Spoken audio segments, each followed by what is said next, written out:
great doctoral thesis by Alana Schiff. If you're interested, feel free to look it up. Very interesting.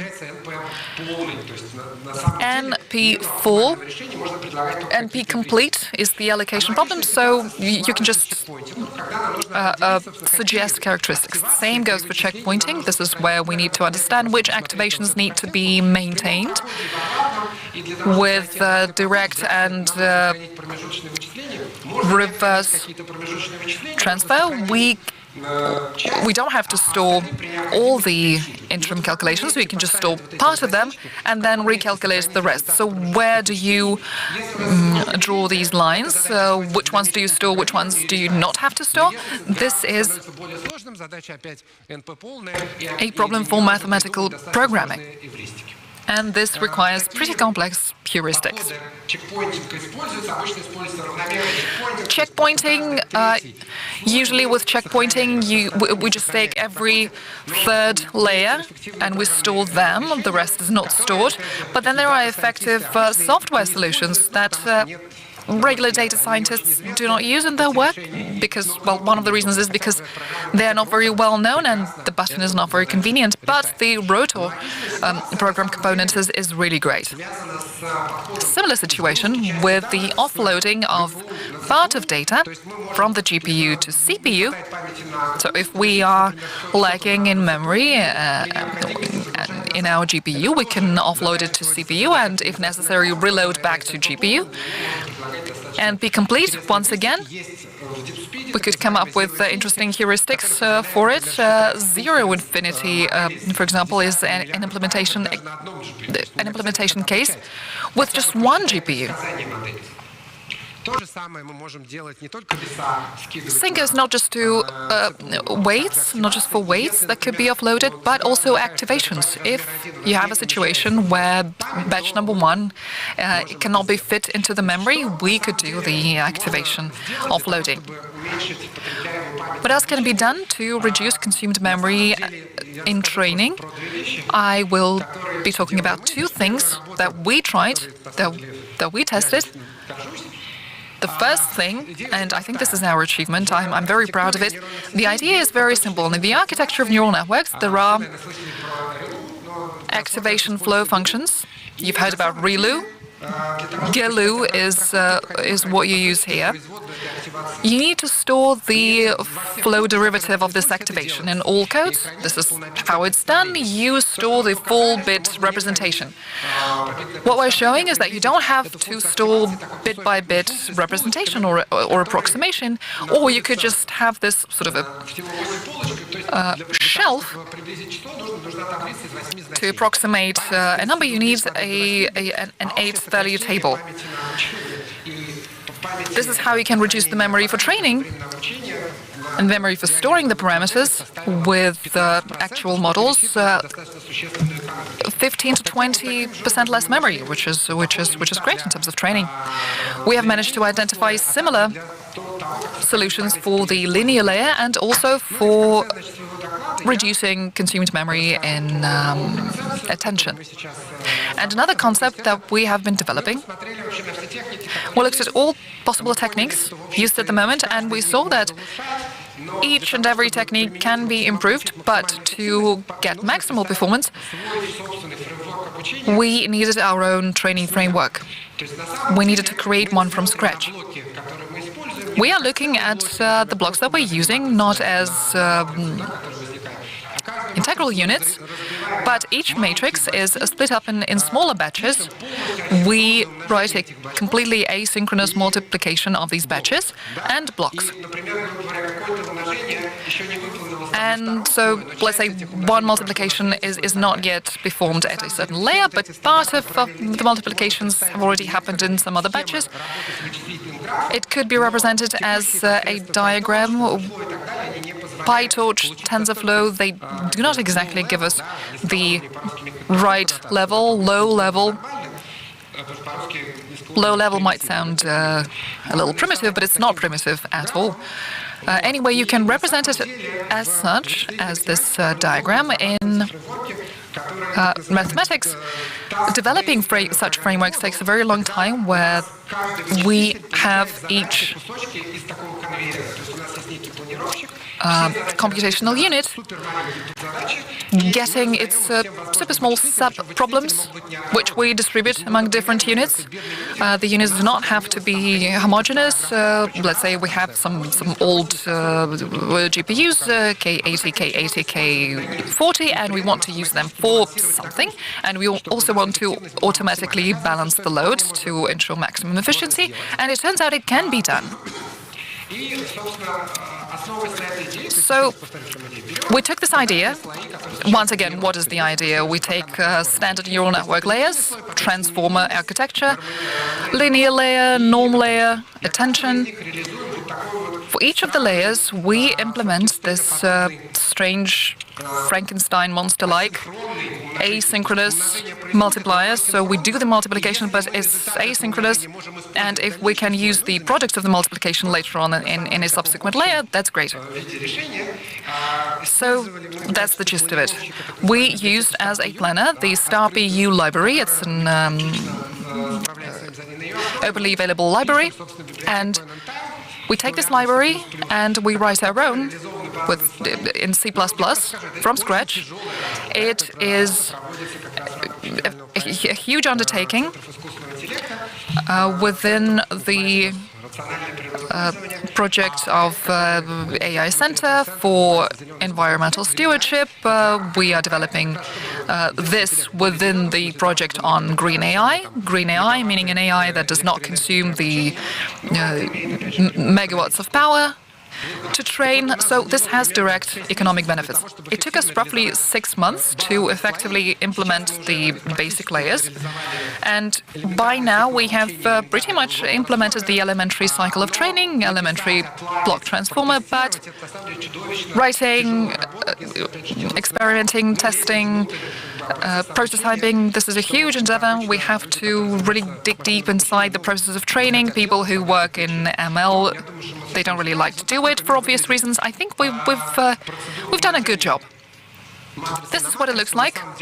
Matrix multiplication. We do not really even split up the problem by batches. So we have the input data set as and drawn metrics, the size of the data set by the number of features. And then when you split it up into batches, it don't have to be the same size. This is done by the planner. This is how one layer looks like in terms of the compute graph, asynchronous graph. This is one layer of the transformer architecture. It looks quite heavyweight, yet this is how it works. We can use heterogeneous systems. It's great to show how a big model was trained with this story, but we have the maximum productivity for GPUs. You can take outdated hardware that is just staying there, but you can get a pretty good performance out of it by launching several GPUs, and it will work properly. We'll have a low-level framework, and we'll make an interface with Python so that it is user-friendly and users can train models. And maybe not 30, but at least 70% of efficiency would be a great thing to achieve. Thank you for your attention. Thank you, Ivan. Very simple, newbie questions, really. How many hard drives would you need to store the information of the largest NN model in the world? You'll need a lot of hard drives, several hundreds of terabytes. But, I will have to bring it with... I could bring it with me. It's large, not in terms of the volume, but, to train it... You will need a lot, if you put all the computation racks, or this entire meeting hall, conference hall, might not be enough actually. But if you want to use this model in some real life situations, for instance, for translation of the text or face recognition, you might not need this entire hall, but maybe a few racks to launch it and how can you make a model closer to the human brain? Actually, about the training of the model, as far as I understand, you have a new task. You're the experts, the researchers, so you were able to train the model to resolve one task, and now you need to train it so that it can resolve several tasks at the same time. For instance, to recognize the image, the text, and the voice at the same time. You will need years for that? No, not years. Even in our conference, we have a competition organized by AIJ. It's called Fusion Brain. That's the task, to create this super mega model. This is this is the task that is being resolved across the world, and these models will be able to resolve multiple tasks at the same time. If the number of models increase, maybe it will yield some results. Yield some results in our country. In our country, yes. On this conference, actually, yeah. The question from Athena, the decrease of the number of the high performance, and then will it affect the edge computing? What are the developments here in edge computing? Well, actually, edge computing lies in the paradigm that I talked about. We slice our compute in many small slices and distribute them across the weak computational devices. So, like how do you do that? Using the smartphones, for example, but it is all based on algebra, on some basic algorithms, and these methods can be used there as well, for the edge as well. Maybe you will have to work for several years, quite actually, to this end, but we'll be able to achieve that. So as I understand, the models are being trained quicker and quicker, right? Yeah, it is trained quicker and quicker, and people, being greedy, they want to increase the volume of the model 2 times, so that it learns even faster. Thank you very much. Our next speaker, professor, the head of the Skoltech, the professor in physics and mathematics, the head of AIJ, Evgeny Burnaev. He was also awarded with many awards, including by the government of Moscow, for the storage and processing and protection of information, and received a scientific award of Ilya Sigalovich for his achievements in computer sciences. Ilya Burnaev made a very interesting topic. Topology strikes back. Shape of your data really matters, and everything that you wanted to know but were afraid to ask. I'm not afraid to ask anything, so please, Mr. Burnaev, you have the floor.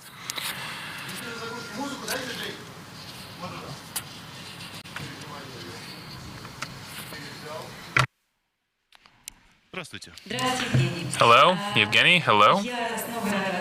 It's my pleasure to see you again. Yeah. Me too. It was great to hear you speak an hour ago in a panel discussion. I should not ask questions because it's too technical, too complicated. Well, this is quite a new tool, and the entry level in terms of the mathematics is quite high. So not all the researchers understand the potential of this tool, and this is what I want to talk about in my report. Yeah, we're all ears. Okay, so let's talk about the topology and how can you strengthen the AI training with topology. As we know, the images are just part of the observation, because for images the pixels are dependent and they have similar values, and therefore the vectors are being grouped with some non-linear surfaces. Usually this phenomenon is called varieties, and it is modeled with non-linear functions. And this non-linear function creates a non-linear surface around which our research is grouped, and there's a small number of parameters that it's dependent on, which is called latent variables. On this slide, you see the non-linear surface 3D. That's how we can put it in the image. And these are the black dots that are our observations. For example, an image of a dog, an image of another dog, an image of a kitty. And we want to resolve the classification task and by these images, using these images, we want to understand this is a cat or a dog. Well, there might be another object that can look like a dog, but is not one. The structure of data is so that it is grouped in the small part of the surface of the environment, of the space, and this is what you need to consider when you resolve the predictive tasks, like building classifiers. How do you do that? Now, topology here is the correct tool that helps to estimate, based on the variety of data, some characteristics, and consider that, take that into account when you train the ML models. Now, what is the topological analysis of data? Let's look at the donut and the coffee cup. In terms of the topology, it is equivalent. With some deformation, continuous deformation, one can be transformed into another one. But if you look at the scale, this bagel that was that someone already ate, in terms of the scale, it is not equivalent to the cup of coffee. And the topology helps to estimate the scale in a computational efficient way to understand how the attributes of the objects are changed. And these topological attributes are multivariable. Let's look at the general way to calculate these topological attributes. We're talking about the persistent diagrams. We have a cloud of dots that is generated on the 2D circle, and for every dot we build a sphere, a circle, and the radius of all the spheres is increasing. This is what you see on the left diagram. The right diagram, you see the persistent diagram. Every point, every dot is received in the following manner. The spheres are increasing, some spheres start to touch each other, and there is this kind of a hole between the spheres that started to be combined. And the change of the radius, the minimum change of the radius, is the x-axis on the right. And as for the y-axis, that's the maximum radius value, after which the radiuses, the spheres are so large that this hole is removed, disappears. Only one dot is not in line with the diagonal, and that means that in this variable, with our sample of data, this is the central hole that is the most persistent and the most resilient, the most robust, and that diagram helps us understand that, and we could understand that even if our data were multidimensional. You can do that for multidimensional data and for the these holes of the multidimensional properties of this data. This persistent diagram can present the multidimensional sample to understand this diversity. You can use the barcodes, basically, record the barcodes, and from minimum radius to the maximum radius, the movement from minimum to maximum radius is represented as the sections according to the x-axis And depending on the types of the peculiarities, depending on the type of other things, we represent the values for these sections, and this is how we characterize the character of this diversity. How do you use that on the practice? Now, how do you compare the multidimensional data? This is one of the examples. It's not the only case, but here we compare the multidimensional data that are real and multidimensional data that were generated with GAN. Why do we need that? We need that because we can assess the quality of the generative model. If the generated data more or less the same as the real data, then the model is of high quality. One of the approaches that is natural and very simple in a way is that we have the manifold of the sample data with some attributes, then some persistent barcodes, for example, and we do that the same for the artificial data. We calculate the average lifespan for the persistent life code, and then we compare these vectors of the attributes, and that's it. But we do not tailor for the manifold comparison.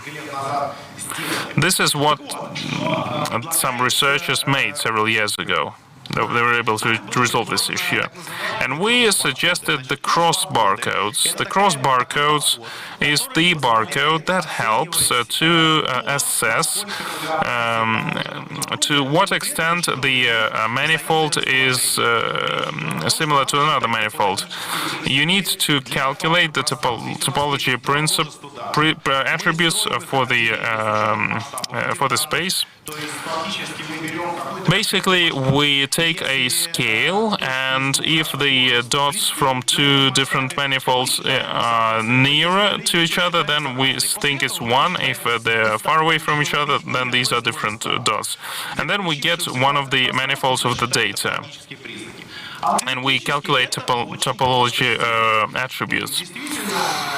It's easy to do in terms of the algorithms. If we have a cloud of red dots and a cloud of blue dots, what you need to do is you take the cloud of red dots in terms of the scale, you connect them to each other, you connect them to the cloud of blue dots, you use the graph to calculate different characteristics. You can increase the scale, repeat, and this is how you will receive the same barcodes, but these barcodes will take into account the distance between each other. This approach has interesting theory behind it, because the maximum length of this barcode is being limited by Hausdorff distance. If this value is high, that means that the manifold of data is different. And as for the proxy, we decided to use the matrix, the average value of cross barcodes in variation 1. That also has some interesting theoretical basis. Let's talk about the applications of this idea. In practice, we like to model the multidimensional data and visualize it. How can you do that? The standard approach says that we can take an automatic coding solution. As an input, it has data, it is compressed and then decompressed again, and we assess and estimate the parameters of auto-coding solution so as to minimize the error when it is restored. But then there is a peculiarity here, because actually when we want to visualize the multidimensional data, obviously this multidimensional data are being compressed, and we visualize those vectors that we have in the latent space, let's say latent 2 or 3. But no one can guarantee that the autoencoder will deliver the topology of data that would be maintained. And we were able, talking about the metric of the diversity that I talked about, to make it differential and then to make it computationally effective. And based on that, when we train an autoencoder, we put some additional fine. This additional fine helps to ensure that the topology of data that were modeled by the small-scale latent space would be more or less the same as in the similar space, the same for the data, I mean. If you look at the slide, there is a 3D image. This is the mammoth, that's the cloud of dots, and this is what you do with it if you put it in 2D, using UMAP, TSNE, or other things. But if you use the simple autoencoder with the topology-related fine, the structure of the data is maintained. And the results are really good. Another example might not be a serious one, but it really explains the essence of this approach. We have 1100 D-spheres. These are the random dots that were sampled on the surface of the spheres. Would be great, and we wanted to visualize it so as to save these attributes so that the spheres are not interconnecting with each other, but they're within one big sphere. If you look at the result that is highlighted green, you can see that this is possible only with the approach that we used, that I talked about. Yes, there is this dots that are being displayed on the surface of the spheres. They're not interconnecting with each other, but they are on the surface of this large sphere. That's great. That means that with topology we can build some very exciting representations that are of a low scale, but they can visualize multidimensional data and that save all the attributes. But for the practical purposes, you need to have the disentanglement attributes. We should not only have some latent representations. We want the variable in this latent space to be responsible for the independent attributes of the data. How can this be done? Essentially, what does that mean in practice? We are building an autocoder, and if we change some parameters in the latent space independently, for example, all the parameters are fixed and just one of the parameters is then varied. This will result in variance in a specific isolated property attribute in the description of the project of an object generated as the output of the autocoder. So how do you accomplish it?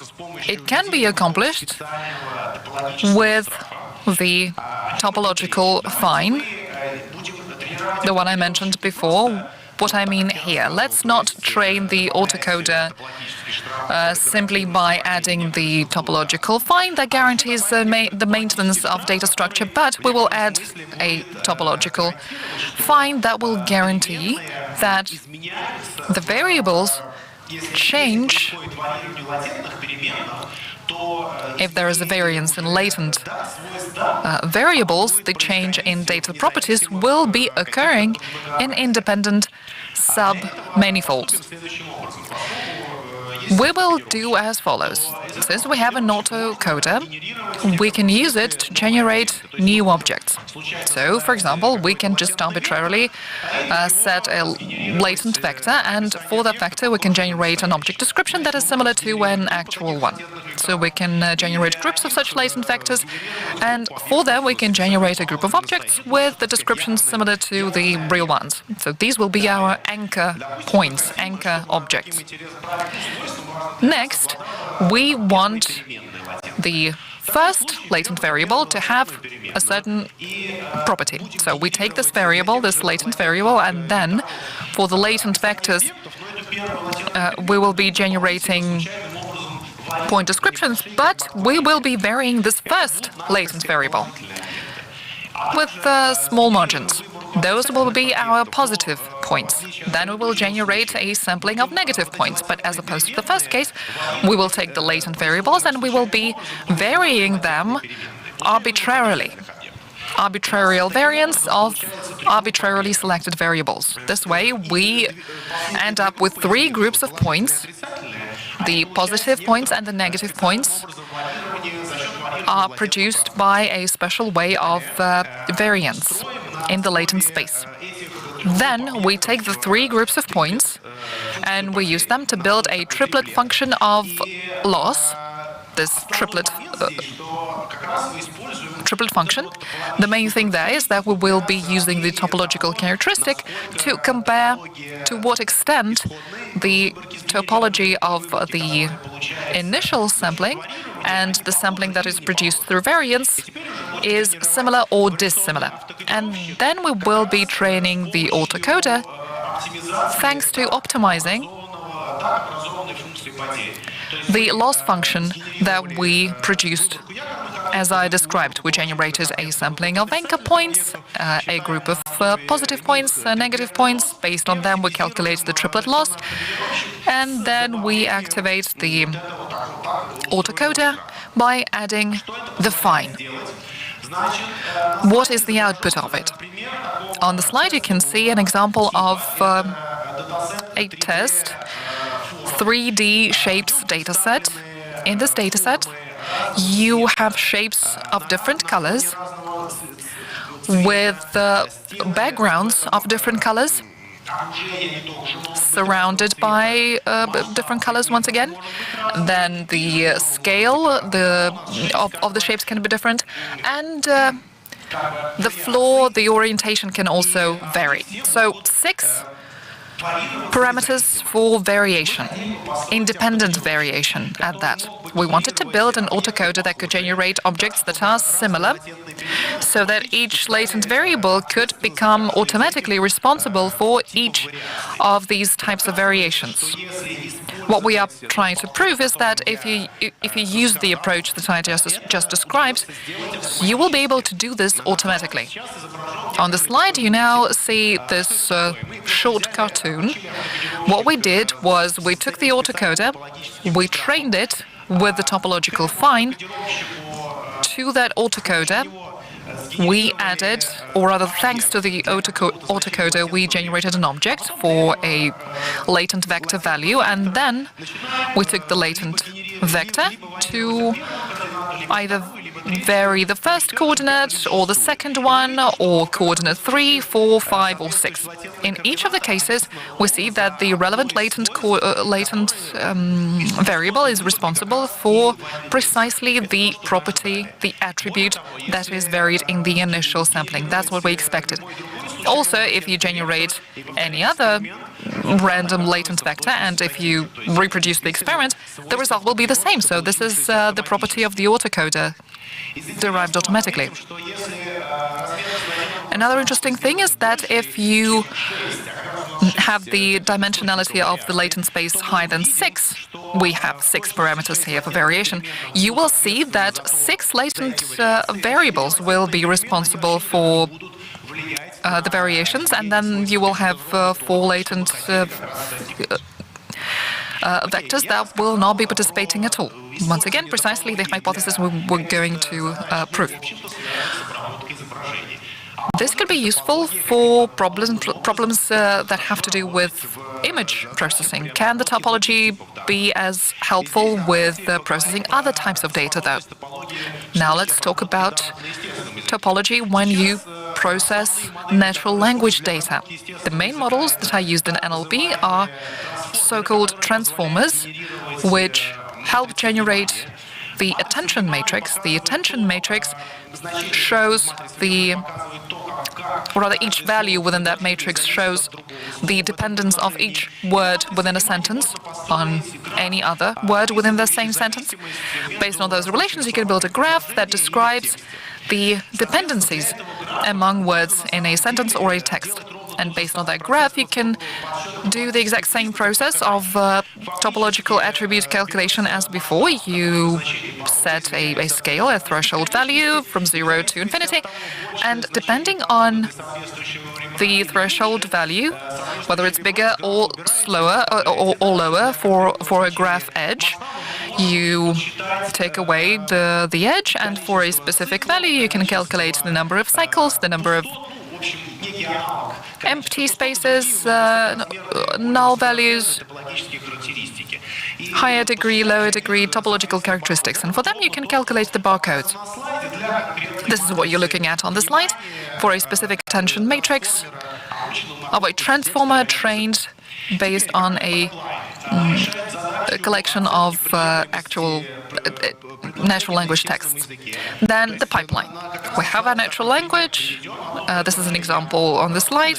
One sentence makes sense, one is logical, and the other sentence is not. It's incorrect. So you put this into the transformer. We calculate algebraic attributes with the attention matrix. We estimate other attributes based on the relevant graphs, and we can also produce statistics with persistent barcodes, the average lifespan, entropy, and other attributes. And then all these attributes are fed into the logistic regression to solve the problem of classification, whether it's true that this sentence we're looking at makes sense or not. Is it acceptable or not? This is a typical problem for NLP. It turns out that using topology on top of standard models, such as BERT and others, helps you significantly, sometimes by several-fold, increase the accuracy in your solution. We have tested that approach using 3 benchmarks, and regardless of whether the transformer of the NLP model was pre-trained or not, or whether we simply trained the linear layer for the classification problem, or we took the pre-trained model, we calculated the attention matrix and the topological attributes, and then we trained the logistic classifier. So in any case, the addition of topology either significantly improves the performance, the accuracy, or if you have a pre-trained model, it gives you similar results. And in one case, with one of the benchmarks, we actually achieved state-of-the-art results, which is a nice effect. Another problem, also commonplace in NLP, the scoring of minimal pairs. So we have a sentence and then another sentence, a pair sentence, which is just slightly different. Maybe one word is different, or the ending of a word is different. So sentence B is incorrect. Even if you have a problem like this, you can significantly increase your accuracy if you use topology. The pipeline is relatively similar. The input is sentence A and sentence B. They go through the transformer. The attention matrix is calculated. Then, based on the head selection, the attention matrices are additionally trained and then compared between themselves. Depending on the results of the comparison, you can build a classifier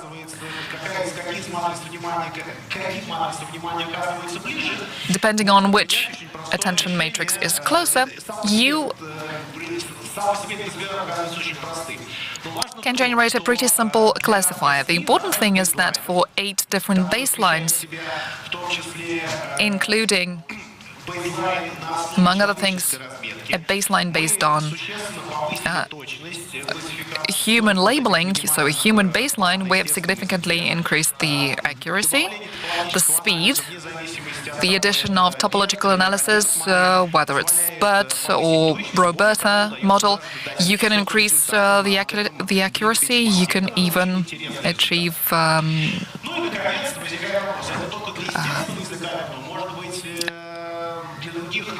hundreds increases in accuracy. For the processing of data from speech in natural language, we are also actively using transformer-based models. Hubert, for example. Essentially, this is the same transformer, but with some add-ons specifically to process the speech signal.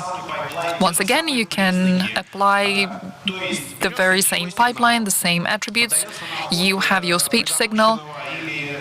You put it into a pre-trained or non-pre-trained transformer.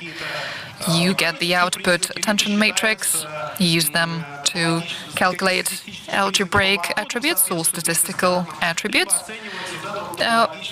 in barcodes, or you calculate the topological difference in different layers of the transformer. And then you put it into the logistic regression that solves the problem of assessing sentiment in the speech signal, or it says that the speech has been generated, or that it is that it comes from a human, or it can even identify the speaker.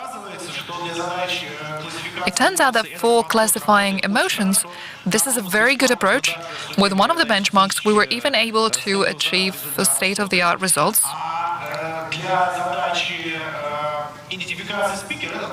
And with the speaker identification task, this approach does not really work. Then again, for another problem,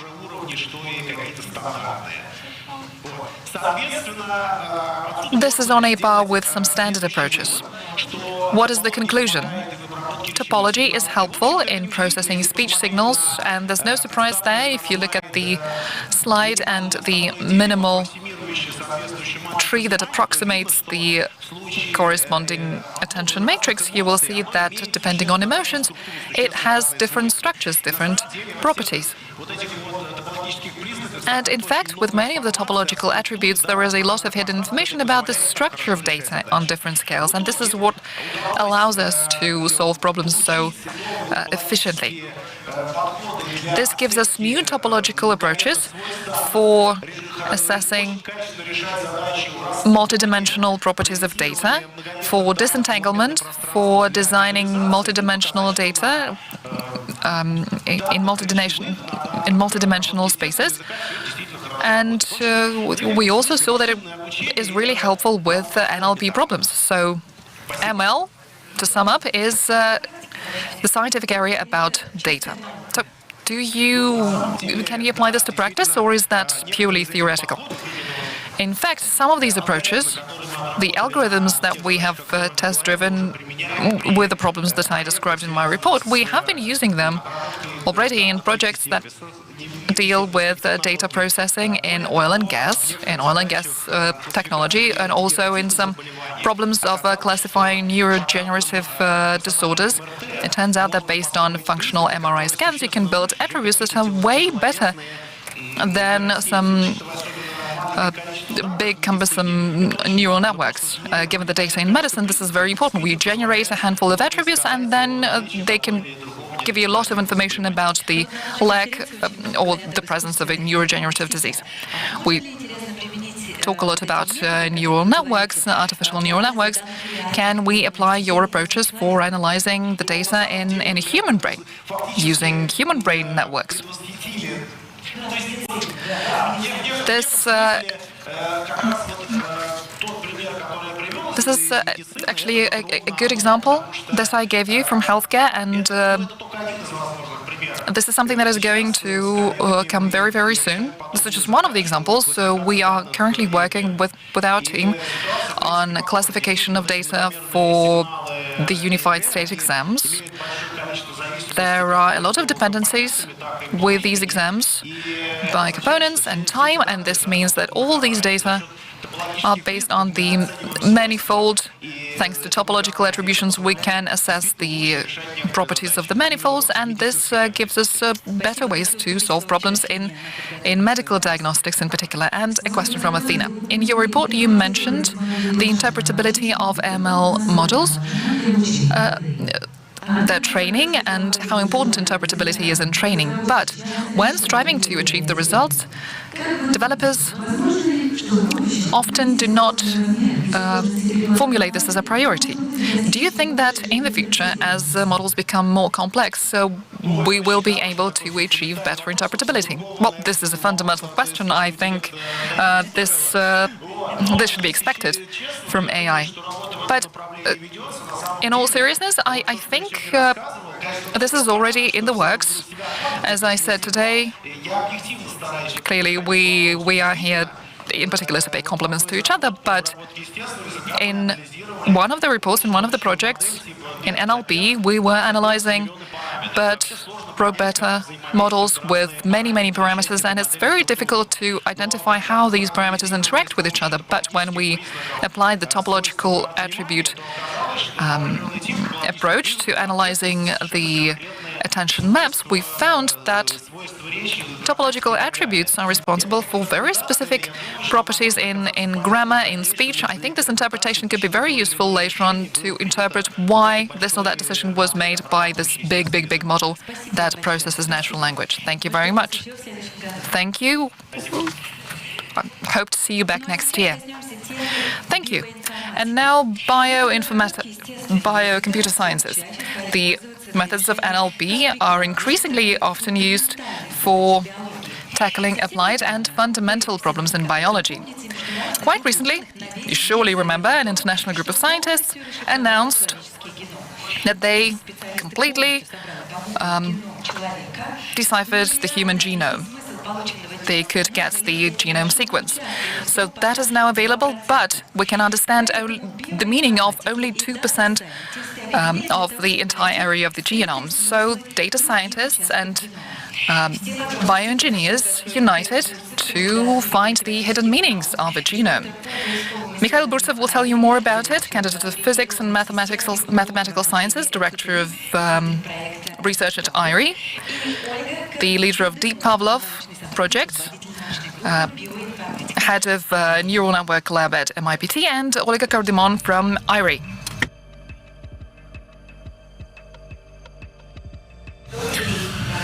Olga, hello. Great to see you again. Olga, just one question, to decipher the details, meaning the remaining 98% from 100, you will need your entire life for that? Well, I hope it will not happen like that, because we had such a great progress in genetics and AI in the last decade, and I think it will help us to resolve this task as quickly as possible, much quicker than expected. Okay, we are looking forward to your report. Hi, everyone.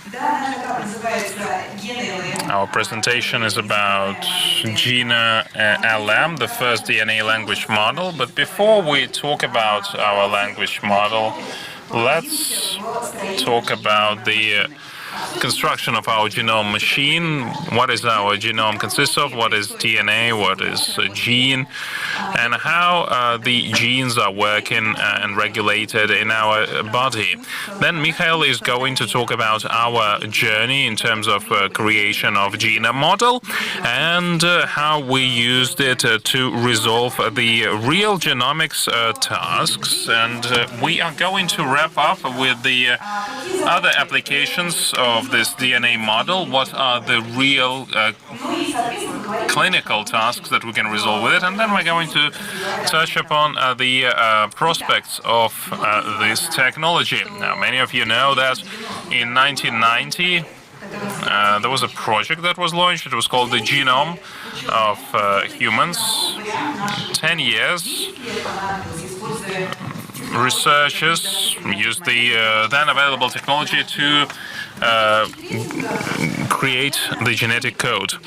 In 2003, the project was closed, and it was basically thought to be completed. But now you need days to count the genetic code and sometimes hours to do that. Our colleagues before spent a decade on that. Now, what exists in our DNA? DNA is a sequence of nucleids. These are the letters, really. A, T, G, C. These are the letters. The RNA molecule is being read from that, and T is replaced with U in the same sequence. If we look at the genetic code, we will understand that by creating triplets of nucleative RNA forms amino acids, and amino acids is our protein. When it interacts with other proteins, with ligands and other molecules, it determines the most important things in our body. 3.3 billion base pairs, 3.3 billion letters. This is the weight, so to speak, of our genome code.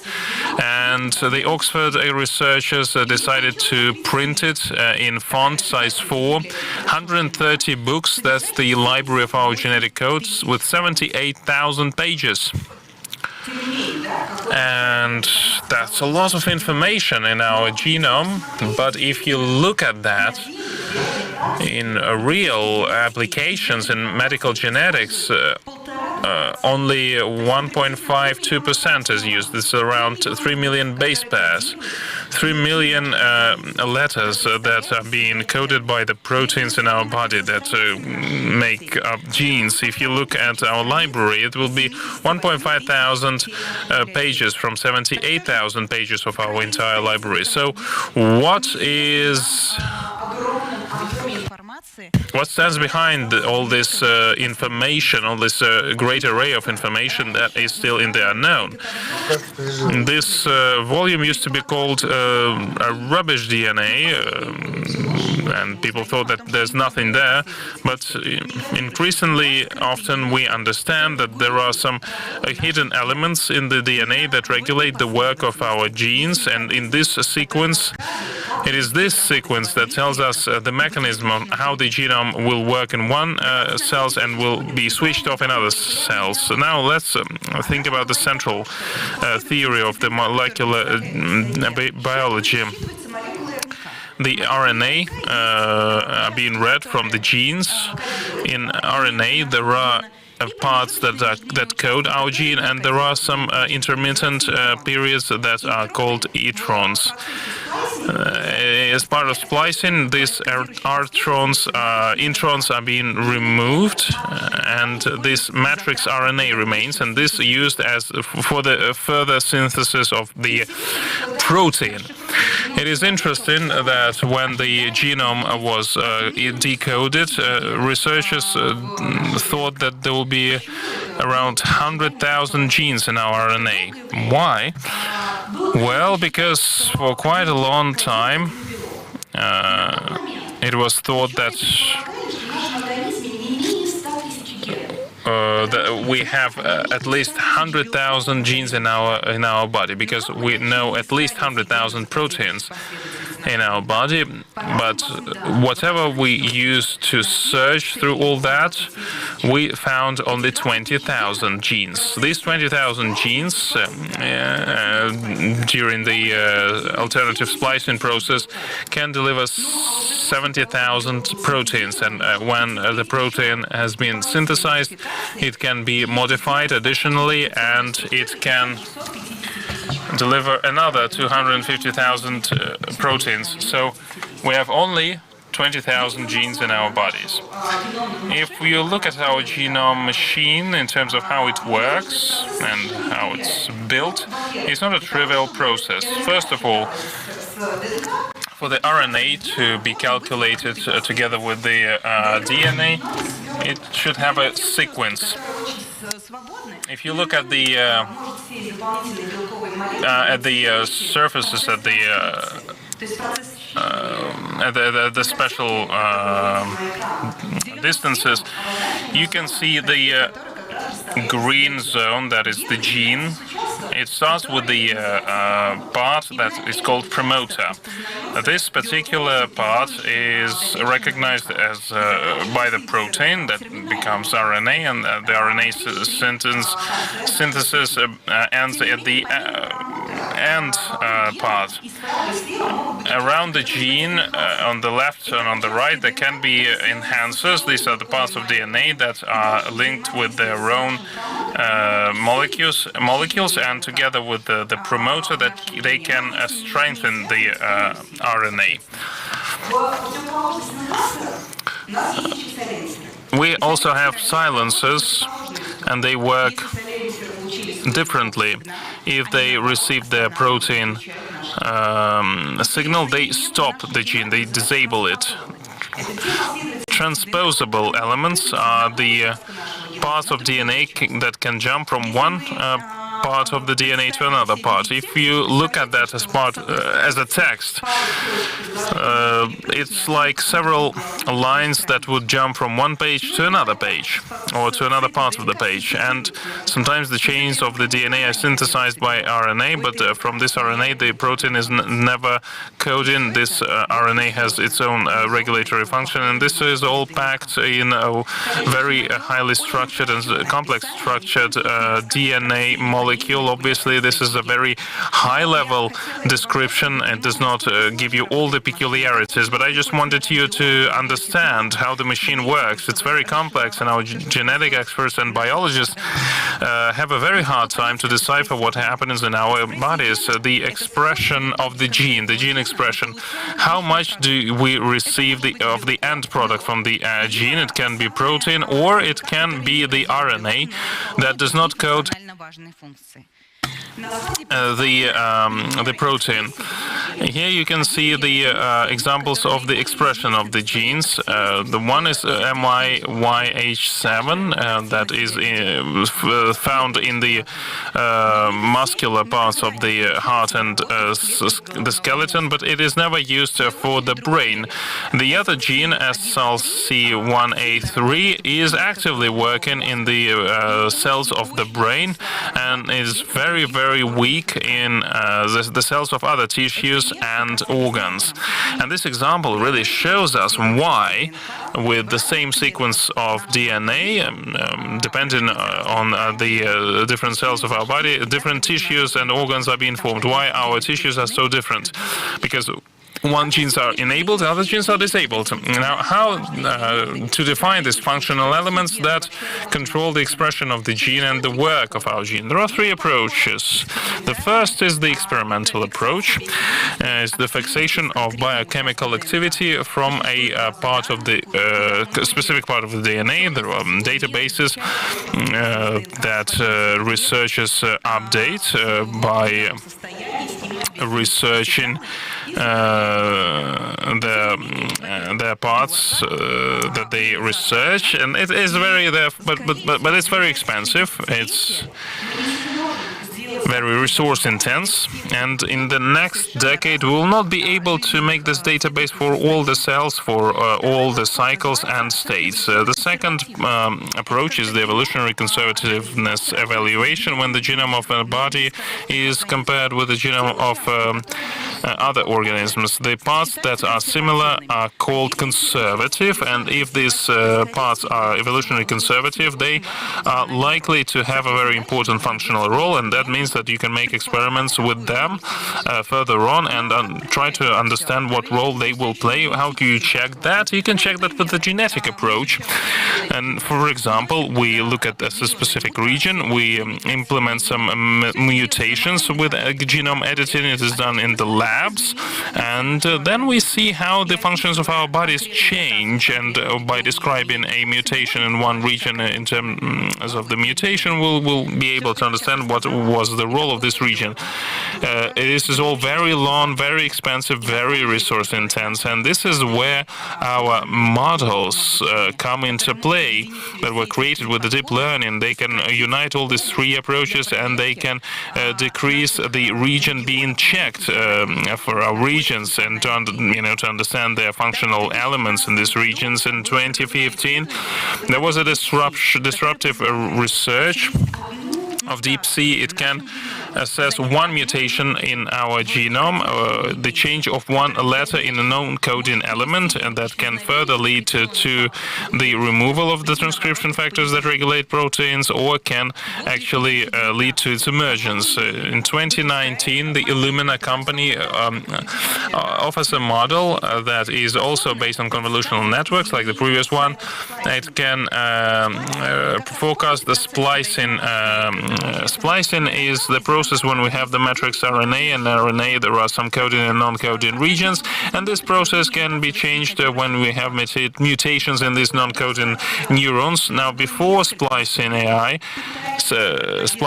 we had several tools that helped to forecast these negative consequences, but they were very low efficient. Splice AI really helps the informatics, the biologists, to assess the information and to make a conclusion whether they can change the function of the protein or not. In 2020, there was a DNA BERT that is based on transformer. That is a language model of DNA, and it is understandable that the transformer, compared with the convolutional networks, improve very much the forecast value of our experiments.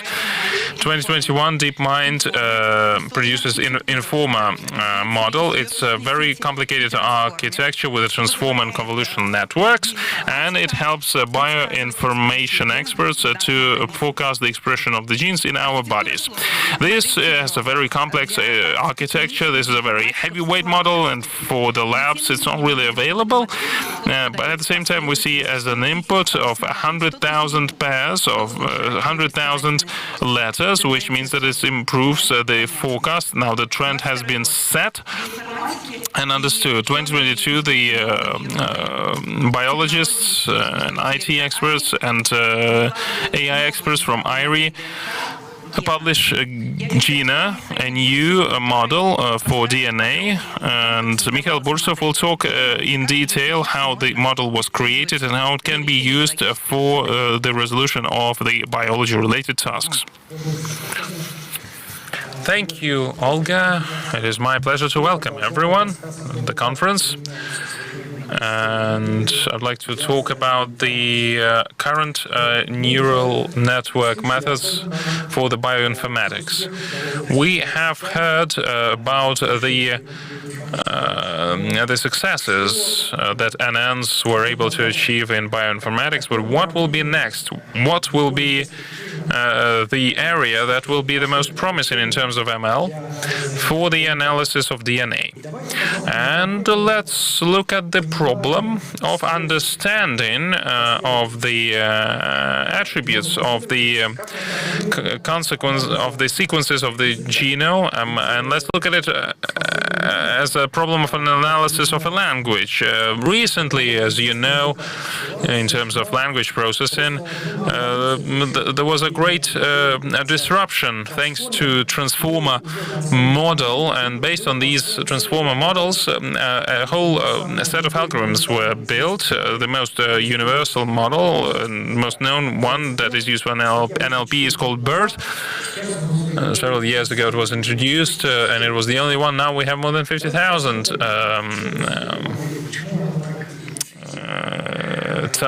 50,000 times it was cited. Now, why it is that efficient? It is it has transformer architecture. It contains of 12 layers with the on the input we have a text, and the model should look at the good representation, good understanding of this text. How can you achieve that? You can achieve that thanks to the use of the masked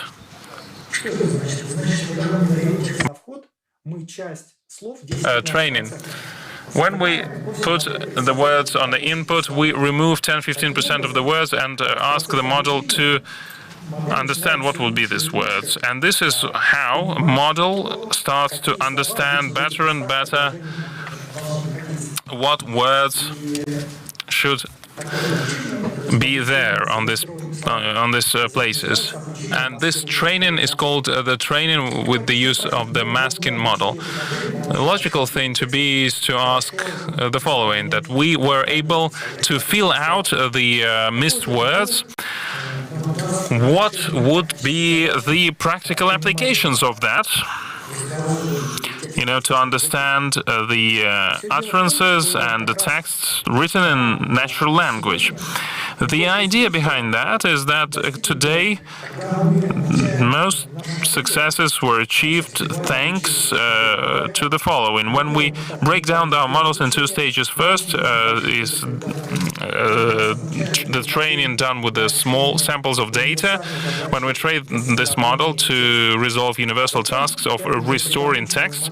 And then this pre-trained model can be used for the practical tasks. Now we can kind of transfer this knowledge of the pre-trained model to resolve specific tasks. For example, we add a small layer to our model and we train our model again to forecast the sentiment, the emotions behind the utterance, whether this utterance is positive or negative. The model tries to understand that. Also, on the input, we can have a question and the text with the answers, and the model should find the answer to our question in this text.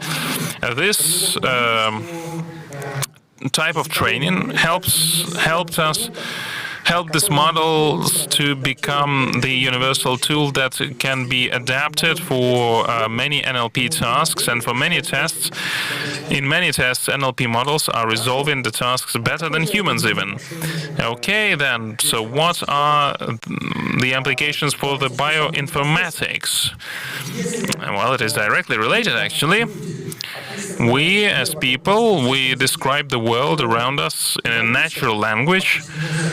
The evolution has described the living organisms with DNA sequences. That is, and this is how our phenotype is arranged. Why don't we use the same model that processes the sequence of the words in natural language to the sequence of the DNA that built up our genome?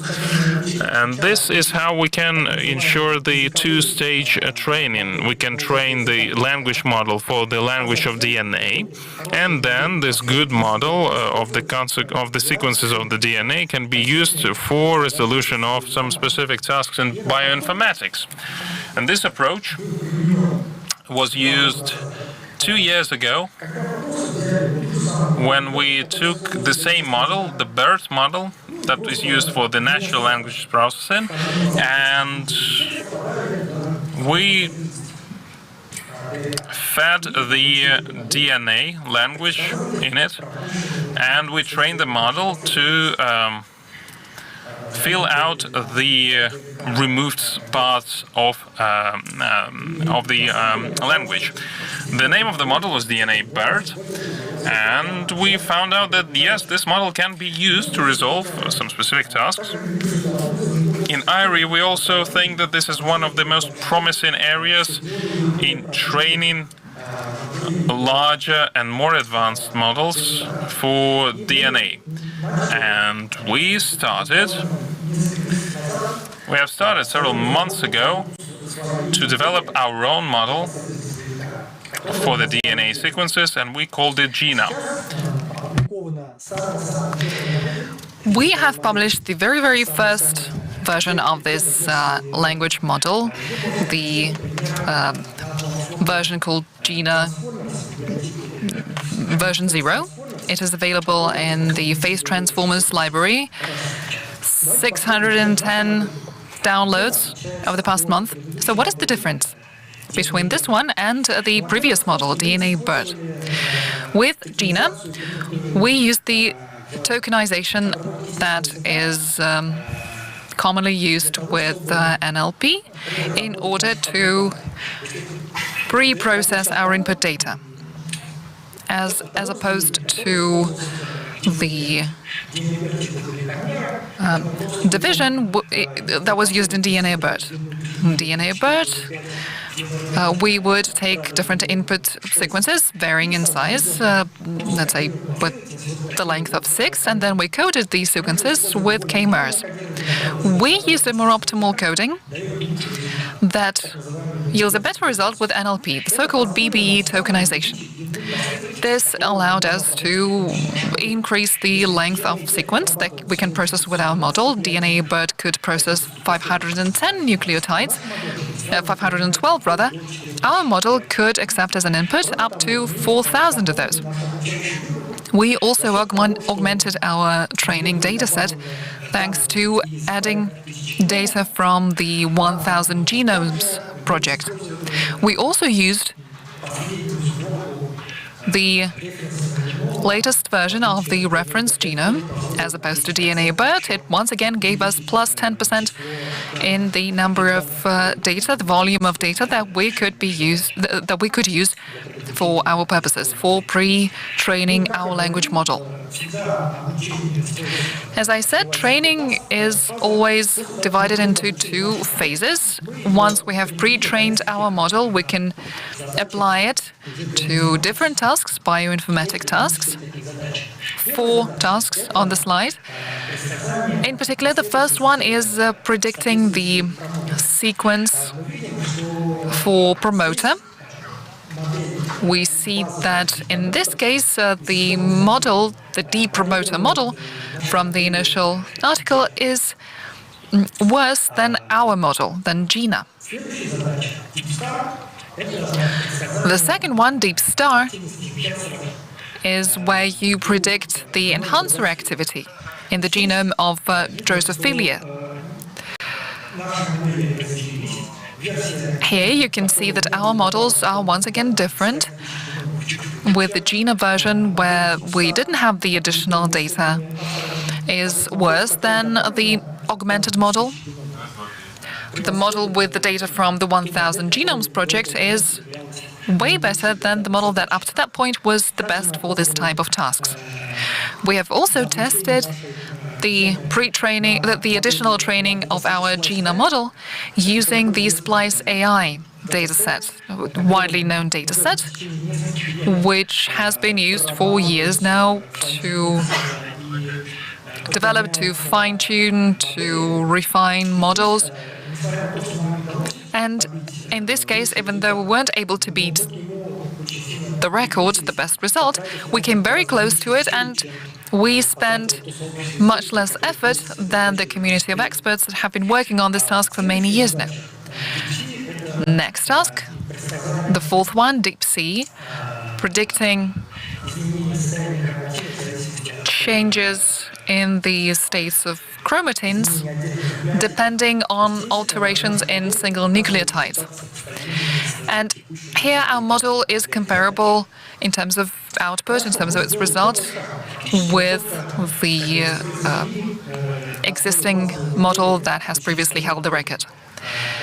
So we have additionally trained our model with a DNA sequence. But can we do something else? Can we do something even more advanced?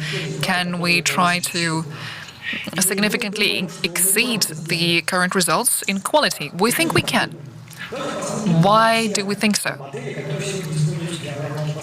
Let's have a look at the models that are currently used for processing sequences. On the left-hand side of the slide, you see that the model guesses an input, a certain sequence, and tries to decode it thanks to allowing information to transport easily and to get accumulated. But the genome is much more extensive than that. It's much bigger than that. And very often between the sequence elements in the genome, the distance is way bigger than in the sequence that is used as input. With a transformer, we can put in tens of thousands elements at once. But with the genome, with the elements that are interdependent, such elements could be at a distance of hundreds of thousands between themselves. And unfortunately, that is a bit too much for the model. Another approach, recurrent architectures, is once again limited by the backpropagation,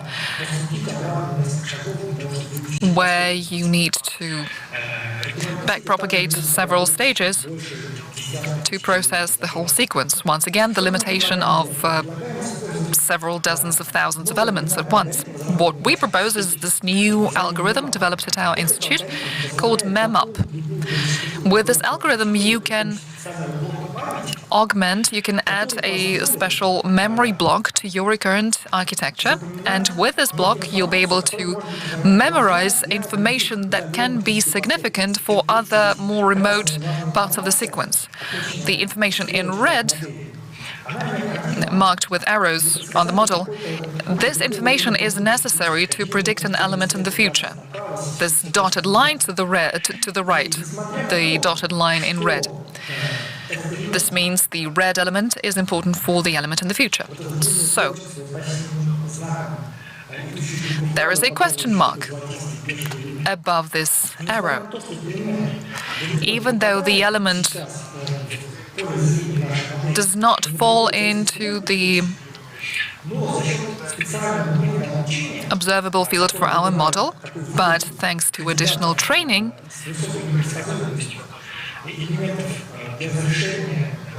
that selects candidates for elements which may necessitate additional information, and thanks to continuous additional training and this additional block, memory block, we are able to process much longer sequences. We've already tested it with tasks such as copying longer sequences, classification of longer sequences. We are now applying it to NLP tasks, and we want to apply it to processing long sequences of DNA. We hope this will significantly improve the performance of our DNA language models. Also, we are planning to add to the training dataset not just versions of DNA sequences in humans, but also sequences which occur in other species, in other animal species, because we have a common genetic code, and there are a lot of concurring parts, concurring sequences, very similar. So we hope that by adding other species to the training dataset, our model will be better at handling tasks that are related to humans, but it will also be good at solving tasks for other species, bioinformatic tasks with other species.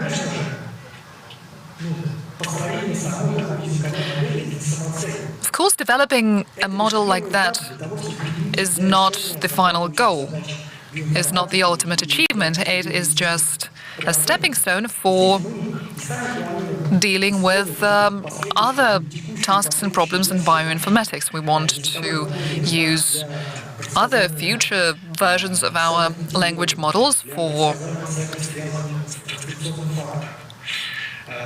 prediction of transcriptional factors binding sites, for splice sites, and for many, many other tasks. Of course, we will not be able to cover the entirety of this ground, so anyone who's curious, who's willing to help, you are very much welcome to join in, to maybe share your ideas.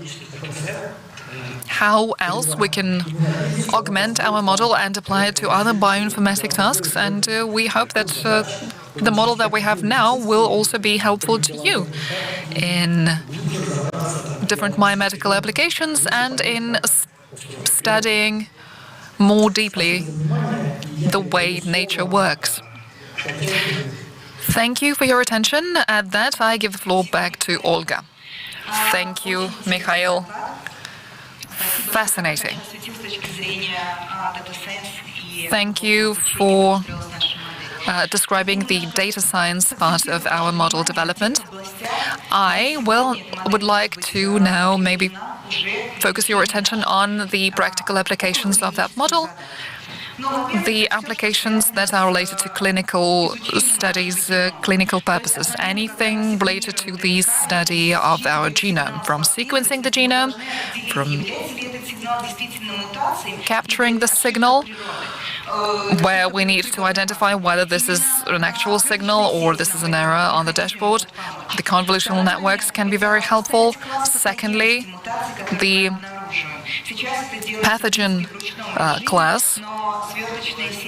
It is identified at the moment manually, but we still make good use of convolutional networks. We can also apply convolutional networks on the for identifying whether the mutation is a sign of a disease or not. We can also use GINA to figure out whether the metabolical path switches on, which disables the activity of a certain group of antibiotics.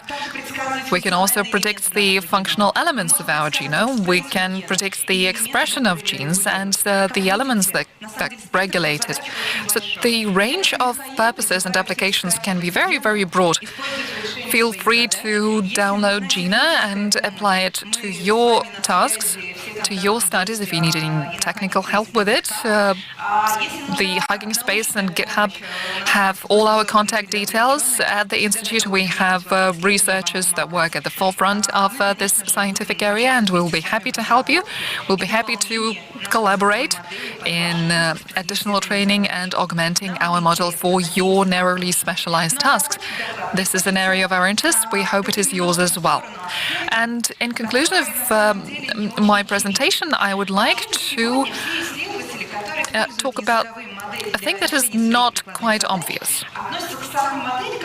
A lot of researchers that work on a model that can be applied in practice treat the model as sort of a black box. So there is this black box, we feed it some input data, and the output is predictions that you can work with. But what is inside the black box? Bioinformatics are trying to open the black box and study what's inside and study how the predictions are made. I am sure we can look forward to new breakthroughs in fundamental biology very, very soon, as well as in artificial intelligence. And it will be something even more significant than the breakthrough that we made with the peak prediction. Thank you. You mentioned the black box. I can imagine people tuning in just now, seeing you, the beautiful Olga, on the screen, talking about magic and a black box. Some may say that you are talking about things that are on the surface, but that's not the case at all. Also, I wanted to say that Michael came to science transitioned to science from studying it as a hobby, and you, Olga, you used to be a mountain climber. You conquered the Kilimanjaro peak. Fascinating. Athena, what do you think about the genome code, the genetic code? Is it similar to the artificial intelligence ones? Yes, we are part of the natural cycle, the single process. Agreed. Praise be people. Human intelligence created artificial intelligence. Human intelligence gave artificial intelligence the capabilities to ensure tech progress for many, many years to come. It's very interesting to observe how it unfolds. Our next speaker is Alexei Naumov, head of research lab at Higher School of Economics. Alexei, over to you.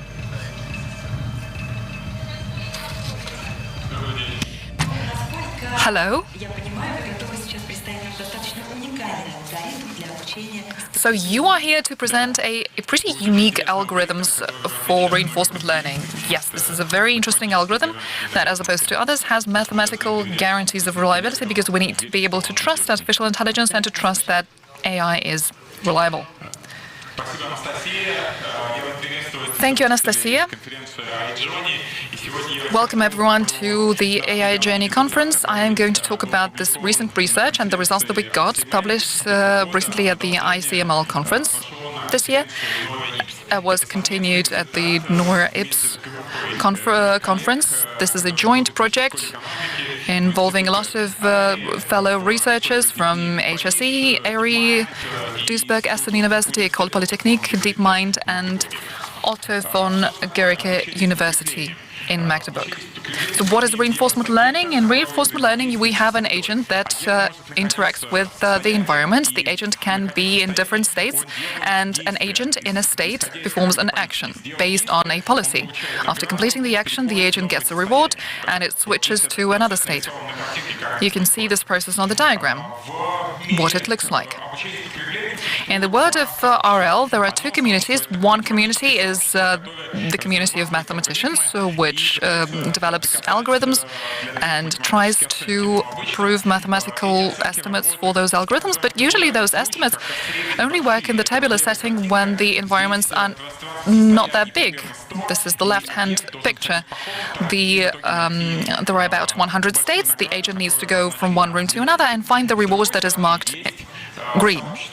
On the right-hand side, there is a different setting, the community of Deep RL.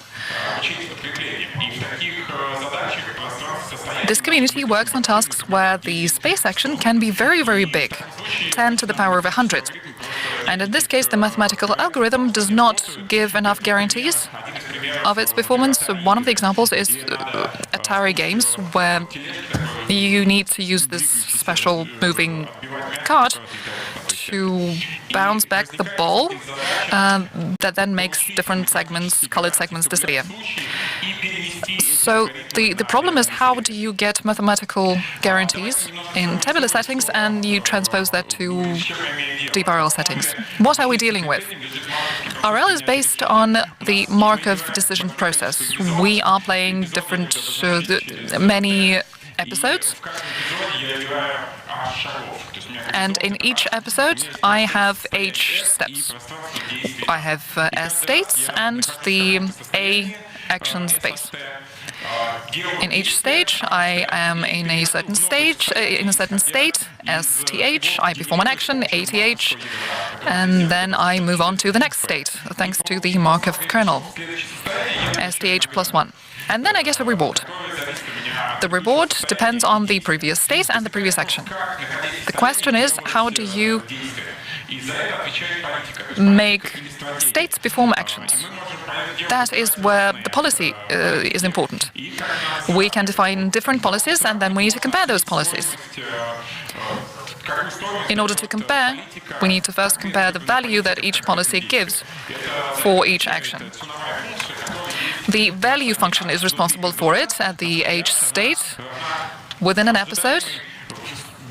At the H step, it is equal to the expected future sum reward that we will get if we adhere to the policy. This way, we define the value of the state if we act according to the policy. Then we have the action value function, or the Q function, which is very similar to the value function, but additionally, it has as a condition the fact that in the S state we have performed action A, we have fixed it, and then we adhere to the policy and calculate the expected future reward. Clearly, there can be a lot of policies, but as a matter of fact, you can only consider determined policies. This is where in each state you do not just perform an action randomly, but you perform a specific action, and you will be guided by I will be talking about these policies because it's with these policies that we achieve maximum values, determined policies. The value function and the Q function satisfies the Bellman equation. This is an iterative process. If we know the transitional Markov kernel, if we know the policy, we have established the policy, the determined policy, we can then iteratively calculate the EQ function thanks to the equation that is represented on the slide.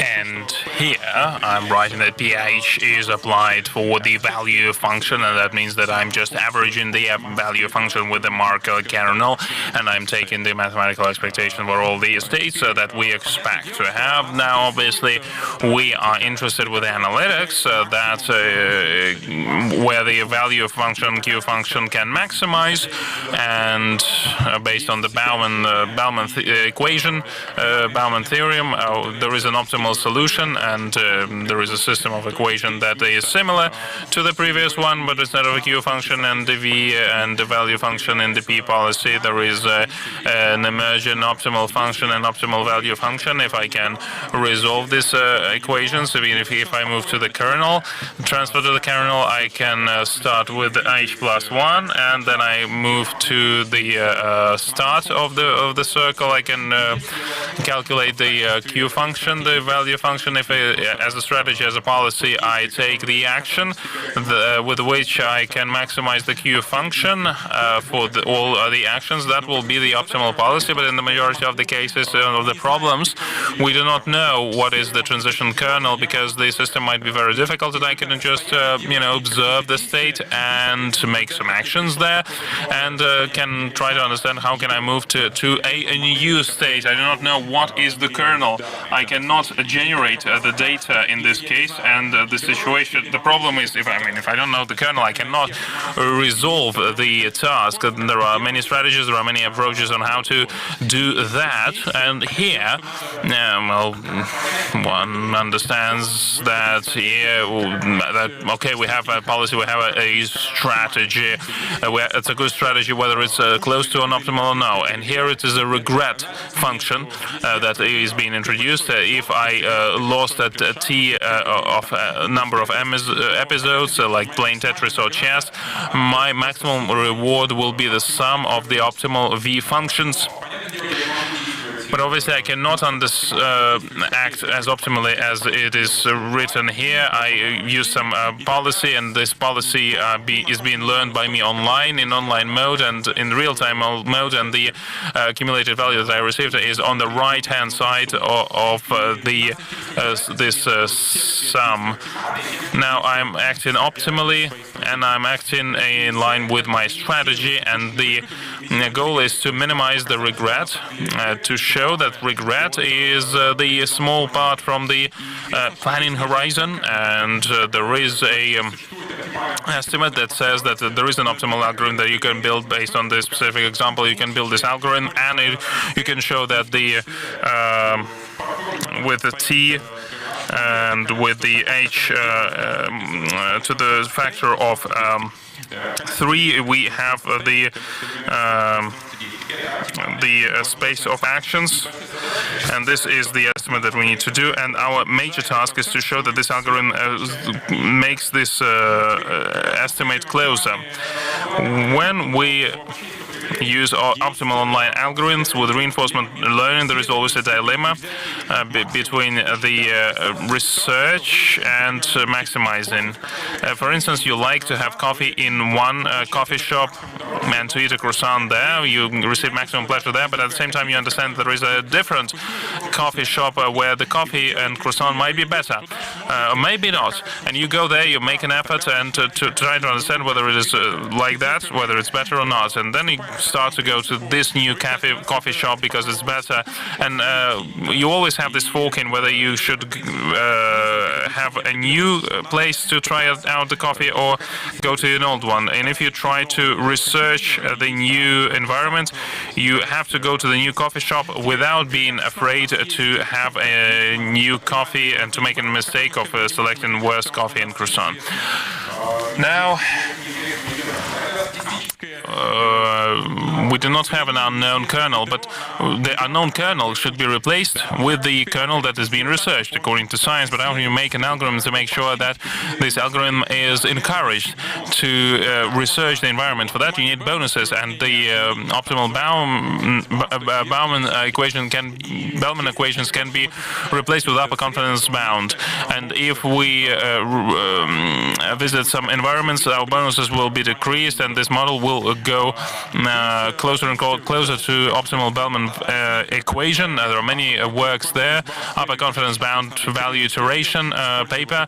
So you use this value for the equation. As for the bonuses, you need to select the functions that are taken from Kernin, from Bernstein bonuses. The square root of the number of visits and actions. The more I visit and the more I do the actions, the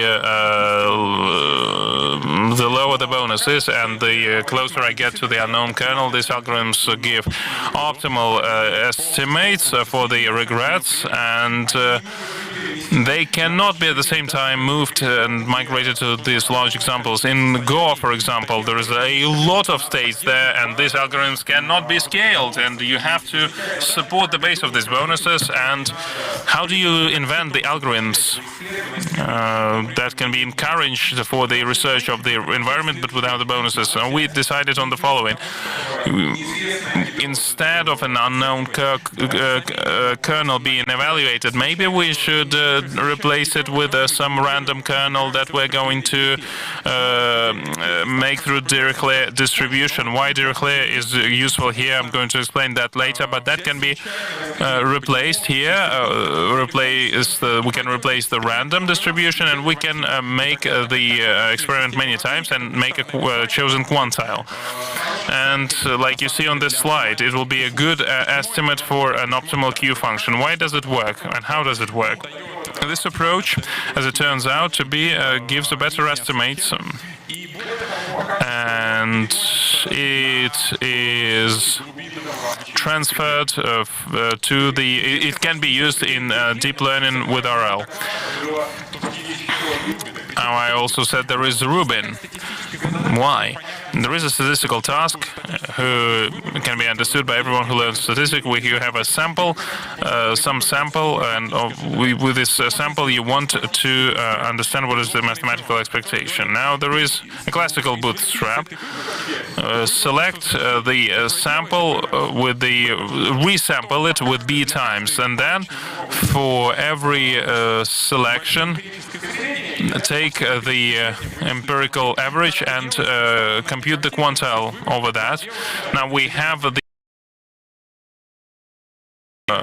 circles, one red, and the first selection does not, the first sample does not have red ones, the third one does not have green circles but has a red one. This is a Yefron classical bootstrap, but another approach says different things. Just generate the weights through Dirichlet distribution, and Dirichlet distribution is basically some random measure, and reweigh your computations and compute the quantile like that.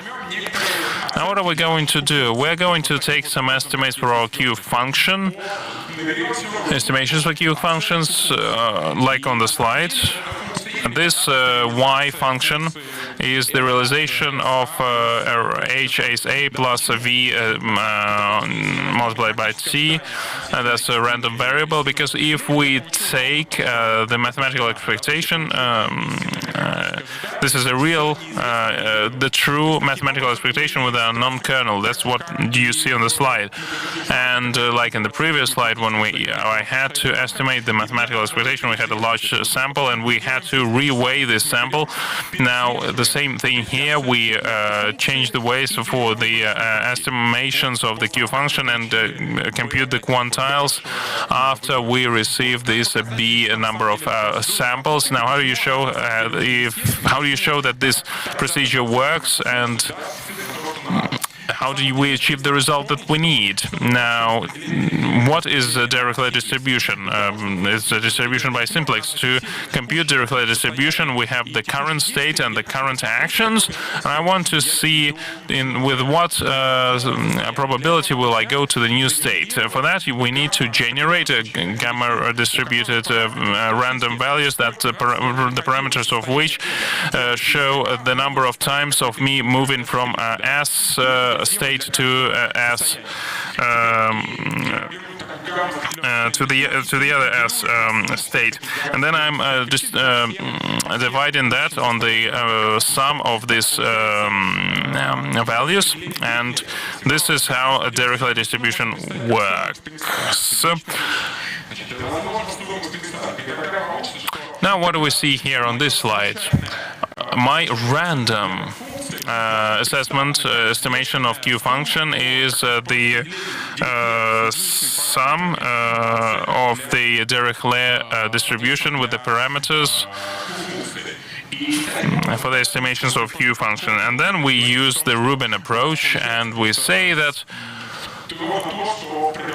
basically this is what Rubin suggested in his bootstrap. Now, the estimation can be reformatted. Let's take one selection, one bootstrap realization, and this is when we see that the Q function, the estimation for Q function that we received, can be computed like this, with errors, with these quadratic errors, and we can use a deep network because this is the task of minimization of the quadrants of the squared error. It can be done as like in Q-learning, the DQN. The experiment when we have 5 rooms and we can wander around these rooms, and the reward is in the large 5th room. That's a complicated task even for the algorithms. The bonuses give bad result. Actually, you can see it on the picture. Our solution is in the lower part, so that's a great result. If you use it on Atari, the WQN, that's green line, that's how regret is working, and the blue line is what our algorithm delivers. In conclusion, now this algorithm does not need bonuses. It uses the optimal regret estimates. And you can it can easily be scaled for DeepRL, and it is used thanks to the good Dirichlet distribution. Thank you for your attention. Alexei, thank you. As far as I understand, you were able to resolve this task, or there are still some things to resolve. Thank you very much for your question. In this algorithm, we were able to achieve optimal estimations, but it can raise the following question: that we use the Bayesian bootstrap procedure that requires the regeneration of the weights, and this is quite difficult. Now, what is our end goal? I would like to go back one slide, and here we compute the quartile. So we take and regenerate the random distributions to compute the quantile. Now, the science says that you should not compute a quantile, you should generate just one computation, and with one random observation, you should average the V function that is there, and this is how you are going to receive a great algorithm. It works great on practice, but up until now, no research group were able to move closer here, like to understand that there are optimal estimates for these algorithms. There are some estimations, but they are not really optimal. Yeah, it will be, if we resolve this task, they will be very elegant and great. We do not know how to do it yet. Can we use the results of your work when we, for example, design driverless cars? Well, it's a great question when we talk about reinforcement learning. The driverless cars is the first thing that comes to mind. We have been talking a lot about the optimism that we should risk. You should go to a new coffee shop to try out some new coffee and new croissant. As for the driverless cars, the paradigm is quite different. Here we have the optimism paradigm, and as for the driverless cars, the pessimistic approach should be used, because if there's something new on the road, we should not discover it. You should be very cautious about it, and instead of the optimism, you should just convert optimism to pessimism, and then after that, in some perspective, in some outlook, we'll be able to retrain our algorithm. That's a lot of work that we need to do. Okay, so I'm not going to talk about the trains and about the helicopters, driverless helicopters. So yeah, well, maybe we will be able to use these driverless spaceships to go on Mars. Well, I wish you all the luck and energy for that. Thank you very much. Thank you. Every year the NNs becoming increasingly difficult and complex. So when you train them, sometimes the effects are quite unexplainable.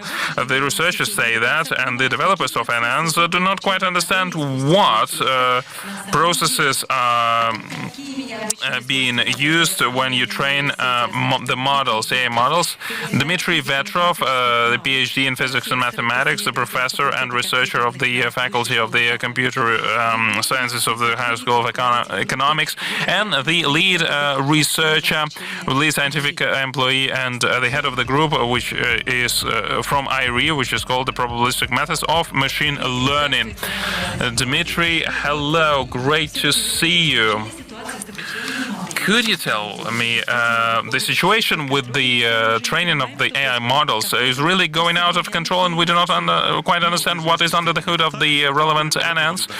Well, that's like that in a way. I'm going to talk about that in more detail. Yes, it is true that the situation is quite controversial because for the last several years there were some unexpected effects that were discovered in ML. Some people think, well, whatever. The tasks are being resolved, that's great. But as a scientist, I cannot agree with such approach. We should understand what is under the hood of the deep neural networks. Now, the gap between theory and practice in deep learning is something I'm going to talk about. The interesting properties in some of the NNs, the double descent explained, and I was going to wrap up with our research in terms of forming the intuition. Where do you have this properties and effects, and how can these effects be used? This was work that was done with Yekaterina Lobacheva, Maxim Kalyan, and Maxim Lobakov. Now, the modern theory of the statistical learning tells us the following. It can give us the upper bound of the average risk, given the value of empirical risk, and it relates it to. I mean, the more flexible the model is, the higher this parameter is. In the more complicated and complex models, the complexity is higher, and there is a competition between these two parts, and that means that the upper bound estimation is being minimized, and this is the optimal difficulty of the model. If we increase the difficulty, it will decrease the error, the training error, but we will have a retraining effect. The retraining error will be larger. There were many hypotheses that were built around that. What is the difficulty of the model? What is the number of the parameters that should be used? The function, the flexibility of the model, the complexity of the algorithms, what should be the optimal parameters, and including sensitivity to small changes. And the number of parameters are being set during the training. That's the set that should be used. The current SLT considers the worst case scenario. It gives the error on the test that is achieved in the worst case scenario. What happens on practice?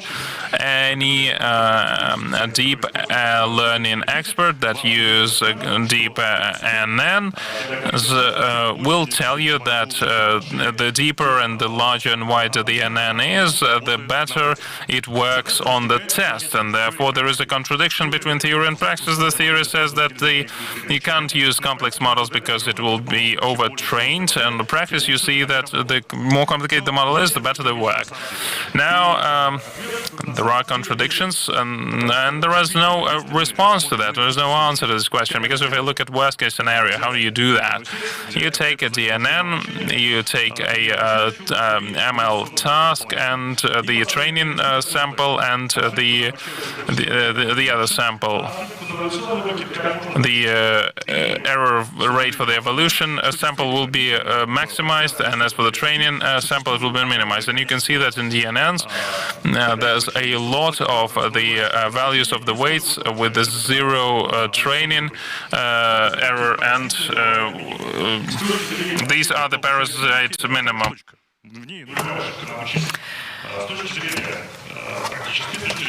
From the practical point of view, this is a useless point, because the training capacity is pretty much null in these points. For some reason, where the currently used learning algorithms do not see this point, and the authors that studied it, they compared it with a minefield. Our optimizer, when we optimize the neural network, we find ourselves on this minefield with the points that should triple us over. But we can potentially reach the good global minimum with a pretty low error in the evolution training datasets. This is an unusual effect.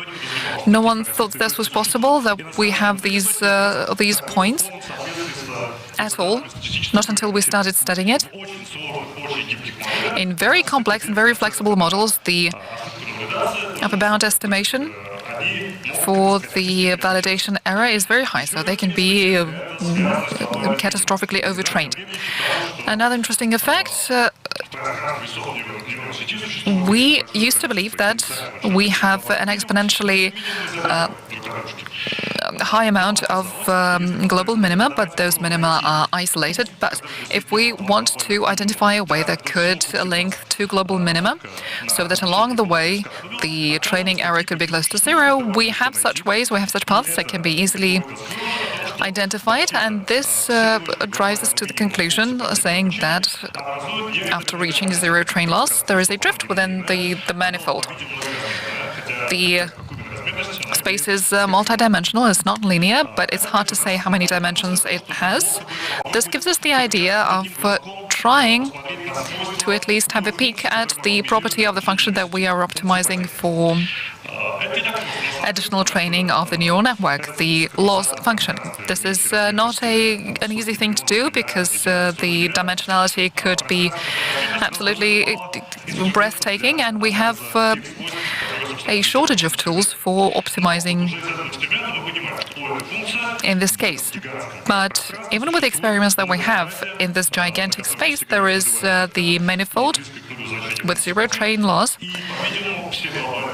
and zero training error, and clearly there is a connection there. What that means is that, for example, when we have reached the global minimum of the loss function, if we continue our training, thanks to stochastic optimizers, we can drift within the manifold.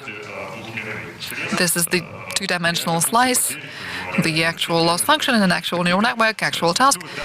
As we can see, the structure of the two-dimensional slice is very sophisticated, not to speak of the manifold, multi-dimensional space. In the weight space, after the training error, there is a certain drift that is possible.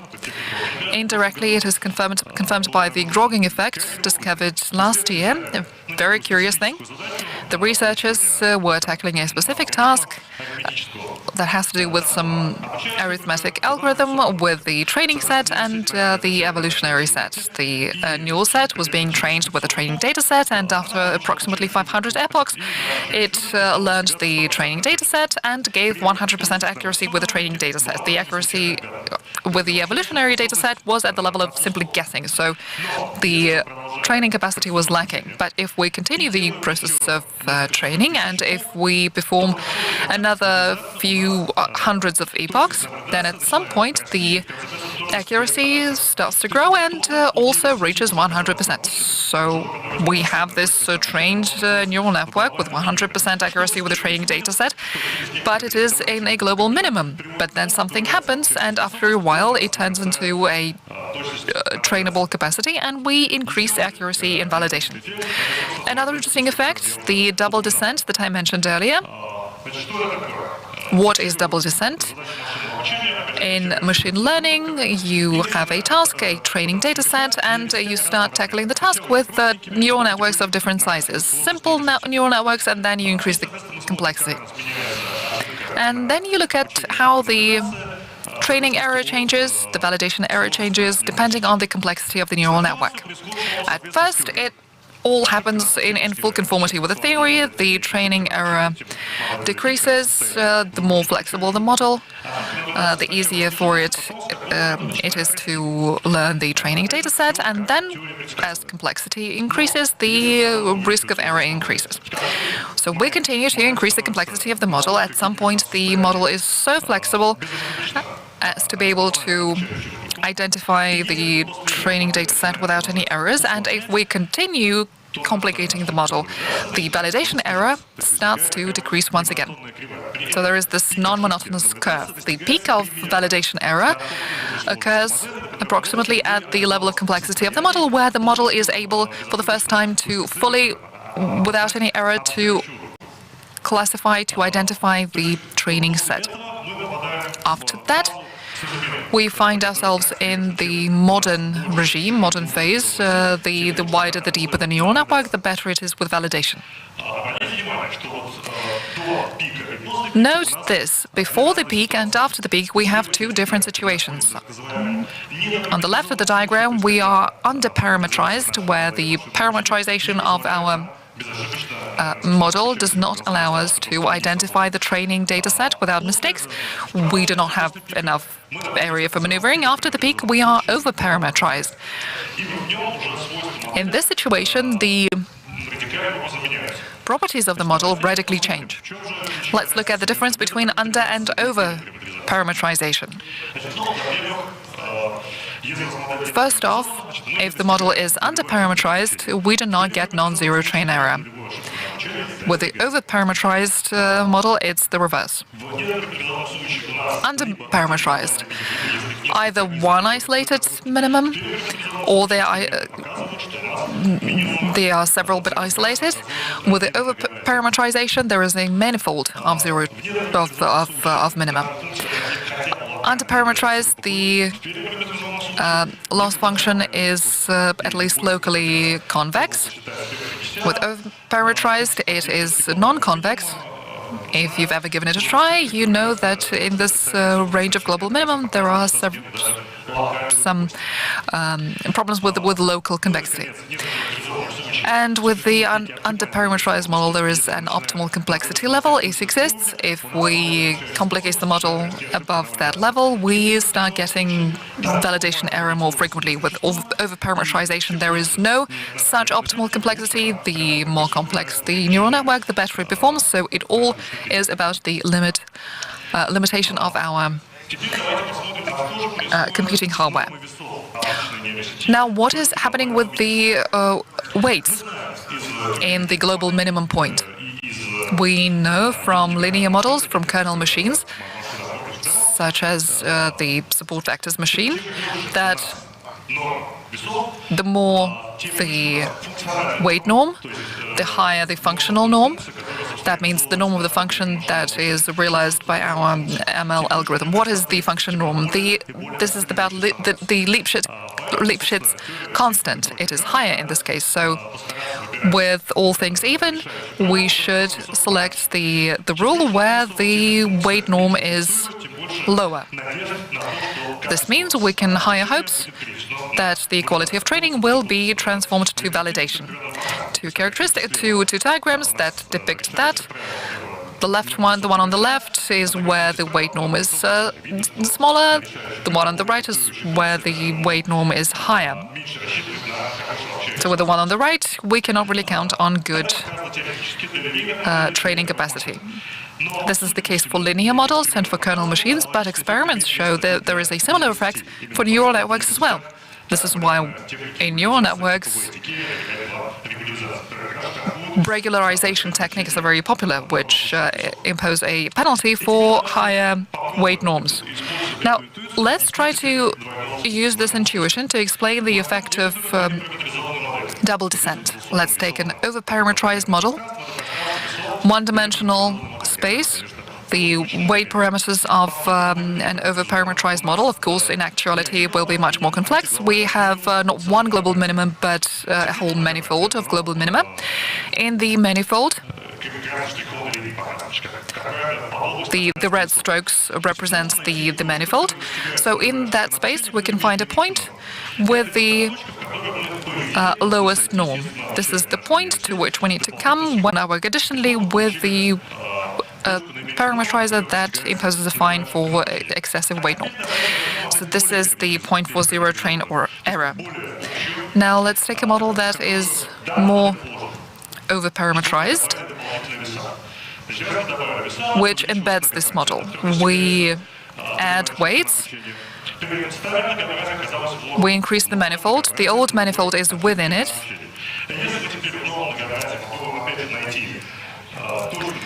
If in the new manifold we try to identify the point with the zero train error and minimal weight norm, we will see that the weight norm is smaller. You can see this geometrically. In the more complex model, the weight norm is not going to increase, but in actuality it will, in almost all cases, go down. Experiments show that precisely that is confirmed by practice. If we increase the number of weights by a factor of 10, the resulting weight norm could fall by a factor of 50. So the weight norm decreases. In a trained neural network, if we use additional regularization, NTK, the weight norm decreases in a wider and deeper neural network. This also means the functional norm of the resulting rule also falls and the training capacity increases. Back to the double descent. While our model is underparameterized, we get a certain quality. Even with the training, we have certain errors, even with a regression task. As we increase the complexity of the model, the error decreases, and at some point the model can identify the training data set accurately, but the weight norm is very, very high. The high weight norm means higher oscillation, and worse training capacity, the validation error is very high. If after that we continue increasing the complexity of our neural network, the norm of the resulting weights in the neural network starts to go down. There are more weights, but the sum norm is lower. There is less oscillation, and as a result, the generating capacity increases. The results with the training data sets start to transition to the validation set, to the evolution set. With the double descent, there is a certain intuition that helps us understand what is going on, that helps us understand that there is no contradiction to common sense. This is just a property of overparameterized models. The property is a bit counterintuitive. The more complex models have simpler decision-making rules. That is associated with regularization. In overparameterized models, regularization plays a different role, as opposed to classic regularization in classic ML algorithms. By adding a regularizer, we are not trying to prevent the achievement of the global minimum in our loss function with the training data set, like we do in classical models. The role is different. Among the diversity of weights that give zero loss function in the training data set, we need to identify the values that have additional benefits, that have, for example, the minimum norm. What are the types of regularization used in modern deep learning? Weight decay, L2 regularization, implicit regularization that is caused by stochastic gradient descent. Stochastic optimization methods. We are using stochastic optimizers to train our neural network, because such optimizers have some gradient descent noise, which prevents us from seeing clearly the relief of our optimized loss function. And surprisingly, as it is, it also results into the fact that we end up with the weight values that give pretty good training capacity. And normalization, different normalization techniques, batch normalization, weight normalization, they all result in large-scale variability, which additionally links the weight norms to the width of the global minimum. The latter is evidently responsible for the training capacity. In the community of deep learning scientists, there is this idea, not experimentally confirmed, but there are experiments nonetheless. Wider minimums have higher training capacity than narrower minimums. You can see that on the diagram. The black function has two global minima. One is wide, one is narrow.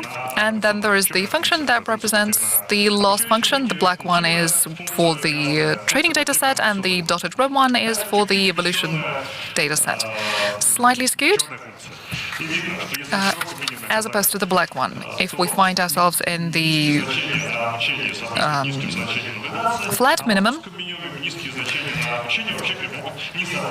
the low training values pretty much coincide with the lower evolution values, and that is the opposite of the case we see in sharp minimum.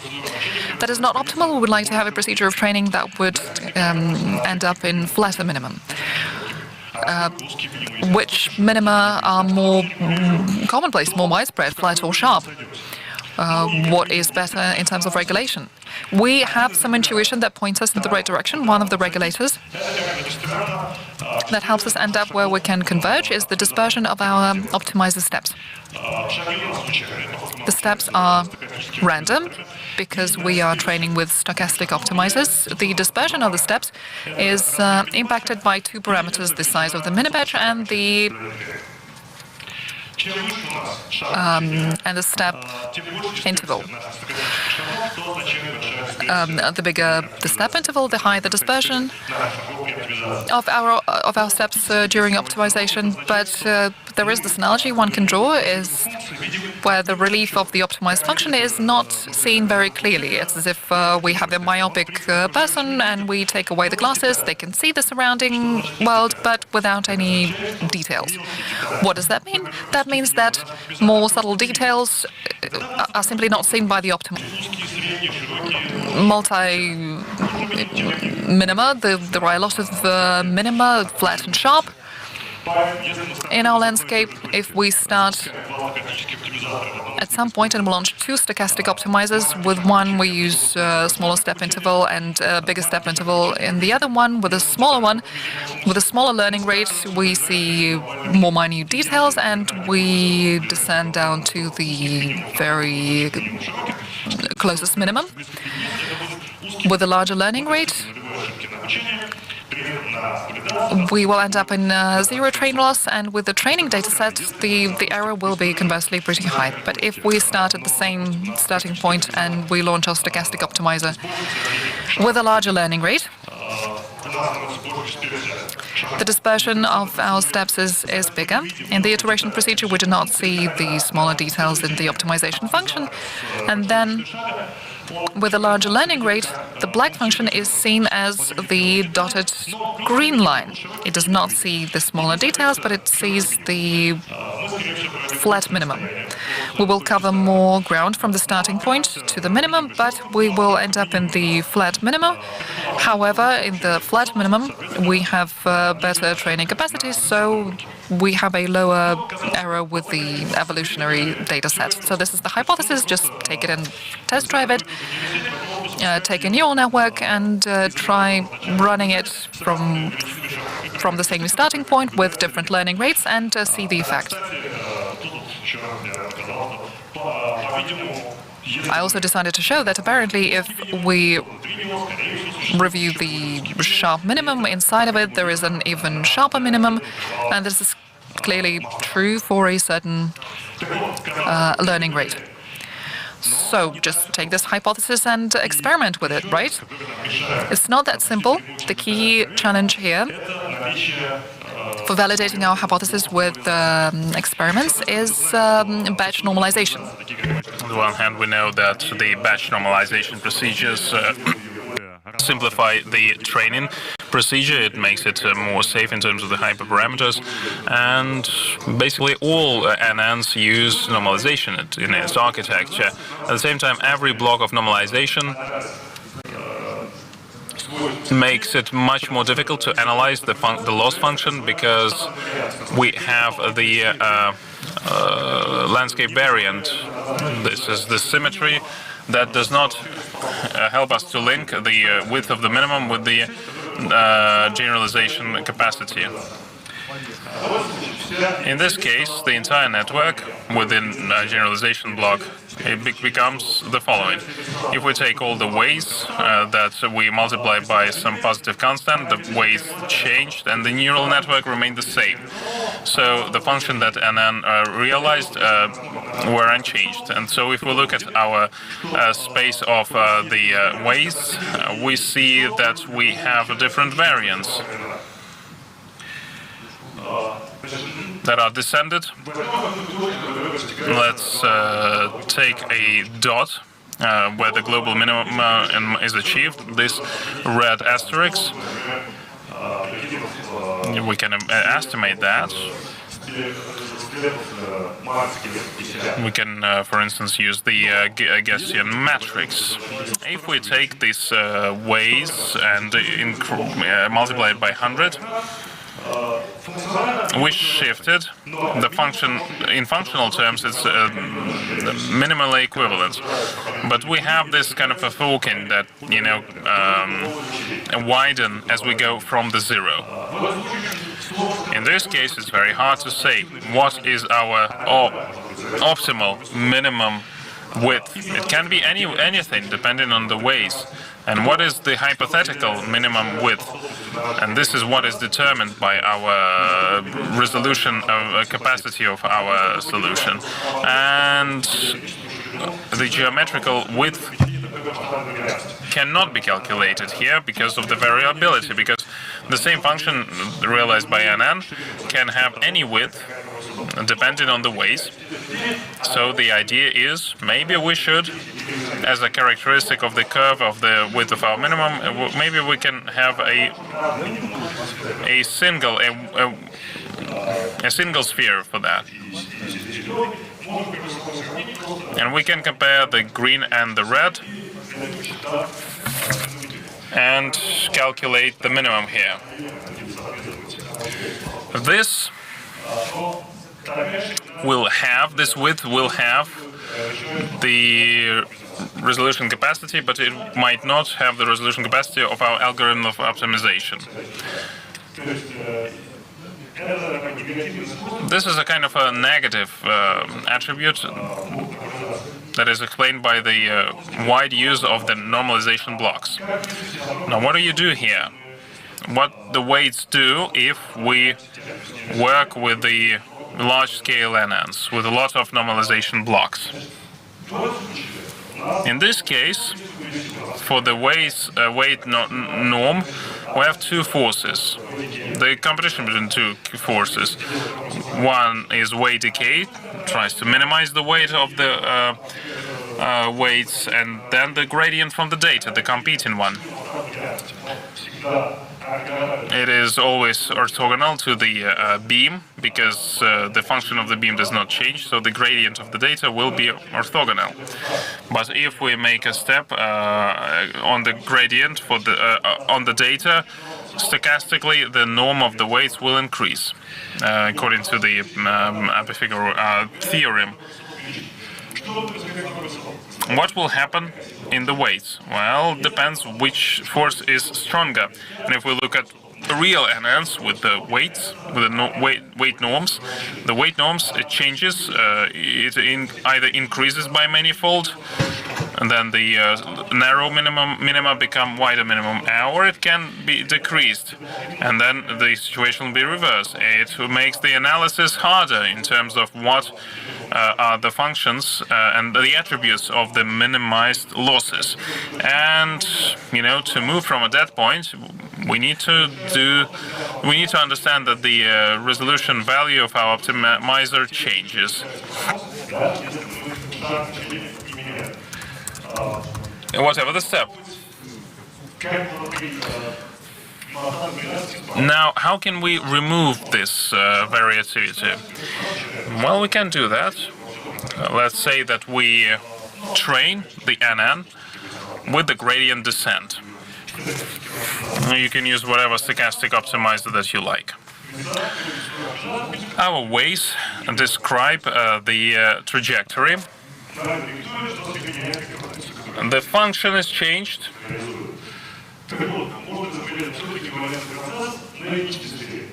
You can use the singular sphere. When we project the weights for the singular sphere, and we can do that because there is a match, and you can take a point to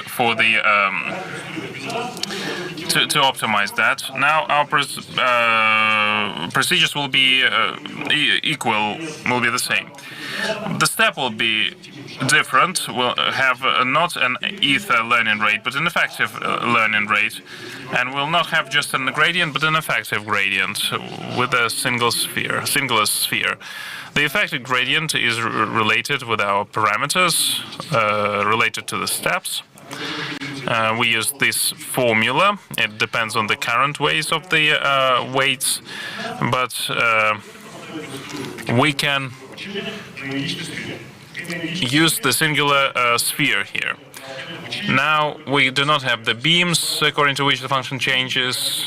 We remove these parasite symmetries that simplifies the training procedure, but makes the assessment of the landscape of our loss function much more difficult. And every time the step changes, the step value changes, and it depends on the current weights in Euclidean space. But let's look at the training procedure only on the singular sphere. And let's fix the step. We had a hypothesis that the length of the step determines the optimization step. And we can't have the situation when the narrow minimum will become a wide one, because we do not allow the weights to change.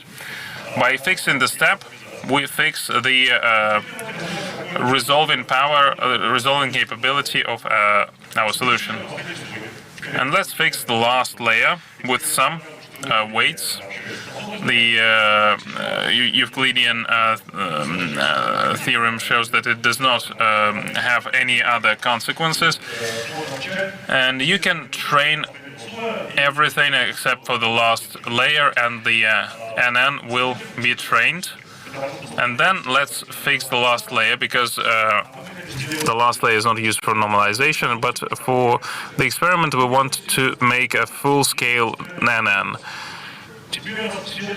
Then the network will be fully scalable in terms of the variance, and then we use the gradient descent. And for each gradient descent, we'll make a singular sphere, and we will train this NN with the same sample with different constant values in terms of the length of this step. The learning grid will be fixed, and the prefixed grids will be sent for the training, and then from the same point we will launch it with the same step, and we'll see what will happen, and we will remove the the data augmentation. As the experiment shows, it can be reversed back. All the experiments that I am going to show now can be done, but not in a filtered way. And here it is pretty clean. Now, what is our difference from a standard DNN? The standard DNN has a lot of hyperparameters that affect the outcome of the learning, and it's hard to understand their interconnection. We have the learning rate, we have the schedule, we have the weight decay coefficient, either higher or lower. We have the initialization scale. We can take a point, a dot with a lower dot and a higher dot, and we have data augmentation, and that leads to the following: our optimization function changes all the time, and the scale invariance is not 100%, but let's say 80% is has scale invariance. The other 20% does not have. But how do you understand what is the efficient learning rate? In our simplified DNN, we removed all the hyperparameters except for the learning rate.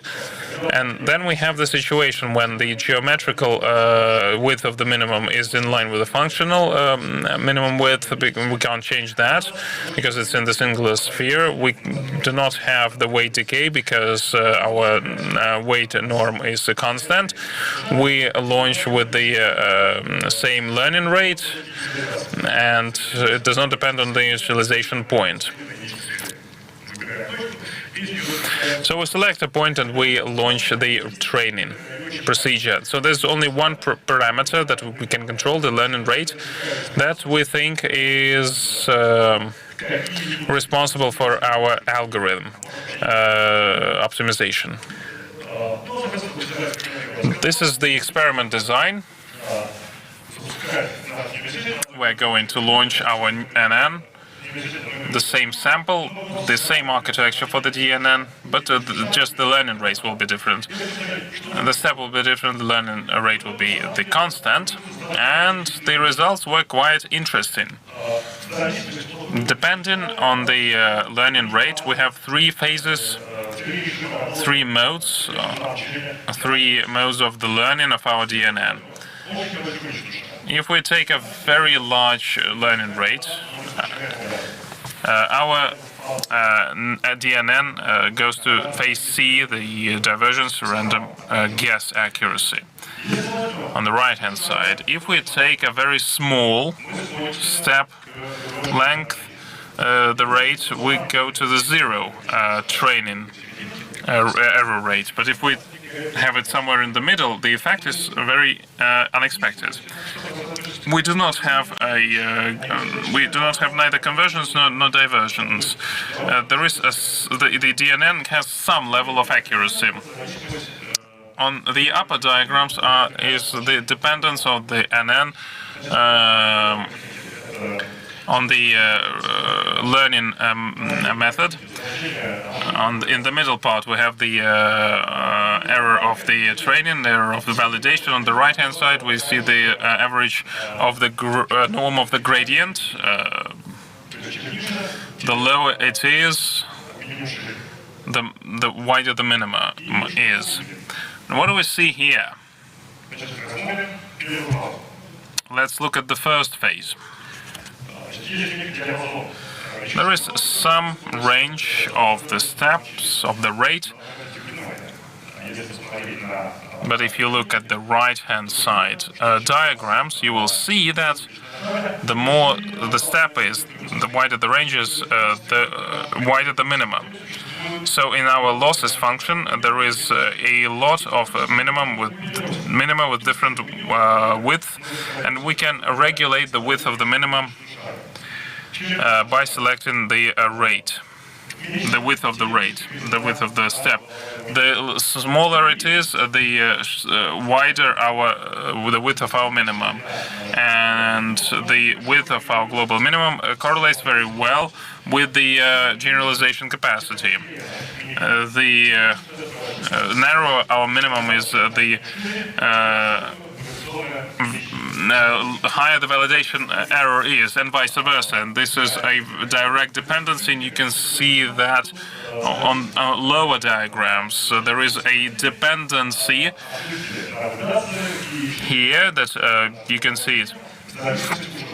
And it depends on the step, on the rate, on the learning rate, and we see the good dependency. So yes, you have to train with the larger rate, with a larger learning rate, learning step, so that there are no narrow minimum. And another effect is that we have gone our way through the initialization point to another point, and the step is smaller. At the same time, the global minimum is 100% for the training, and that tells us the following. That tells us that there are many more narrow minima than the wide ones. If we increase the rate, at some point we will be able to converge to a widest minimum that we have in our landscape of losses. But so maybe we should increase the step. But if we increase the step too much, the rate too much, we go from the diversion state to equilibrium state when our DNN is working as kind of a semi-usual mode. This is the second phase. You can see it that there is no convergence here. There's no convergence to the 100% in terms of the accuracy of the training.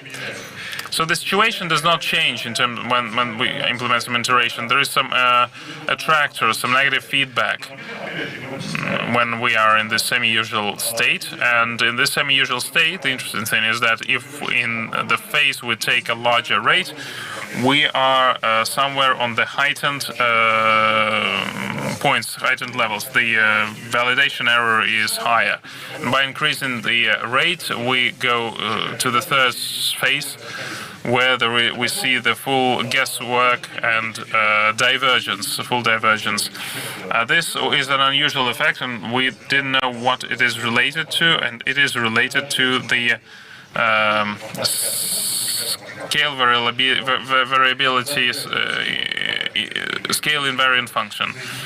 And if we use gradient descent, if the step width, if we have some conversions there on the global minimum, and if the more parameters we have, we're going to be stabilized on some value of the losses function. This is the function attribute. Why it is important? All the learning algorithms for DNNs are based on optimization methods, and they are focused on minimization of the convex function. And basically, it would be great to develop a new optimization method that would be tailored to the fact that we have to optimize the functions, and the functions that are not convex on the local level and that have different width, global width, and in this landscape of the functions of the losses, we need to find the widest minimum. That's the goal. And given that, we have to develop new methods. Now, in conclusion, is that the current DNNs are very over-parameterized, that are counterintuitive, have counterintuitive properties, and that means that we need a new intuition, maybe. The larger models contain more simple solutions. This is counterintuitive, but I hope that I was able to explain to you why it should not be regarded as such. The normalization techniques that we currently use is the training procedure, but they complicate the study of the training loss landscape. And the loss landscape function has a lot of features, and you have to discover that, to explore them, to develop a more efficient training that will help us to find the widest minimum, because in this minima, our generalization capacity will be better. Thank you, Dmitry. Thank you very much. And what of the DNN effects is the most interesting, the most promising for you? Well, I think all of them are promising, but I think the most promising is the Crokin effect that showed for the first time that even when DNN has 100% accuracy in terms of the training, some processes continue to happen, and we do not stop the training procedure. We just give 100-fold more time for the training. As for the DNN, you said that we need practical experts and we need new practices there. Does that mean that we do not need theory? No, we do need theory. The theory just has to be more tailored for the practice. Yeah, well, theory is a kind of a food for thought here, right? Yeah, absolutely. Yeah, Dmitry is going to leave us, and next year we're expecting you to deliver some good news for us. Thank you very much. Internet is the basic venue for the communication, and it is not bad. However, many oftentimes users face some toxic content. For example, the chatbots that are trained based on commentaries and text from the network can have a too standardized response, and this will lead to negative reaction of the users. And usually people are talking based on emotions, and if you block the offensive phrases, it will lead to more aggression. Selecting and recognizing these words and expressions, so defensive words and expression, and replacing them with better words without losing the sense is a relevant topic. And Alexander Panchenko from the Center of AI Technologies of Skoltech will talk more about that. Hello.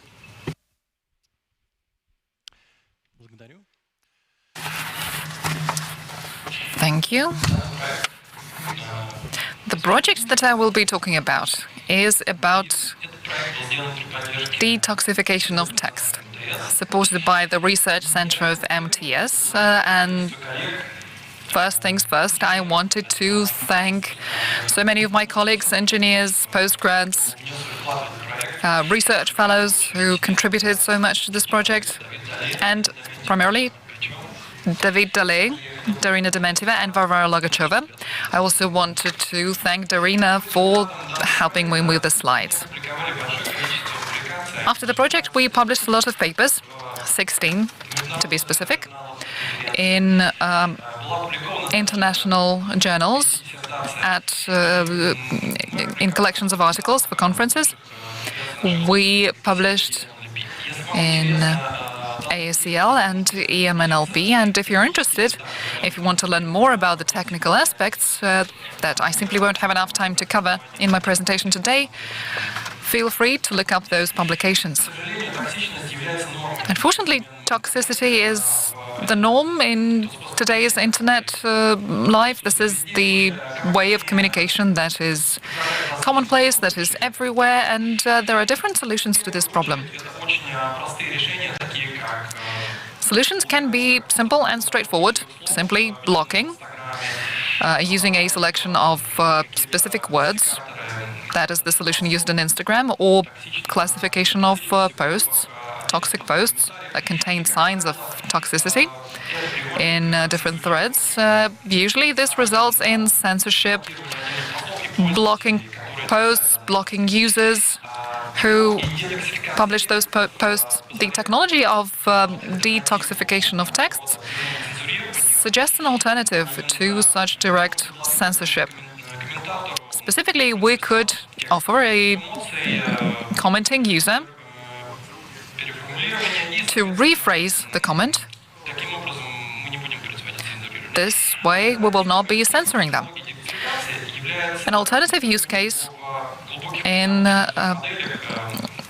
detoxification is using it in AI/ML models such as GPT, generating text.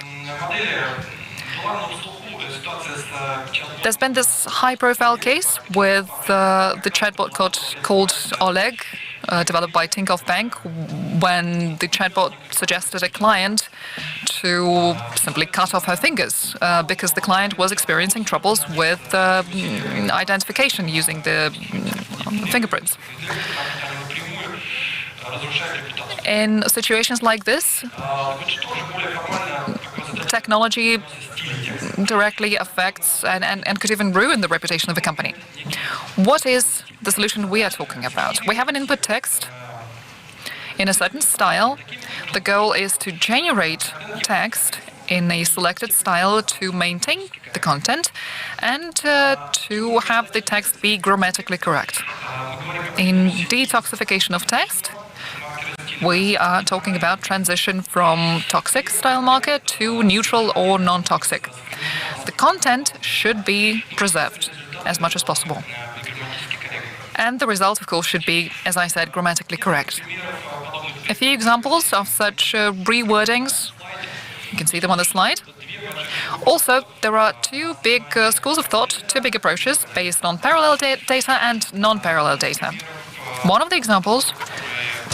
of the approaches suggested in literature is called delete, retrieve, generate.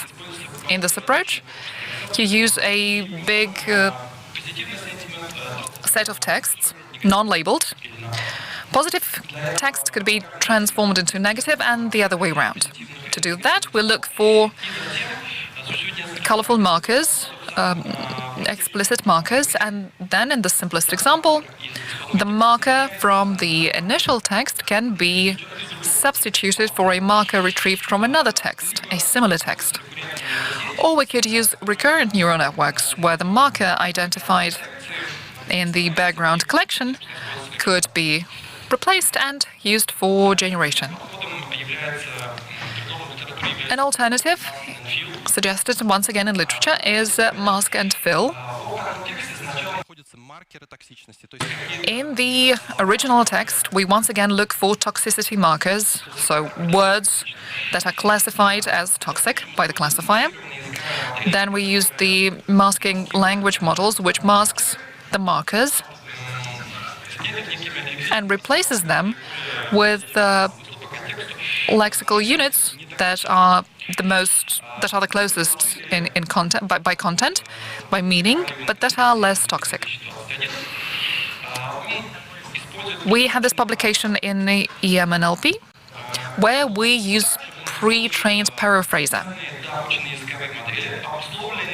We use special additionally trained models trained to simulate a specific style. This is different from previous approaches. It does not perform targeted replacements, but it rather rephrases the entire sentence. It then re-ranks the results of its work depending on the toxicity or the non-toxicity of the resulting tokens. This is an interesting approach because it does not require a parallel collection of texts, and also with the majority of approaches suggested in literature, as opposed to them, we're not using parallel collection. The reason is simple. Some types, some sets are simply not that easily accessible. Sec-to-sec approach is another good example where you take a text and you rephrase it from one language into the other. It would seem natural to just use it for rephrasing the text, for making the text non-toxic. We can use a lot of pre-trained neural networks, GPT, but to perform this task, so seemingly we have the toolkit, but previously we did not have parallel collections of text that we could use for pre-training our models. Two collections that we had, the Bible dataset and the GYAFC dataset. The Bible dataset is the biggest collection of texts in terms of language coverage, but the sheer number of languages that it covers. And in this case, we can have different versions of the Bible in English, for example, in Old English. We could convert that to modern English. The GYAFC dataset translates a non-formal utterance into a more formal one. So what we had available were big collections of texts, which were labeled by tonality and toxicity, but which were not parallel. In the Para-Detox article that was presented in May this year in Dublin at the ACL conference, we say that we have developed this technology which helps easily and cheaply create parallel collections of texts, parallel corpuses.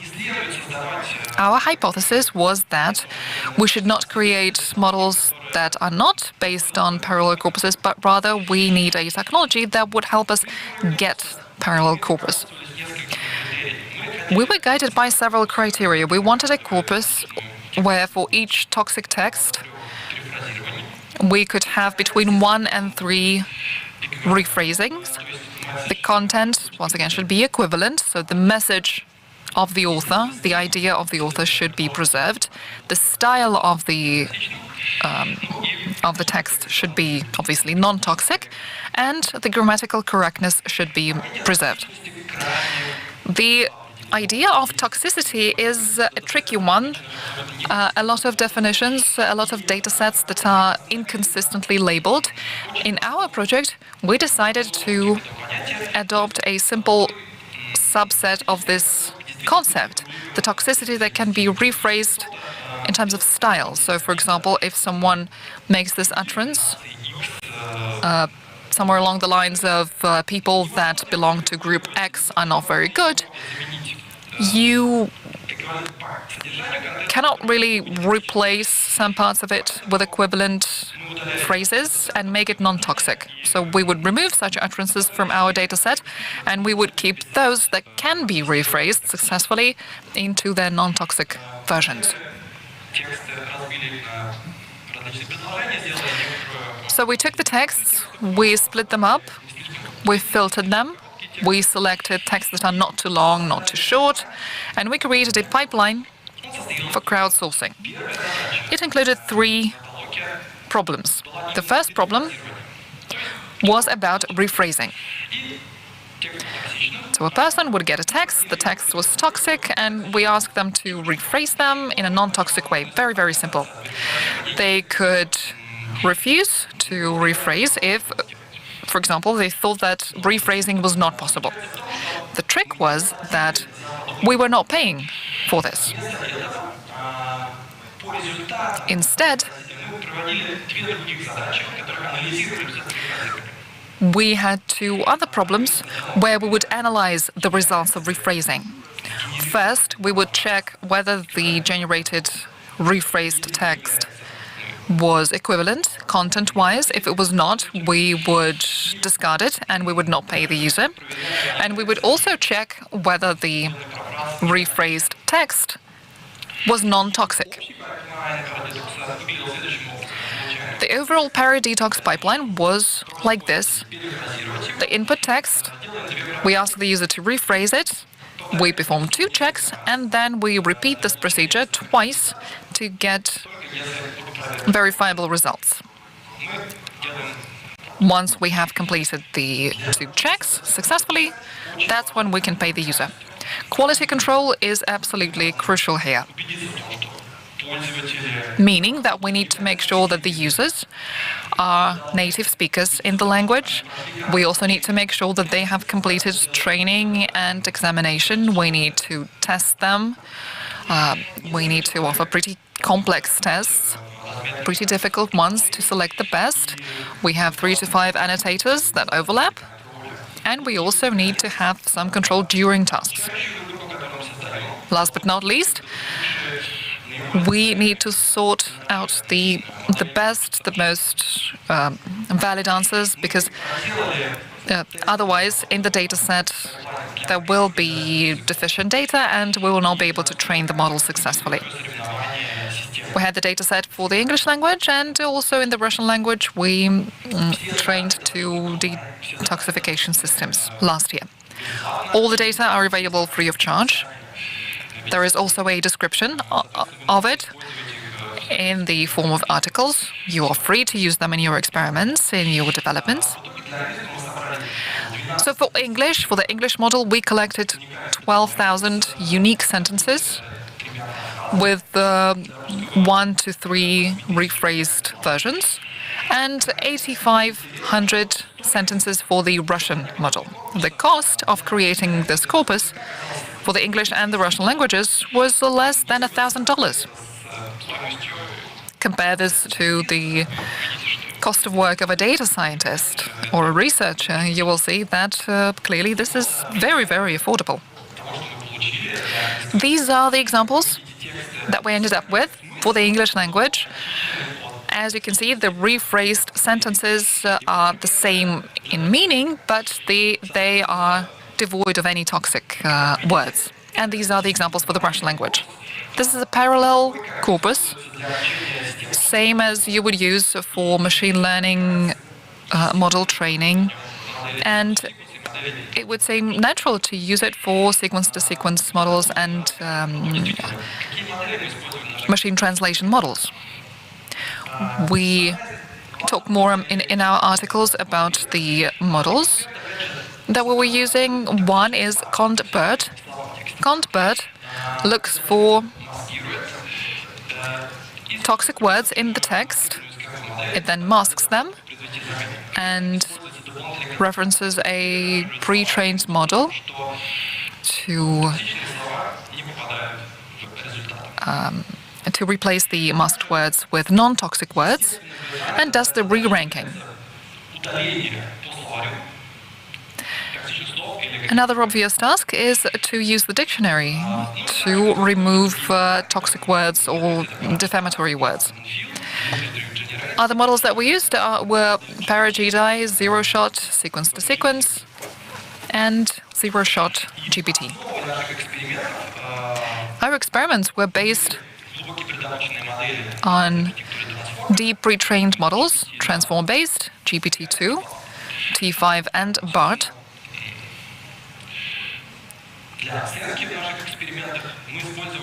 For assessments in our experiments, we used several metrics. The first metric was the style transfer accuracy, second, content similarity, and the other two are fluency and grammar correctness. All the metrics were put together in a score, the joint score, representing the overall quality. We used the same set of metrics for the Russian language.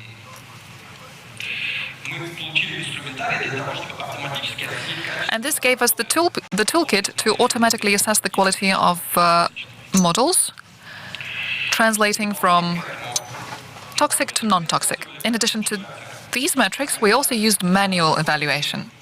Namely, we used, once again, crowdsourcing to assess all three criteria: non-toxicity, style equivalence, and grammatical correctness,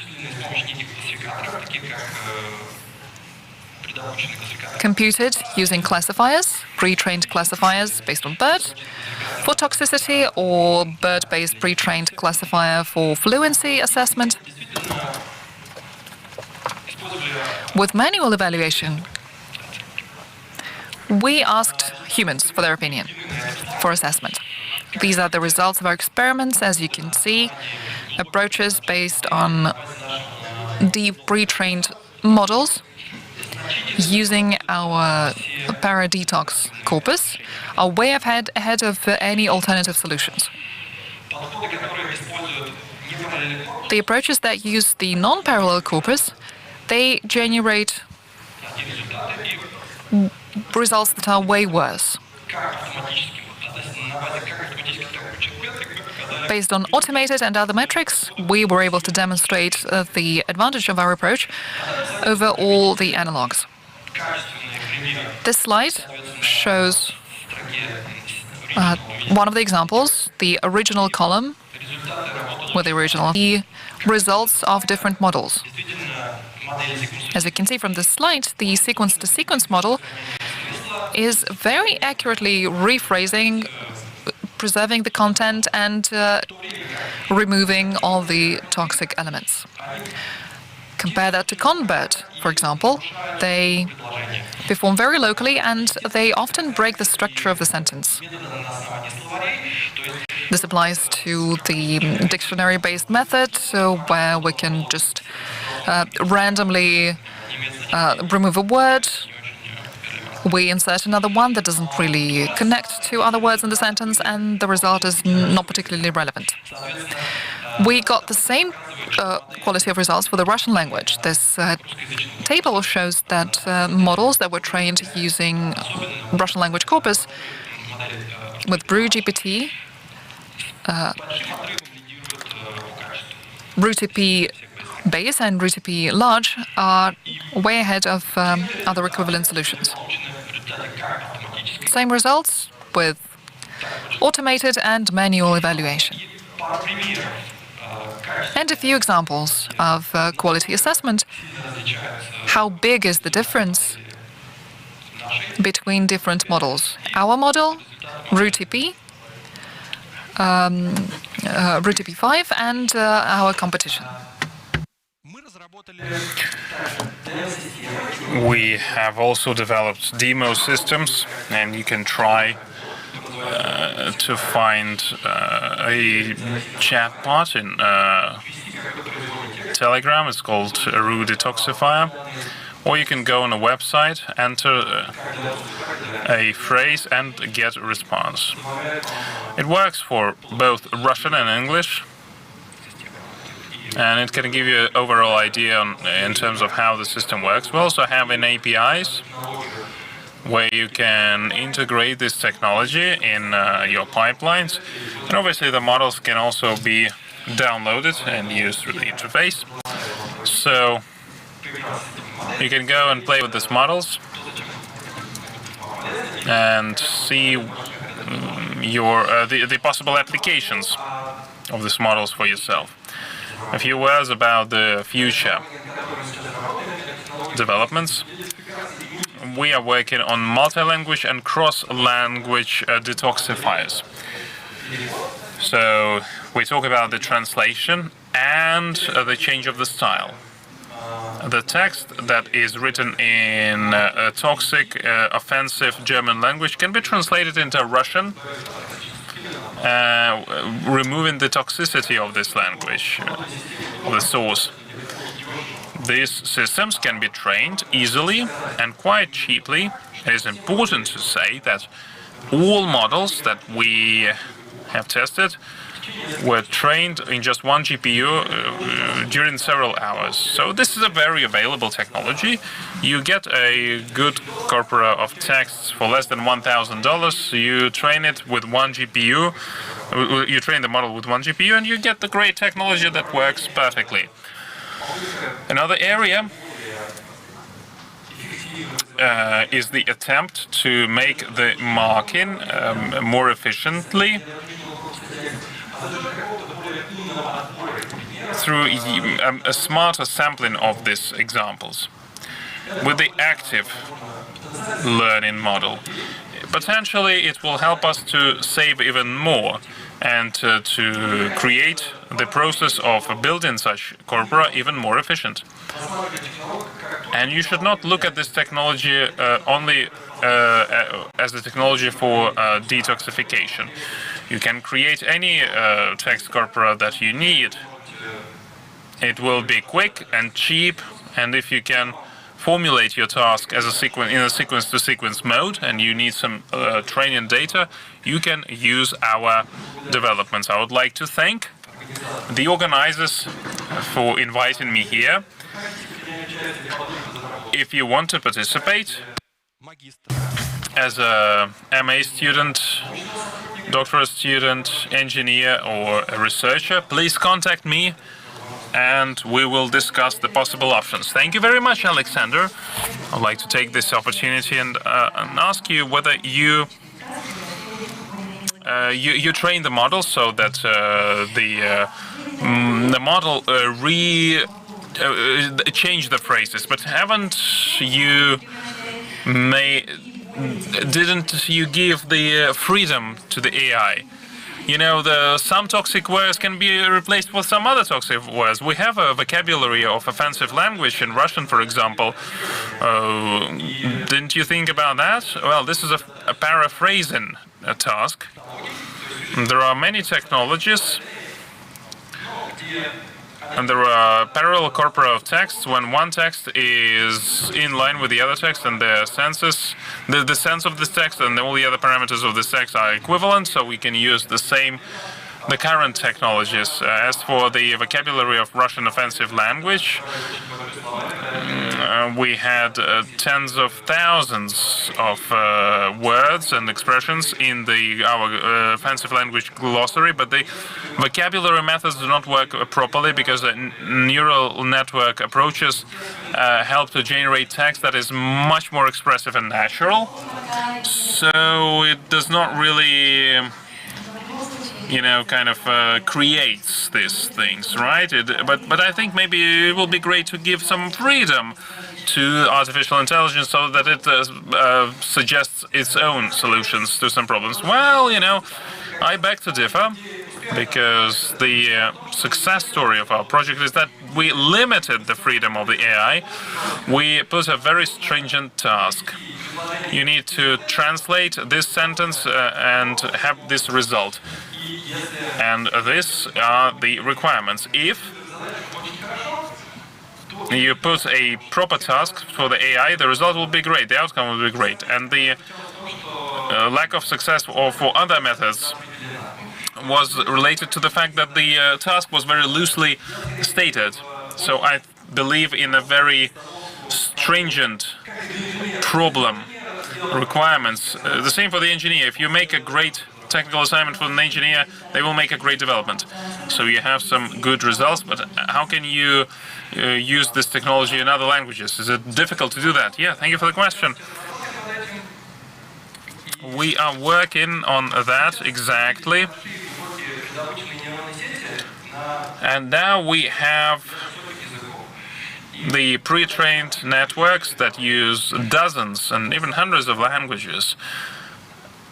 So using these models, we will be able to diversify the model without the use of a lot of parallel data. This is a very promising area, and those who are interested, please contact me and we'll work together. Yes, that's great. Thank you very much. And you seemingly have a lot of work to do still. But great results, great achievements. Thank you. Okay, and now the keynote speeches, keynote presentations are completed. And next, but that does not mean that's all, short talks, research in these AI centers developments will be very relevant for those who are interested in AI. They say that these are the dreamers who move the world. Many researchers are dreaming about super capabilities, the possibility of forecast the properties of materials and instance and different materials, and do not work without knowing that. I would like to invite Alexander Shapeyev. Alexander works in computer technologies to resolve tasks with large arrays of data in Skoltech. Alexander is going to talk about artificial intelligence for modeling of new materials. Hello, my name is Alexander Shapeyev. I am I'm associate professor in Skoltech and the modeling of materials. Now, the first question that you might have: why do we need modeling of materials at all? And the first answer to this question is that the modeling of the materials is something that replaces the experiment. Now, why it can do that? You can see it on the slide. You have the cost of the computation, the speed of the computation, and how it was changing in the last 100 years. And we can see that it increased by 16 times. And in 70s, it was enough to calculate some simple structures and the features of the flying machines, and by 2000s it was enough to make some computational experiments to create materials. So this threshold was achieved. The computer experiments became 1,000,000 times cheaper, and it is now used to replace materials in experiments. The second question is, if we develop a material on a computer, we want to check it instantly on a computer. Because when we develop a material,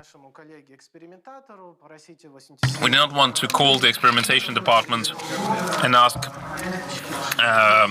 them to fit in their experimentation schedule to check whether our theory is correct or not. We would love to have the result of the experiment in seconds.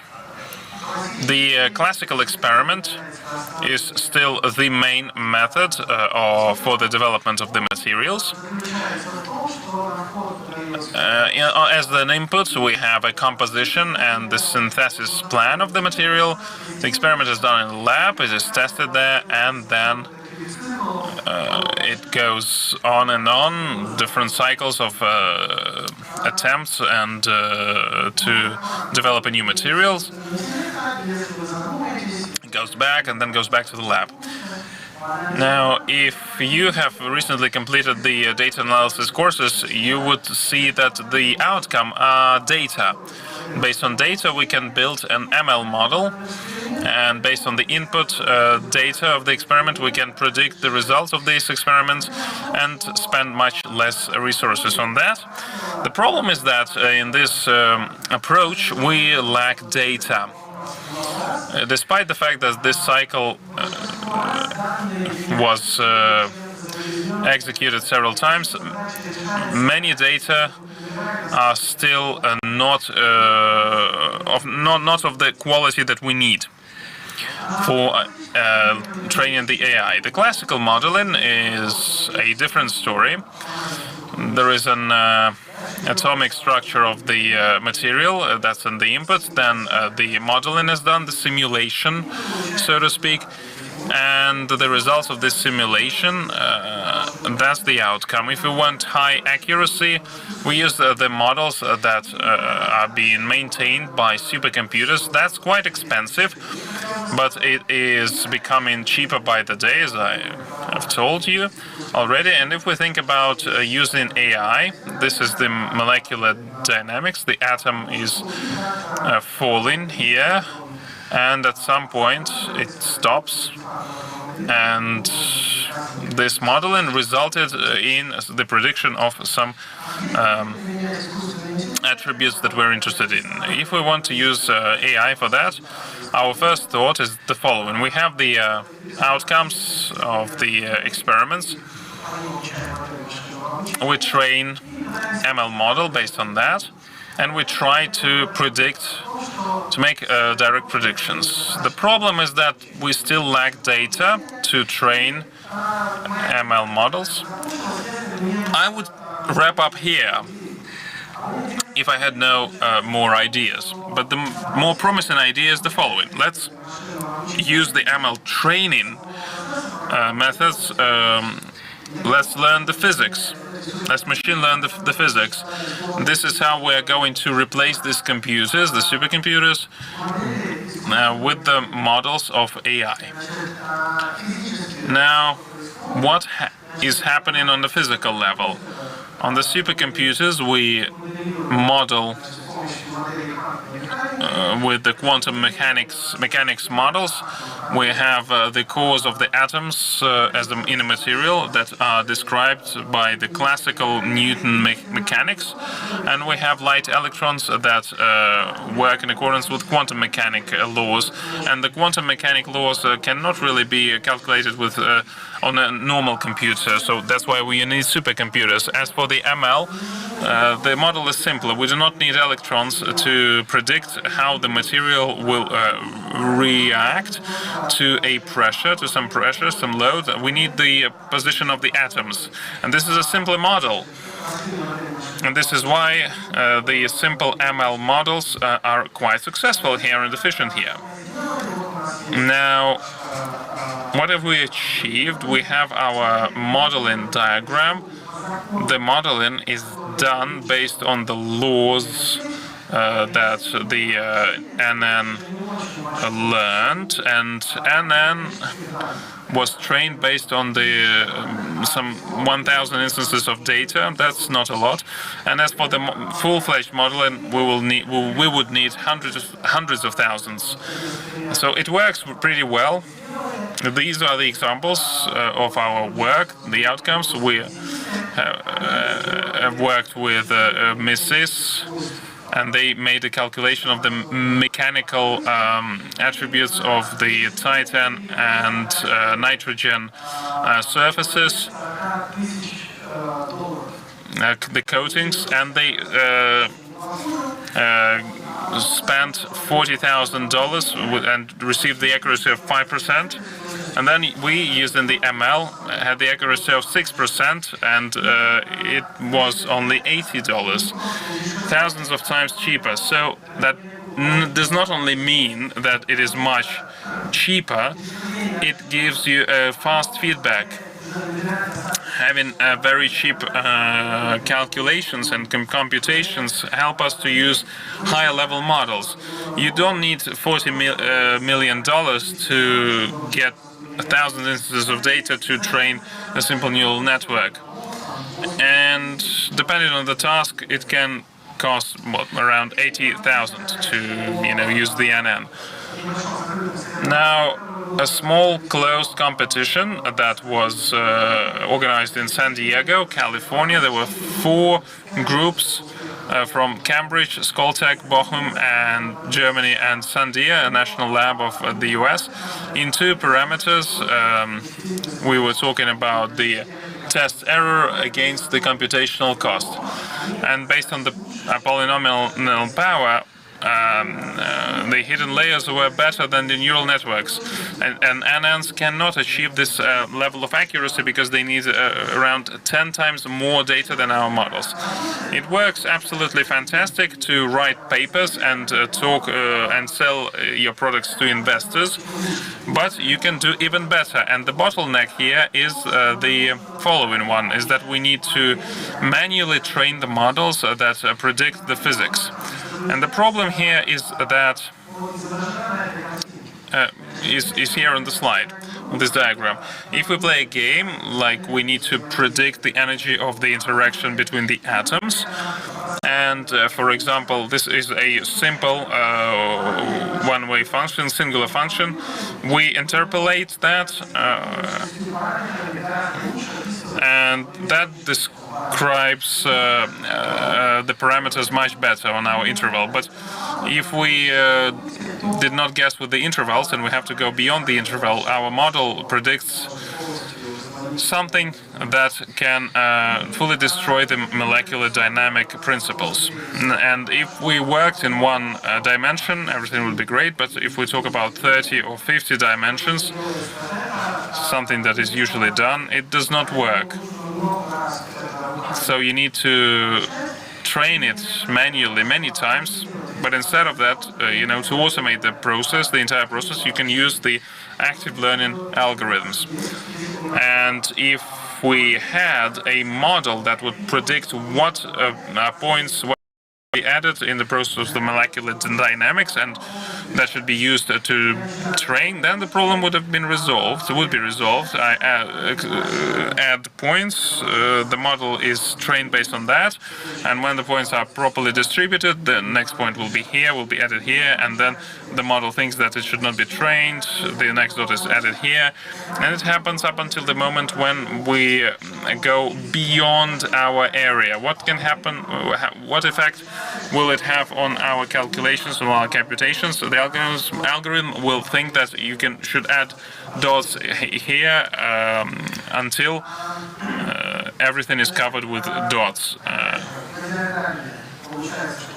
On the diagram, that means that we replaced the manual computation with some algorithm that is resolving it like that, and this is how the method looks like. This algorithm cannot decide what configuration to use for the training, the configurations of the atoms, but it receives the configuration from our molecular dynamics. It decides whether it needs to be described with quantum mechanics, and if needed, it trains the NN. If not, it makes the predictions. And this is how we get the properties. In practice, it works like that. We have some extrapolation threshold. It's there is a magical number from 1 till 10. You can select when this extrapolation error will be much more than the cost error, and we can continue that infinitely. And if we were doing the direct modeling, our costs will be growing on a linear basis, and we would not be able to use big data with the molecular dynamics. Now, how it works in real case examples, we used it in many projects. I'm showing you the lithium phase diagram. It is used by those who develop materials to determine for which conditions, and I'm talking about the pressure and the temperature here, we have the sustainable phases. We have 2 crystallic lithium phases and 1 liquid lithium phase. This is all done by an AI-based system. Each point is long molecular dynamics, roughly 1,000 steps. We retrieve data from molecular dynamics, and we build the areas where different phases can be sustainable.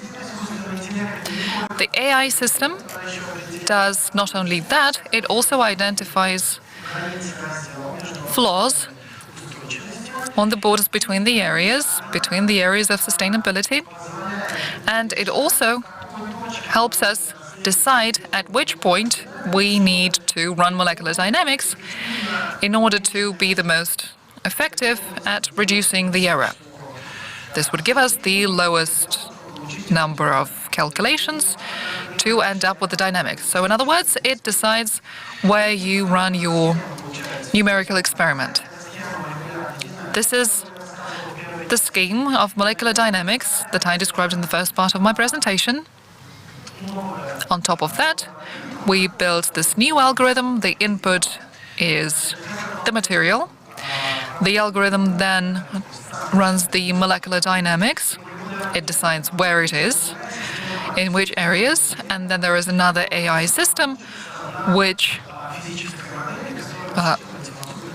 trains itself and is then computed in supercomputers.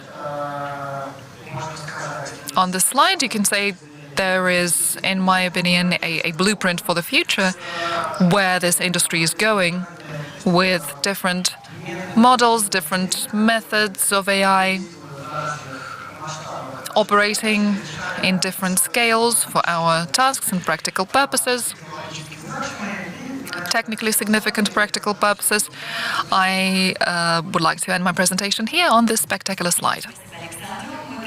Thank you, Alexander. We will continue with another difficult topic: computing singular values, impacting different properties of neural networks. Control over them can reduce unnecessary, undesired effects in training. I hope you will learn something useful for yourselves from our next speaker, Maxim Rakhuba,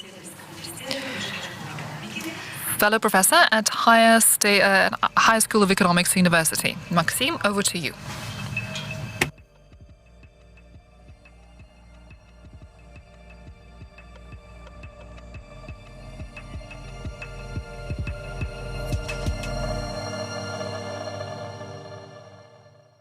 Всем добрый день. Меня зовут Максим Рахуба. Я являюсь Hello everyone, my name is Maxim Rahuba. I'm associate professor at HSE University, and today I would like to describe the project we had with NUX in 2022, where we are developing a new framework for effective control over singular values in computational in concurrent layers, convolutional layers.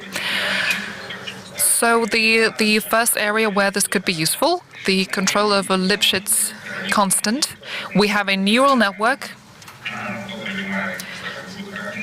The input is an image, and then it runs a classification of it. The LNN in the top formula stands for the Lipschitz constant. If we are limiting the Lipschitz constant during training, say, the resulting neural network can have a better generalization capacity. It could be worse, though, if the Lipschitz constant is too limited, but it can also have a positive impact on the robustness against adversarial attacks. For example, if we add perturbance to the image, in theory, the neural network will be able to process it as something completely different, even though visually we understand that this is the same image. If the Lipschitz constant is not too big, with small perturbance at the input, the output should not have a lot of perturbance either. Now let's have a look at the connection between singular values and Lipschitz constant. Let's assume in the neural network there is this composition of simple functions, affine transformations, and small nonlinearities like ReLU. We can now use the known property for the Lipschitz constant of a neural network. The Lipschitz constant of a function composition is upper bound by the product of Lipschitz constants. As a result, thanks to the composition of small functions in the neural network, the resulting Lipschitz constant is limited by the product of the Lipschitz constant of nonlinearities and then the Lipschitz constant of affine transformations. And now let's look at the Lipschitz constant of nonlinearities. If we are using this widely used ReLU nonlinearity of an NN, the Lipschitz constant is limited by 1. Now let's move on to the transformation of omega x plus b. That's how you write fully connected neural network layers. If W has additional structure, the convolutional layers can also be represented like this. We see that the norm of Wx plus b minus Wx minus b is simple. The bias vector is reducing. And so this expression is equal to W by the difference between W and B. And that is the dominant singular value. That is the connection between the Lipschitz constant and the singular values of layers. Now let's look at the matrix of W in the case of convolutional networks. We have a convolution operation. We have an image in blue and a filter 3 by 3. We also have zero padding around the image with blank squares.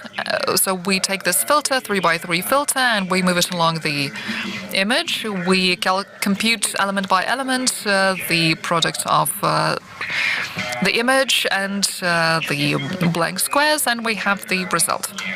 Same goes for periodic convolutions.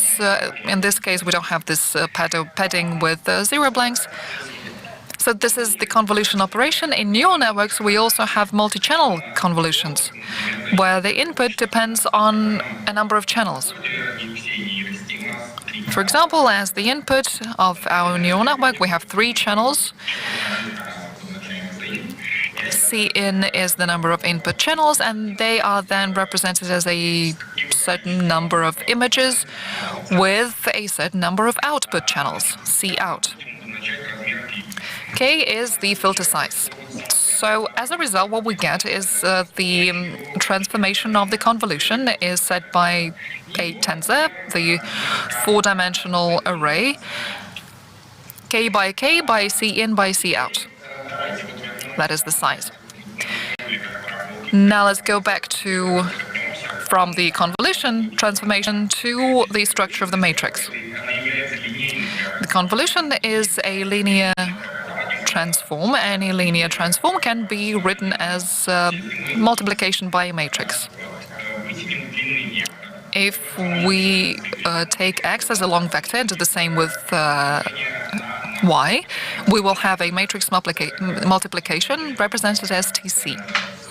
TC is the convolution tensor. That matrix will have the size of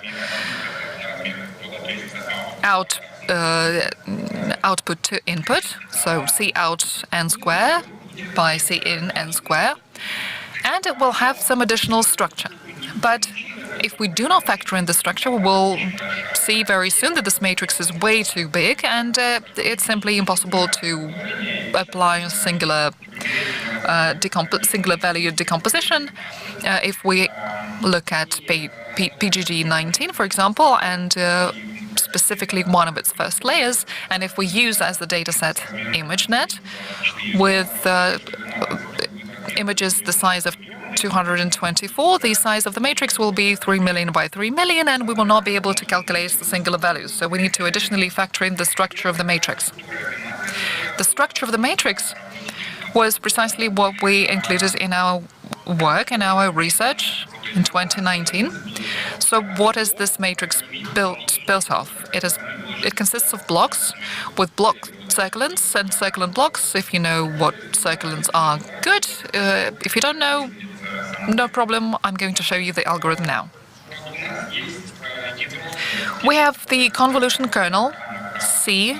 The size is K by C by C. So C in equals C out. That's the assumption. What we do first, we increase the size of the kernel. We pad it with zeros so that the kernel could be the size of n by C by C. Next, we take the increased kernel. We apply discrete Fourier transform in the first two modes. It's simply done with the FFT function, fast Fourier transform.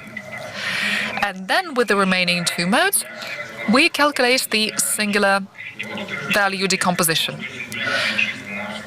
We conclude that the singular values in our matrix will coincide with the combination of singular values in the matrix that are in the last two modes in the kernel, where we did the Fourier transform.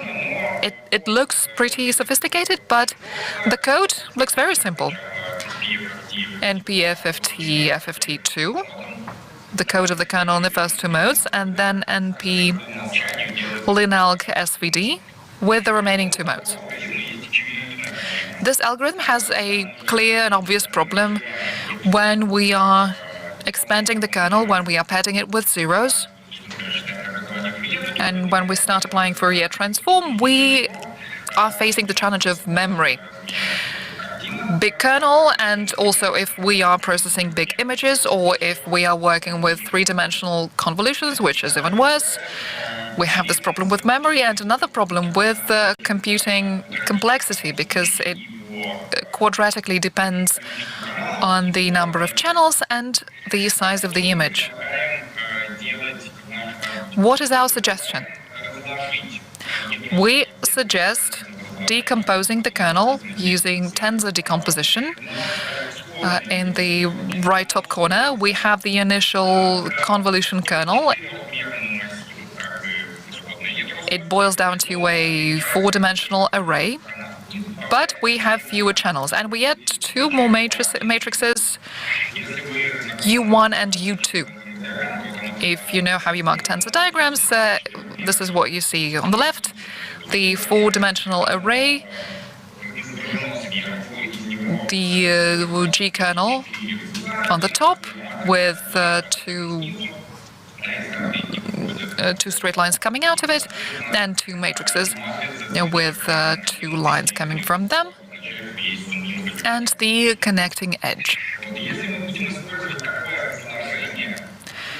If we use this decomposition of the convolution kernel, and if we additionally require orthogonality of the matrix U1 and U2, as you see in the theorem, we will be able to show that non-zero singular values of the TC matrix will coincide with the non-zero singular values of the matrix built on the smaller sized G kernel. So we are decreasing the complexity of the convolution kernel.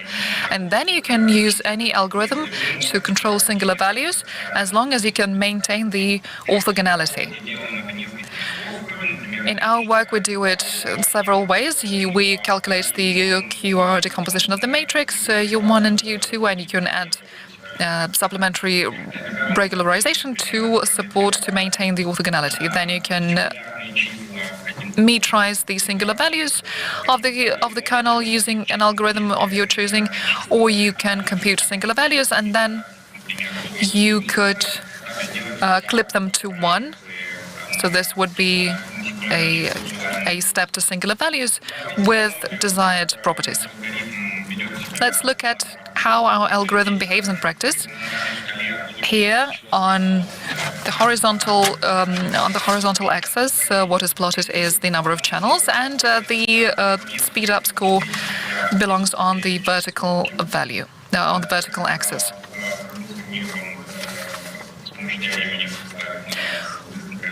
We use the fast Fourier transform, and we represent different ranks in practice. What our experience showed is that it's best to divide the ranks by 2, 3, or 4. What we used in our experiments, if you look at the line that represents division by 3, the speed up of singular values is between 7 to 15 times the speed up.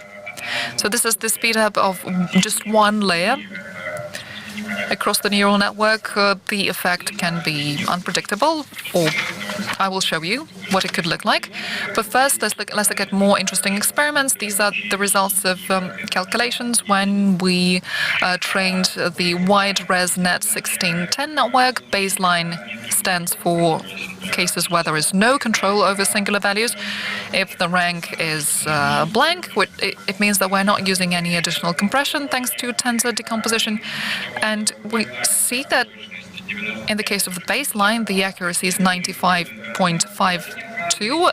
But if we add tensor decomposition with the 256 rank, the compression will be higher, but the accuracy will go down. Now let's try to control singular values. If we clip them to 2, what we get is the accuracy goes up. Other metrics related to reliability and robustness, AAC, auto attack, and CFRC also went up.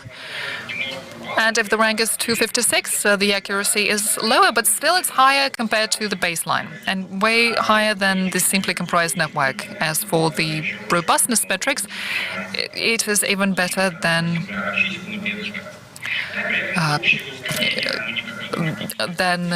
networks that control singular values but without compression. So this is the so we looked at the effect for a single layer and the network. Next was the experiment on VGG19. We also evaluated auto attacks, CFRC accuracy, and expected calibration error. The blue lines are where we're not using any additional control over singular values, and the orange lines is what we get thanks to accurate control over singular values and their clipping, as on the previous slide. The green one is when we also add decomposition. So the accuracy is higher than when we take the baseline or simple compression. To sum up, what we're offering is a framework based on tensor decomposition, a framework that takes advantage of the fact that neural networks contain an excessive amount of parameters. They are over-parameterized. Tensor decomposition helps us reduce the number of parameters on one hand, but on the other hand, you can also benefit from it to increase the efficiency and reduce the consumed memory when controlling singular values. And on top of that, you can use different methods. Just don't apply them to the initial convolution kernel, but rather the four-dimensional array. That's it for me. Thank you for your attention. Thank you, Maxim. I am sure your developments, your progressive experiments will be very useful for applied purposes. But without further ado, our next presenter, neural networks are actively used to tackle tasks related to structured data and image processing. We can get higher accuracy if we apply specific models of machine learning. This is precisely the topic of our next presenter, Dmitry Devyatkin, Associate Fellow Professor at Ivanikov Institute for System Programming of the Russian Academy of Sciences.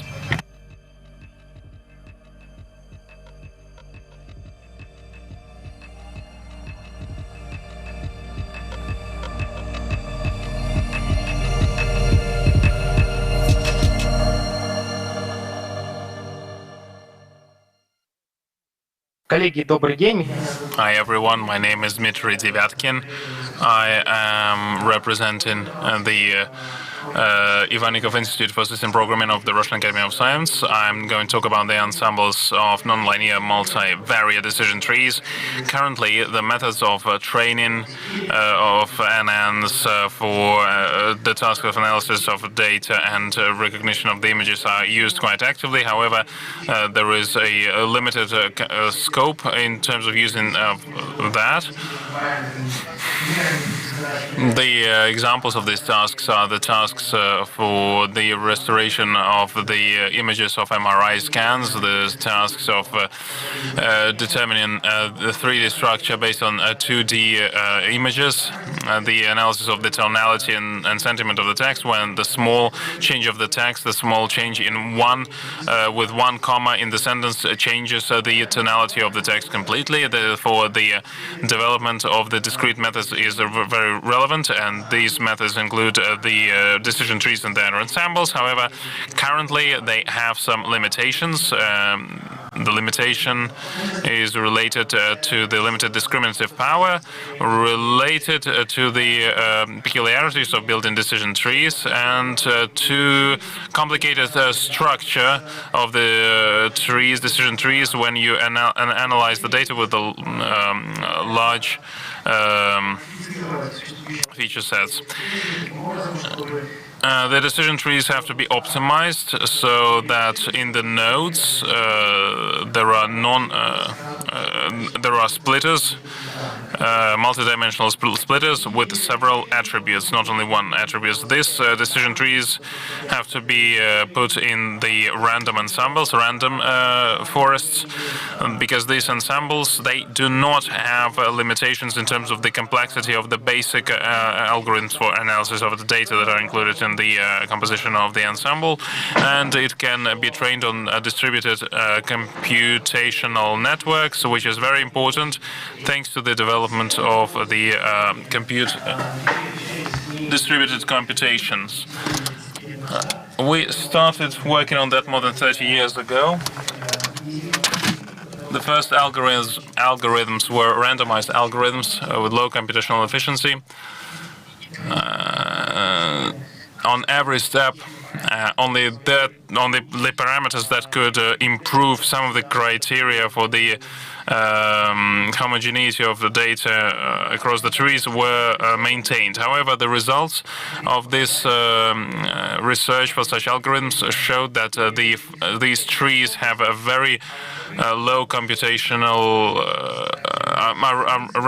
have a very low computational efficiency, and they cannot have low generalization capacity, and they cannot be trained with large arrays of data. Building random forests help to drive up the interest towards this area, because the theory that underpins this method shows that the complexity of the basic algorithms does not influence the error of the entire ensemble, but the correlation of the margins of separate trees influence that. And based on these two areas of research, we can make the conclusion that the promising algorithm for building of the trees with linear and non-linear splitters can be used, and we should maximize the ensemble margin and minimize the margin correlation. And at the same time, we should use the greedy training algorithms to promote the decorrelation of the margins as part of the ensemble, for the trees as part of the ensemble. Moreover, the criteria on the heterogeneity of data were looked at. We looked at the generalization capacity of the trees, and it was determined that the margin affect the accuracy generalization, and the users of the algorithms should create these criteria themselves. An important factor that improves the generalization for the trees is the margin between the data in the upper parts of the decision trees. As part of the scientific effort to build the trees with linear and non-linear splitters, in the last several years, a couple of dozens of papers were published. However, they did not meet the criteria that I talked about on the last slide. So either the margin is not optimized, or you cannot set a criteria about the homogeneity of data. Moreover, in many algorithms, the loss functions are quite difficult to be optimized. They cannot be used to train large volumes of data with large volumes of data. Many of the algorithms are not greedy as well, which is not great to use that in the random forests. Therefore, this is still relevant. The goal of this paper is to develop the method of training forests with oblique and kernel splitters based on all of the criteria I have mentioned before. The suggested algorithm on the higher level replicates the CART algorithm on the high level.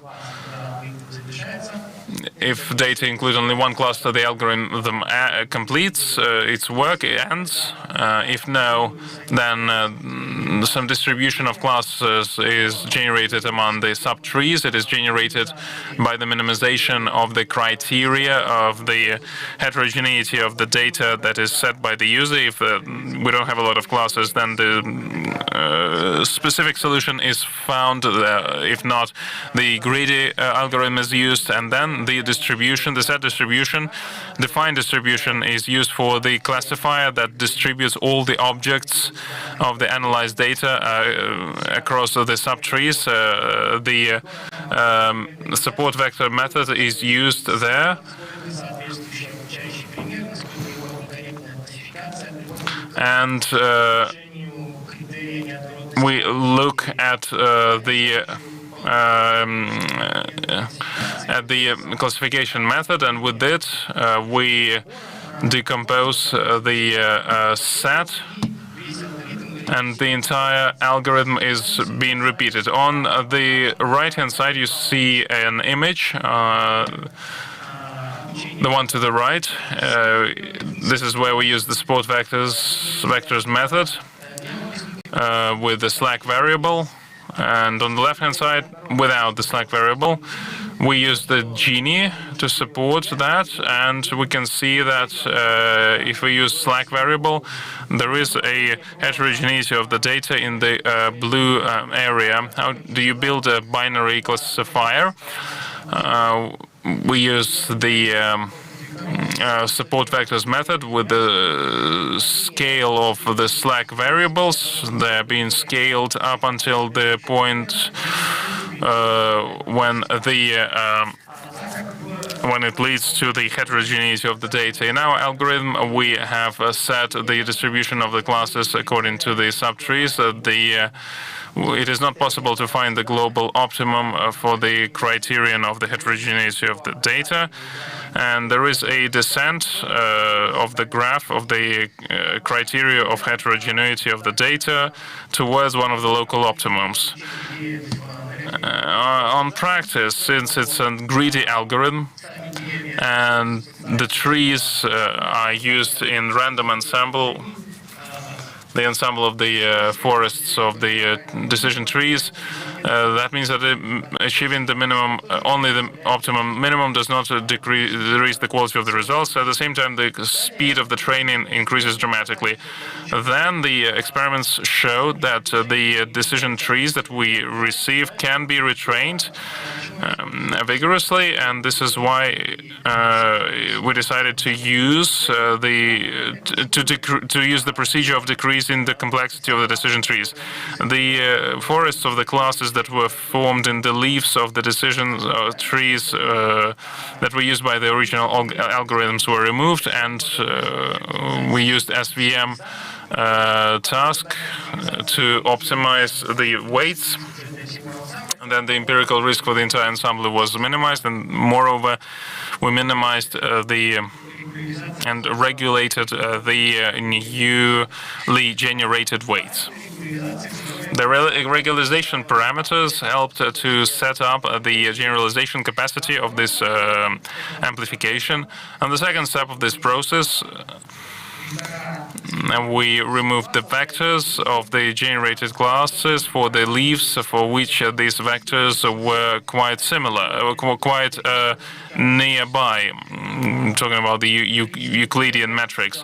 The number of leaves in the trees decreased and their height decreased, and therefore the decision power of the trees of the ensembles and forests improved.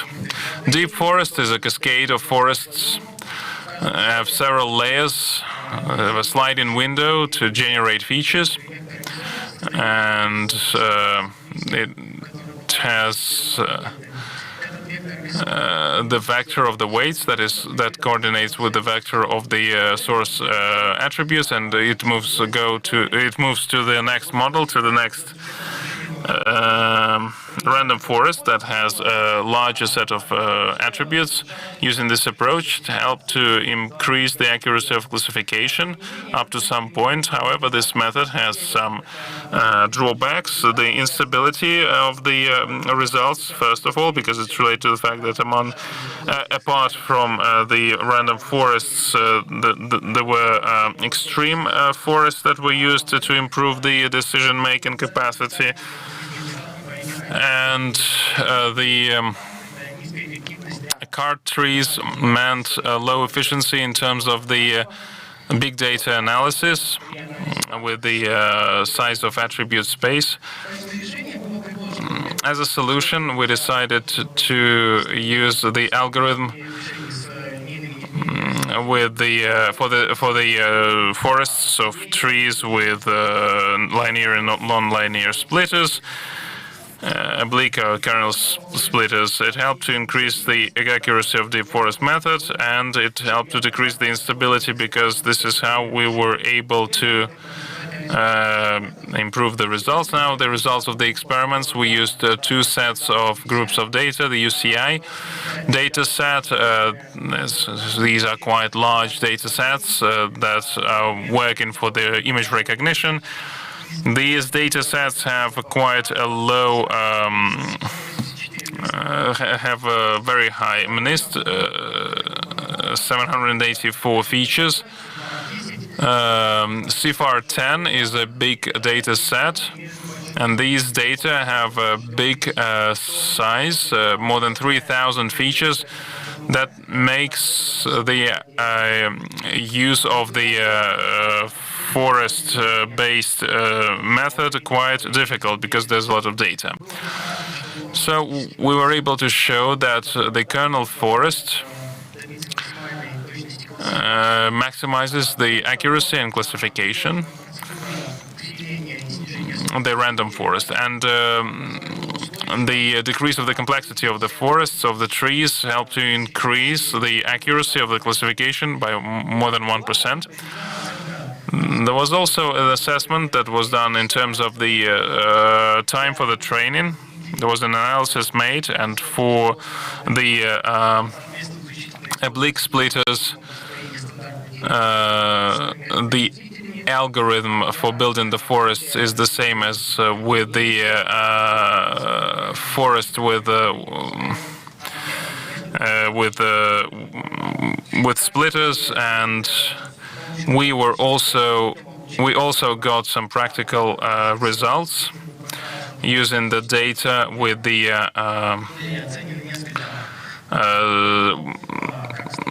size of attribute space. We used the suggested method and the classical decision forest method. We showed that there was a theoretical linear assessment and estimation, that resulted from that. And apart from the methods of building the decision trees that we were comparing with, they have a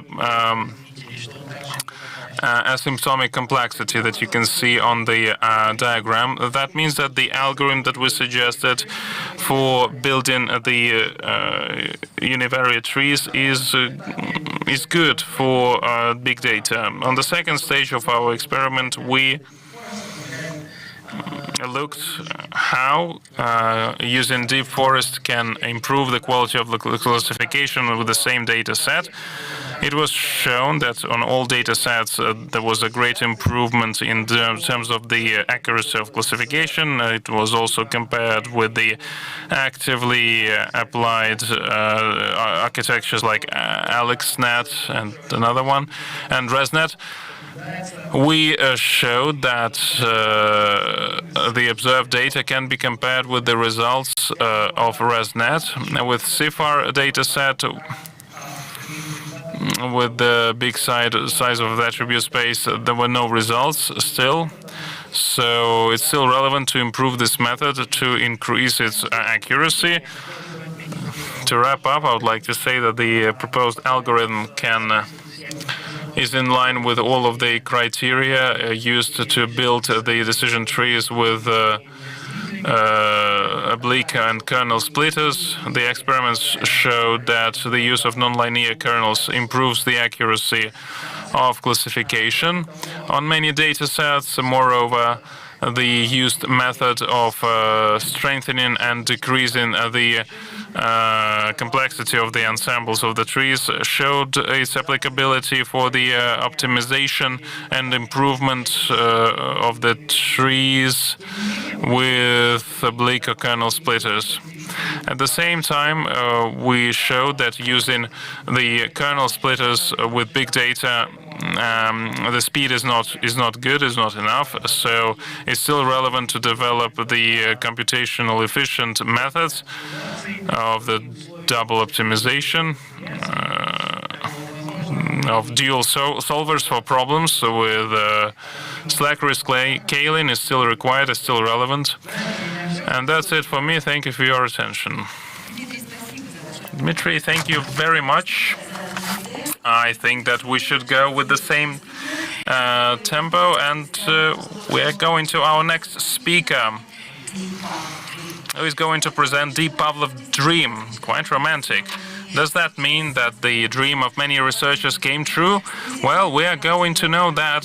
The deputy head of the lab for neural systems and deep learning of MIPT, Danila Kornev, is going to present the Deep Pavlov Dream. Ladies and gentlemen, it is a great honor for me to present this material on AI Journey 2022. Last year, in AI Journey 2021, I talked about the Deep Pavlov Dream journey, going from NLP models to the development methods used for AI that can talk. And today I'm going to talk about our next big step in robotics, in our that we developed in our lab under MIPT. Now, why? Why do we need AI assistants? Many can think that assistants started from Siri on iPhone. The idea is that the computer can augment the capabilities of human brain were first voiced in 19th century. Then Sber and Bush published an article in USA Scientific of 1945 that supported this idea. Then the agency of the prospective development under the Defense Department of Defense of the U.S. Were publishing the papers on that in 50s and 60s. But then Xerox PARC was created in Palo Alto in the 70s, and this idea started to be actively developed. The personal computer called Alto was developed, and the visual interface was developed for it. What you see is what you get, type of interface. What you type is how it is going to look like. The icons and the desktop and the windows were created there, and this was the moment where the open user interface was created. In 1981, IBM delivered IBM PC, and then there were some clones of IBM PC-like computers. Although Xerox were not able to develop this with Alto, it produced the Xerox Star computer in 1981. The commercial success was enjoyed by Apple, and then those who developed PCs based on Windows 95. And it is the appearance of the open architecture of the hardware and of the software led to the great leap forward of our entire industry until today.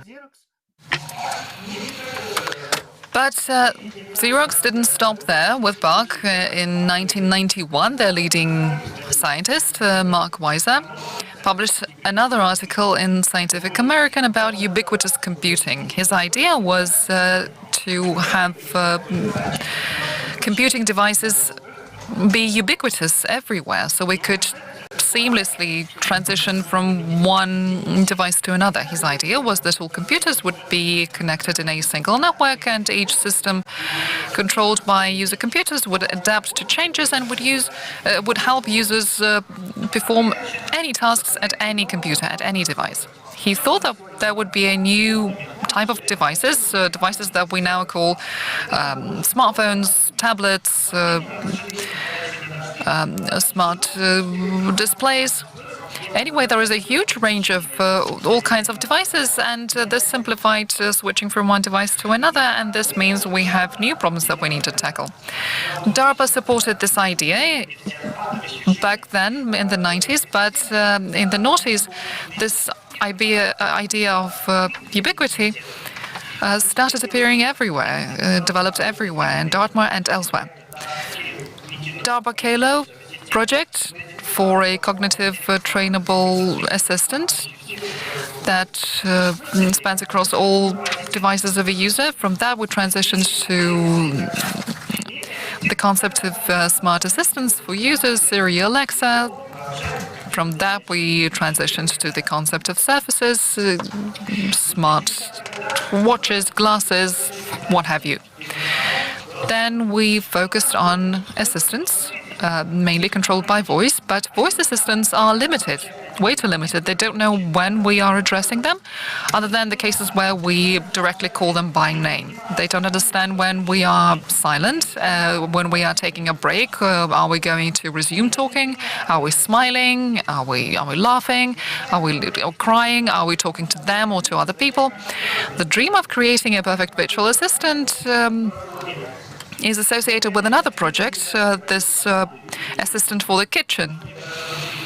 But zeros and ones are simply not enough at the moment. We need more complex interfaces. 99.9% of AI assistants problematic has not been solved. At Deep Pavlov, between 2017 and 2021, we've been working on personal assistants that can talk, that can be controlled by voice. We learned through the Alexa Prize Challenge how to perfect our algorithms. The challenge is for the best of the best among all universities and research teams. The goal is for the robot, for the assistant, to maintain a conversation for at least 20 minutes and get an average rating of at least 4 out of 5. This is very ambitious, very difficult. When we participated, the winning team got the result of 3.8 out of 5. But the length of the conversation was only 7 minutes. In 2021, last year, when we once again participated in the competition and we were once again in the semifinals, the winning team from Czech got the score of 3.28, but the length of the conversation was bigger. We participated in other conferences, AI conferences, and presented Deep Pavlov in 2020. After participating in Alexa Prize, we realized how big the problem is faced by those who would like to create an AI assistant. And we developed this vision of how to build the stack of all the necessary technology. In the summer of 2020, we started our work, and at the end of 2021, we launched the first version of our open platform, Deep Pavlov Dream, the system that allows any company in the world to build their own assistant on a par with Amazon or Google assistants. Deep Pavlov Dream incorporates our Deep Pavlov library and allows creating assistants of Alexa or Lisa grade assistants. For that, we created our own engine, and by now we have had almost 500,000 downloads of that version. We have almost 6,000 stars on GitHub. The core of our platform, Deep Pavlov Dream, manages more than 60 servers, and according to our estimates, we could grow to 100,000 requests per second. Our NLP models are used in the US, mainly in production, in the cloud by Amazon and Google, and in Russia, the most demand is among educational institutions and in Yandex Cloud. We're happy to say that we have built a system that helps create abstraction on top of various solutions and that helps users perform their tasks thanks to talking AI. One of the biggest innovations we created is a Deep Pavlov Dream Builder, where you can build, similar to Lego builders, your own assistants.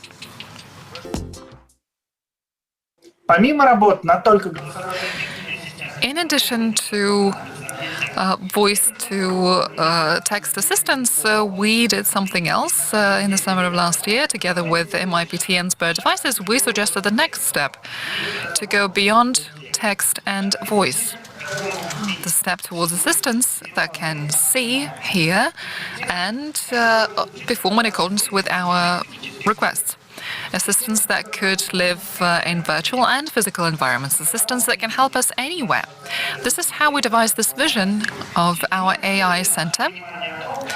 And this is where we expanded our vision of assistants. Adding the robot scheme on top of it could look like just a small square, but it's much more than that. We focused on new applied research, and we incorporated the work of other labs on the platform of MIPT in our work. Among those developments are emotional artificial intelligence, because the robot needs to be able to recognize human emotions and be emotional itself. The personalization, the robot should identify the user.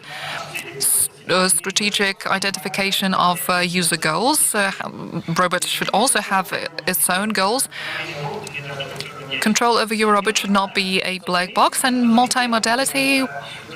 This is where the assistant has the body of a robot, can recognize the environment, human emotions, manipulate objects in the physical world, etc. A couple of examples, what we did over the past year. First is the integration of our Dream Assistant with the STRL robotics of the Center of Cognitive Modeling that is working on the platform of MIPT. This can perform various commands. It can open doors,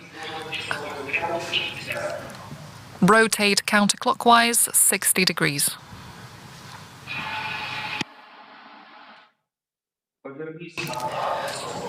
Rotate to the right 40 degrees.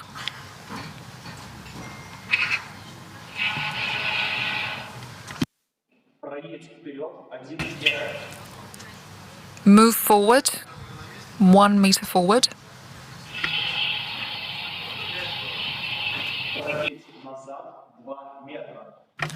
Move 2 meters back.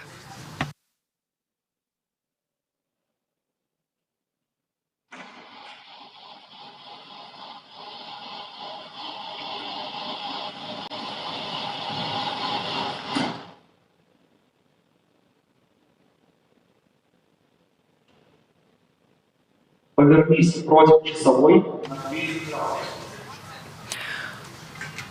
Rotate 200 degrees counterclockwise.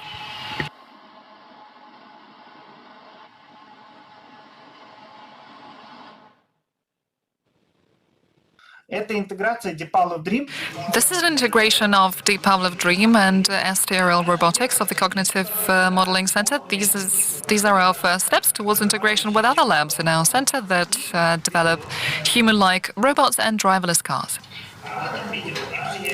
In this video, we are showing our assistant within Minecraft. Minecraft is a virtual environment where the robot cannot harm humans in any way, in any situation. So we can safely simulate a robot interaction with humans. This is where the human is training the robot how to build a Stonehenge, and then we tell the robot to build a Stonehenge in an empty field. If we scale it up to more complex virtual environments, this is basically the approach of digital twins.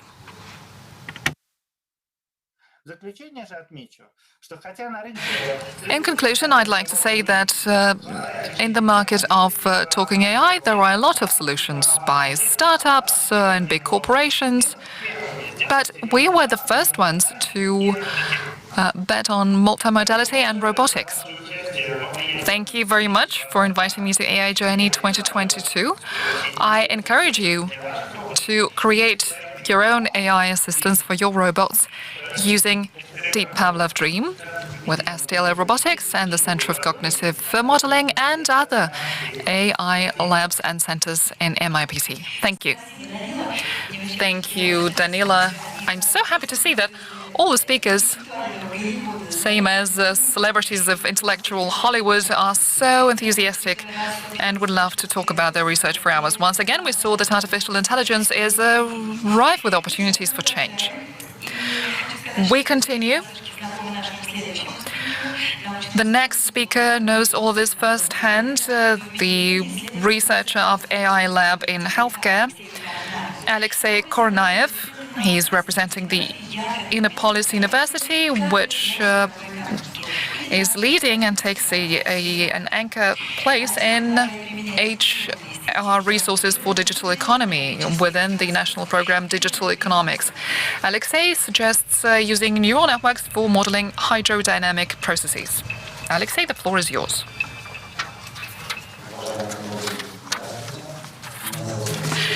Hello, colleagues. My name is Alexei Kornaev.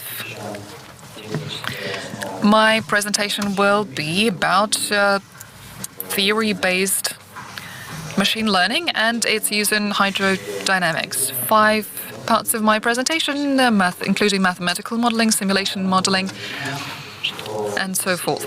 It's been long observed that out of all the possible areas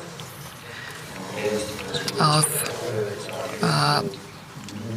process vector, there is this minimal value, the principle of least action, for example, according to which out of all possible options of movement, the natural one is the one that corresponds to the least action. The basis for such approaches, such laws of retention, are the calculus of variations. The essence is as follows. In the process of solving a problem, you need to identify the values of unknown functions that ensure minimal functionality. And also, if the manifold of functions can be represented as the manifold of values, then we are talking about a set functionality. These are examples of known problems, such as the Brachistochrone task, among the many functions of a body, we need to set the trajectory that corresponds to the descent minimum. So we know the solution to that problem, or another well-known historical problem. Out of all the possible functions limiting an area, we need to find the function that ensures the maximum area, but with a limitation in terms of the length of the perimeter. The line is closed. The solution to that problem is a circle. If we segue from the physics, hydrodynamics, to hydrodynamics, without delving into the functionality and its relation to power, we can arrive at an idea of how the solution is found out of the possible options of the speed function, represented in the left-hand part of the slide. We can select power series, different dominant powers, different parameters between 1 to 0. We go through all these options of velocity, and we identify the one that ensures the minimal functionality. We are not yet saying which functionality. And then in this case, if the function is represented as a series, it is no longer functionality, but the functionality of energy, but rather the functionality of the many parameters, the theta parameters. Selecting parameters is a standard task for machine learning. In mechanics, in hydrodynamics in particular, there are other known, more traditional approaches where the solution of a problem is produced through a lot of differential equations, including derived equations, up to 20 equations with 20 variables. Applying modern finite element systems such as ANSYS, we could solve problems as such. We could divide the flow range to finite elements, or control volumes, or sample volumes, and identify end functions. This is very complex and very expensive. It turns out that machine learning can also be a solver of such problems in physics, with different degrees of implementation of ML.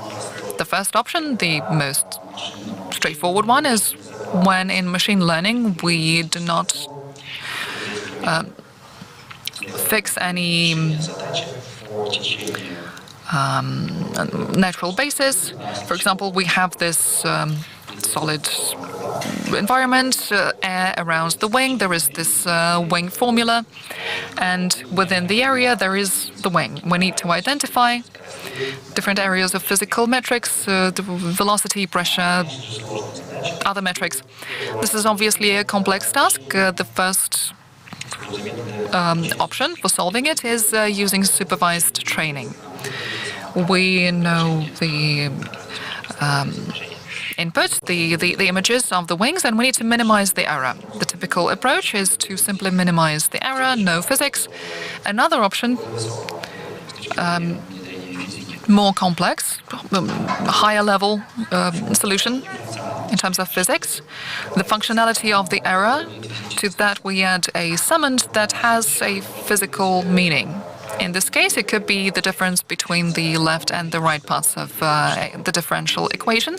And if we know that the solution is correct, the left and the right parts are the same, so this addition should equal 0.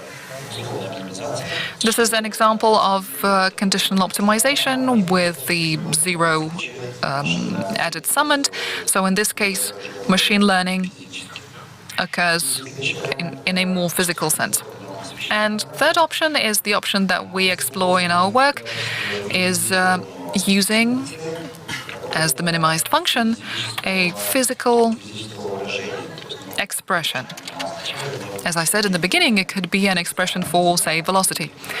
These are the results of other researchers who also tried to solve the problem of elastic deformation. In the process of solving it, you need to identify displacement fields, strain, etc. So the idea is that as loss in machine learning, What we have is the functionality of energy. For that functionality, we set a multifold of functions, which you see on the right. And they're on the edges, so they are variable. They variated with the neural networks within.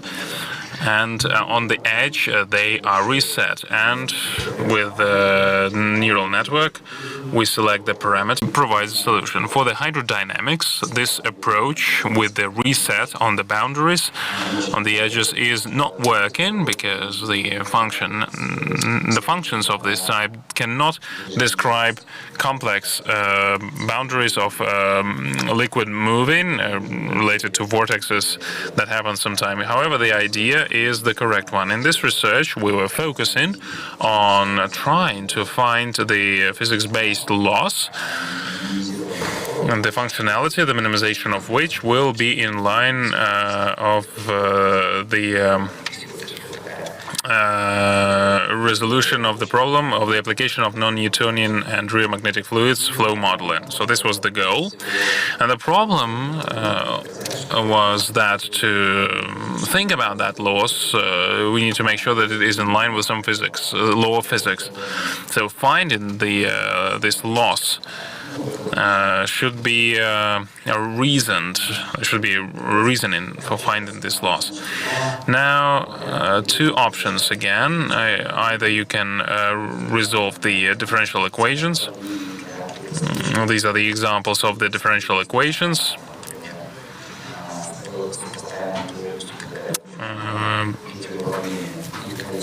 These are for stationary states with and the number of equations can be decreased from 13 to 4. The function of the velocity with 4 components, and the problem is that if we think that there is a Newton liquid, the viscosity of the liquid is the capability of the liquid to resist the deformation. If the deformation of the liquid is done slower, when you put a liquid from one vessel to another, if the deformation is slow, the liquid starts to resist, and the viscosity and the resistance can increase quite rapidly. And there is a nonlinear relation with the speed and the deformation and the viscosity, and this effect had to be taken into account because Newton liquid is something that we were looking at, and Newton liquids were particular cases. Now you can develop a functionality, the minimization of which can be the resolution. Now there is an approach in mathematics that can help us to check the functionality. So you can write down the functionality as an integral, and for the integrated part, you can use the Euler's equation.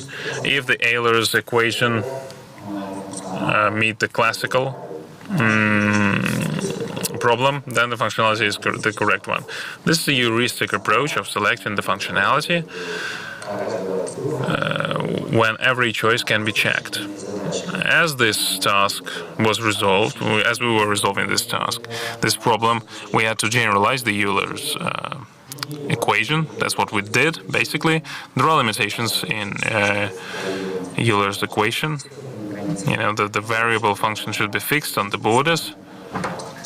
On the right-hand side of the slide, you can see that. This can be generalized as well, this limitation, and you can make it less stringent. Then we took the functionality that we know, the Lagrange functionality, and that has this limitation. It's on the slide here.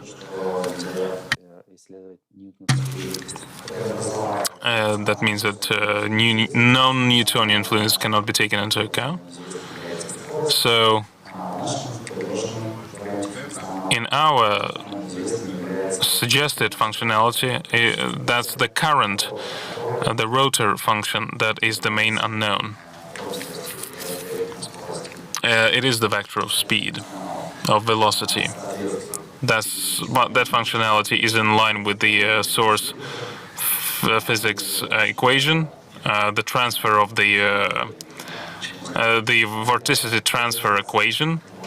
Now, the realization of this approach was as follows. There were several options for the realization on how to minimize this functionality, and the first thing that you need to think about is to make a multi-layer perceptron net and put the point locations and the environment area on it, and this coordinates with linear and non-linear transformation that happen in the net will be transformed in the value of this unknown function of the current in this node points.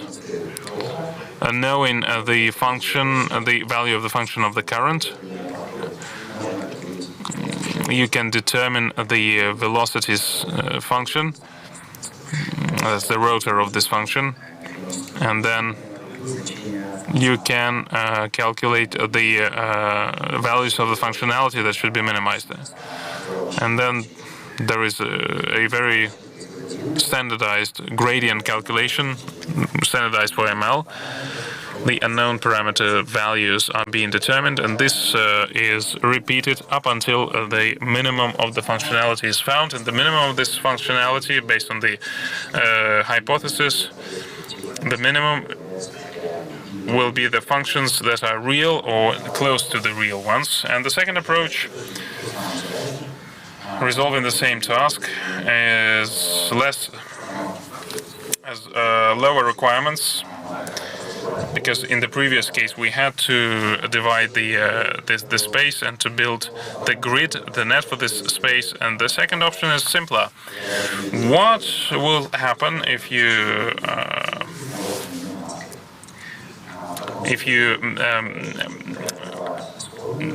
if you transform the source image and transform it in the same image, but not with on a random field of function, but the one that corresponds to the minimum of the functionality. Now, UNet works great here. The algorithm is more or less the same. But the differentiation is done according to the image. The speeds are selected like that. The integrals are calculated like that. And this is how this method is sensitive to the equation, and but otherwise it works in the same manner.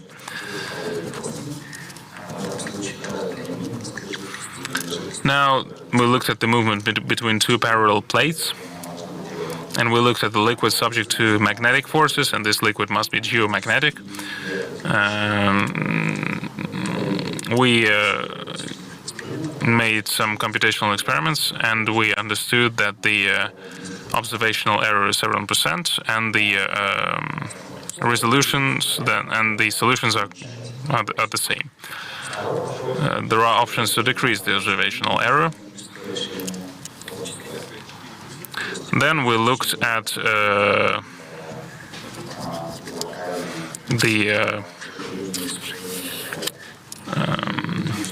the other case, where we looked at the liquid that was moving through the narrower or wider spaces, and this approach worked. We used the images that was received thanks to capillaroscopy. These are the capillaries on the surface of a nail wall, and we took the image that was made during the experiment and received the full distribution of the velocity and of all the other mechanical characteristics of the movement of the blood in the capillaries, and that was very very pragmatic, and we were able to check whether whether the method works. There are some requirements to the resolution of the image, but these requirements can be met. Now, these are the major pros and cons of the approach. The major pro is then that this is a universal approach. The code is very simple. Cannot be compared with the complexity of the ANSYS code. However, there are some limitations. This approach cannot look at the stationary tasks. So for the non-stationary flows cannot be processed by this solution. Now, as for the other pros and cons, you can see them on the slide. One of the promising areas for developing of this dynamics is working of this solution is working with MRIs, a movement that look at the movement of the blood in large vessels of the human body. Thank you very much for your attention. That is it for me. Thank you very much. Alexei Karnaev was with us, and I'm looking forward to invite Ivan Hodnenko, the research fellow of the lab called of the intellectual technologies of making decisions in ITMO University, is going to present a cloud platform that is available to the larger public. You don't need to be able to code or to install any software to use it. I think many will not believe that it will be it is achievable in such an innovative area, that you can use it in such an innovative area, and it can be used for high-tech manufacturing. Thank you, Anastasia. Hi, everyone. My name is Ivan Hodnenko, and I'm going to talk about the visual coding. And we will start with the coding. What is traditional coding? You code in a traditional way, and then you use it. You use it for the software. You use it to build the software. You use the blocks, and you achieve the result. This is called low code. And no code is when you use a builder, and you can write some code there, and this is more for some specialized areas. Now, actually, quite a lot of stakeholders are involved in visual programming. There are many products in many areas, and this is 1996 stats. Starting from 1996, the no-code products is increasing rapidly, and we have a statistics for these products, and the leading positions, the leaders are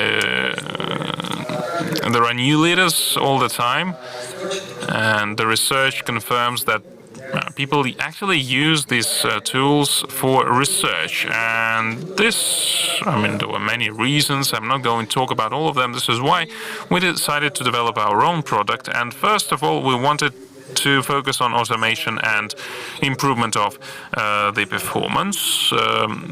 Everything should be as intuitive as possible, and the platform should help you to select the actions and to augment some of the actions.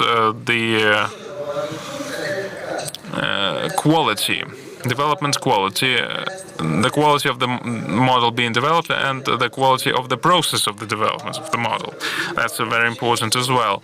Now, there were some threshold limitation for the limitations, and we mostly work on the classical ML tasks like classification and regression, and these kind of things. We are not really in NNs. Now, as for the architecture, graph is the foundation. It is configured with a web browser that works with other services to handle the model, to create the model, to draw the graphs for these models, accounts for the users. It connects with the compute resources where the models are being computed and calculated, and it uses APIs. Now,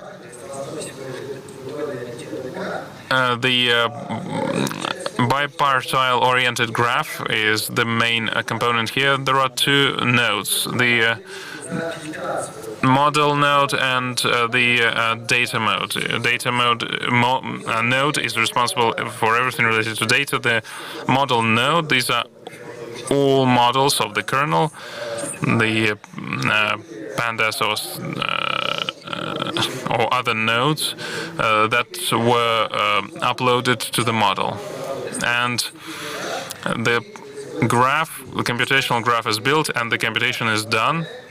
And I'm going to show you how the model works. And what can you see here? There are many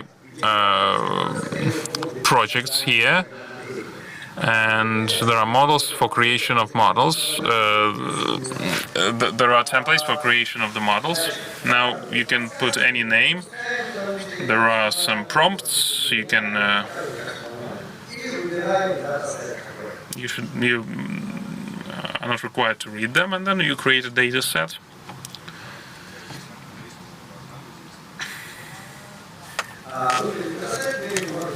After that, we can move to the editor. We create a couple of nodes. The data node is created by default, and now we can connect them. We can look at the attributes near the data. Everything is fine. There's no need to delete anything.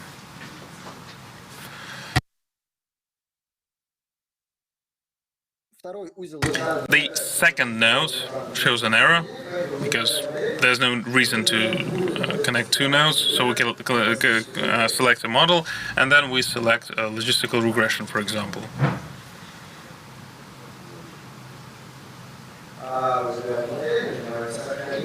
We select the model, we push save, and then we hit compute.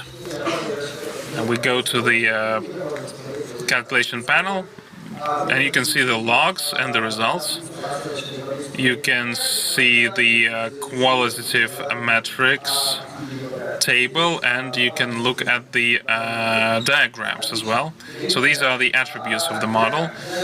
Now moving next, for a more detailed demonstration, we're going to look at a specific example. For example, we can take give me some credit data set, where you have to classify whether a loan should be given or not.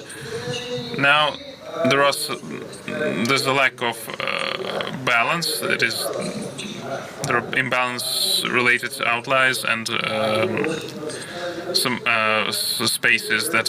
First of all, we create a table where you would put the name of the hypothesis, name of the experiment, some individual characteristics of the model, and the quality metrics. And then you would give the links for Google Colab or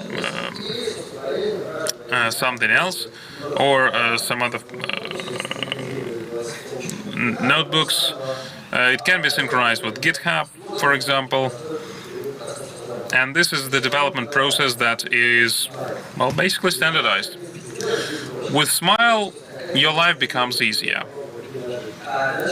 And you should try that. First of all, you need to create a project. The project is the representation of the task. You set up the project, you can add the team members, then you create a model when needed. So a specific case, specific hypothesis, specific experiment. First of all, you need to create some baseline. It is done automatically. You can automatically build a baseline with minimal data processing, and then you will have some quality of the model, the minimum quality of the model. Then the AutoML recommendations will be introduced. You will receive some prompts if you are a rookie here, and then you can have some results in table. We add a window on a website where you can select the points that you need after the analysis of the current graph and current data. it adds parameters that it wants to add, or you can check the boxes for the parameters that you want or do not want. Then the computational graph is built, and after that you can start the cross-validation module and look at not just the modules but the confidence intervals for different metrics to make sure you get a quantitative estimate with a higher quality. Let's say it's late at night, you need to go back home from work, so you can start it and leave it running overnight. And in the morning, you will have the result. This is the example with FDOT, with composite graphs, using the graph structure that we translate to our computational graph on. As the output, it has this optimal combination of graphs, lots of yellow rectangles. So as I said, you can leave it running overnight, and in the morning it will give you the result. It can be easily interpreted. You can see the nodes that it added and the parameters it added. That could be your starting point in developing your own solution if you see that the solution can be improved any further. There is a recommendation system, of course.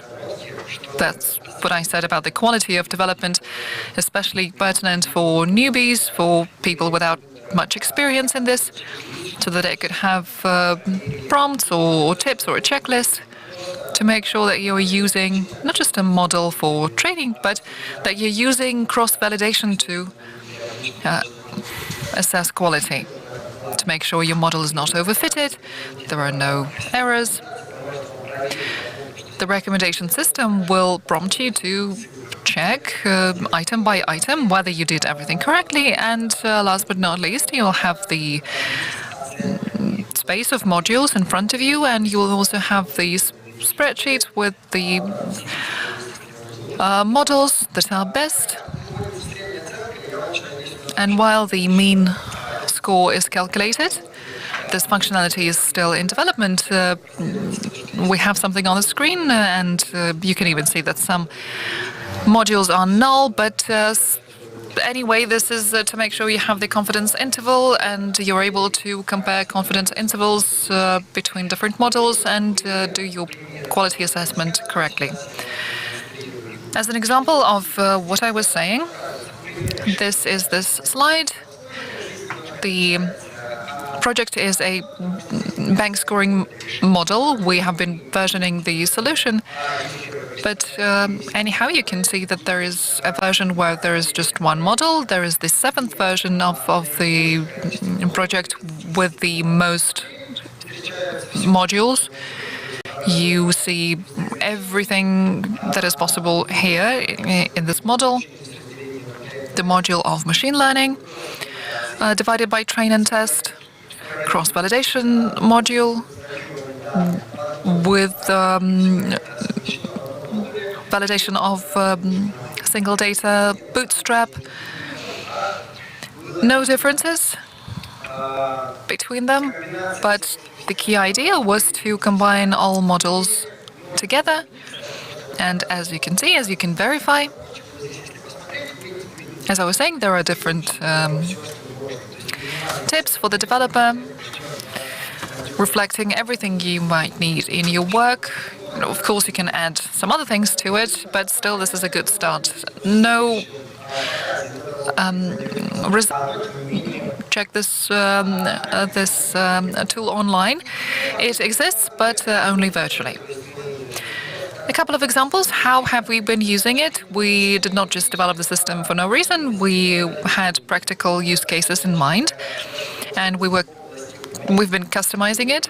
One of the tasks is related to urban development, the city of St. Petersburg, where we wanted to create a classification model to assess the quality of facades. This is not just cross-validation. There are a lot of modules in this model. They remove duplicates, they identify more correct class values, they do the filtering, they normalize data, they identify additional attributes. The result was a model for not the entire city, but a region of the city. But by quality, it did satisfy the customer. Neural networks and primarily image processing. This is where not just models, but different modules of transformation and augmentation can be used. This shows what you can see in the process, the different interim stages. It doesn't mean that you can create your own neural network, but it means that you can take an encoder and additionally train it. This is now available in translearning, and we do not want to move away from it just yet. The idea for now is to validate a hypothesis very quickly using standard tools. And if you have a more complex model, it's best if you develop it yourselves. With this, you can tune epochs, you can play around with the different parameters, and get your scores, visual scores, and numerical scores. A few more examples of other platforms, 3 most accessible platforms, in our opinion: KNIME, SAS, and Orange. They have their pros and cons. KNIME and Orange are completely open source. SAS is subscription-based. We took them for a test drive, and Orange was our favorite. The most user-friendly interface, intuitive development. SAS offers you, we believe, too many of their own elements. It is excessive in that, and KNIME is excessive in terms of nodes. Orange, we think, is the best, a bit lacking in functionality, some flaws here and there. Well, nothing is without flaws. If you'd like, you can also check them out. Thank you for your attention. That's it for me. Once again, my name is Ivan Khodnenko. I encourage you to check out the platform and send us your feedback. Thank you. Thank you, Ivan. I myself tried to test drive the platform behind the scenes. So many distractions. Someone was filming me, I think, bloggers maybe, but no bloggers here, just researchers and scientists. The final block of the short talk session about video compression. Sergei Lavrushkin, the researcher at the Institute for Systemic Programming of the Russian Academy of Sciences. As far as I know, Sergei has extensive experience in studying various perturbations and biases and how they affect your comfort as a viewer, and using neural network algorithms for processing and compression of video to improve its quality. Thank you, Anastasia. I'm happy to welcome the participants of AI Journey 2022. In this presentation, I'm going to talk about the results of this endeavor to create a new benchmark for improving the quality of video processing. This is a joint project at our university, together with Lomonosov Moscow State University. So we are focusing on video compression, video processing. We have 15 years of experience under our belt in video compression.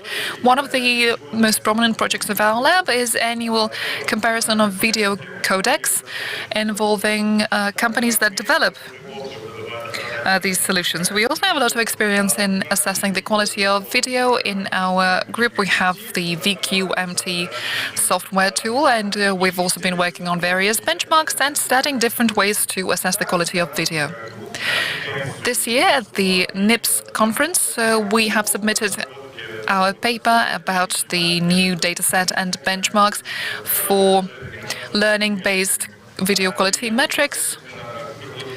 Let's review the article and our research. At the moment, video content takes up the biggest internet traffic, and this share continues to grow. This trend is also prominent in mobile traffic. We see an related increase in network load, which means that developing new standards of compression are particularly pertinent. The new compression standards are serviceable. But when developing new standards of compression, we need to use metrics for assessing the quality of video, to assess the quality of the output, and to compare with other methods. New video quality assessment methods are becoming more and more numerous.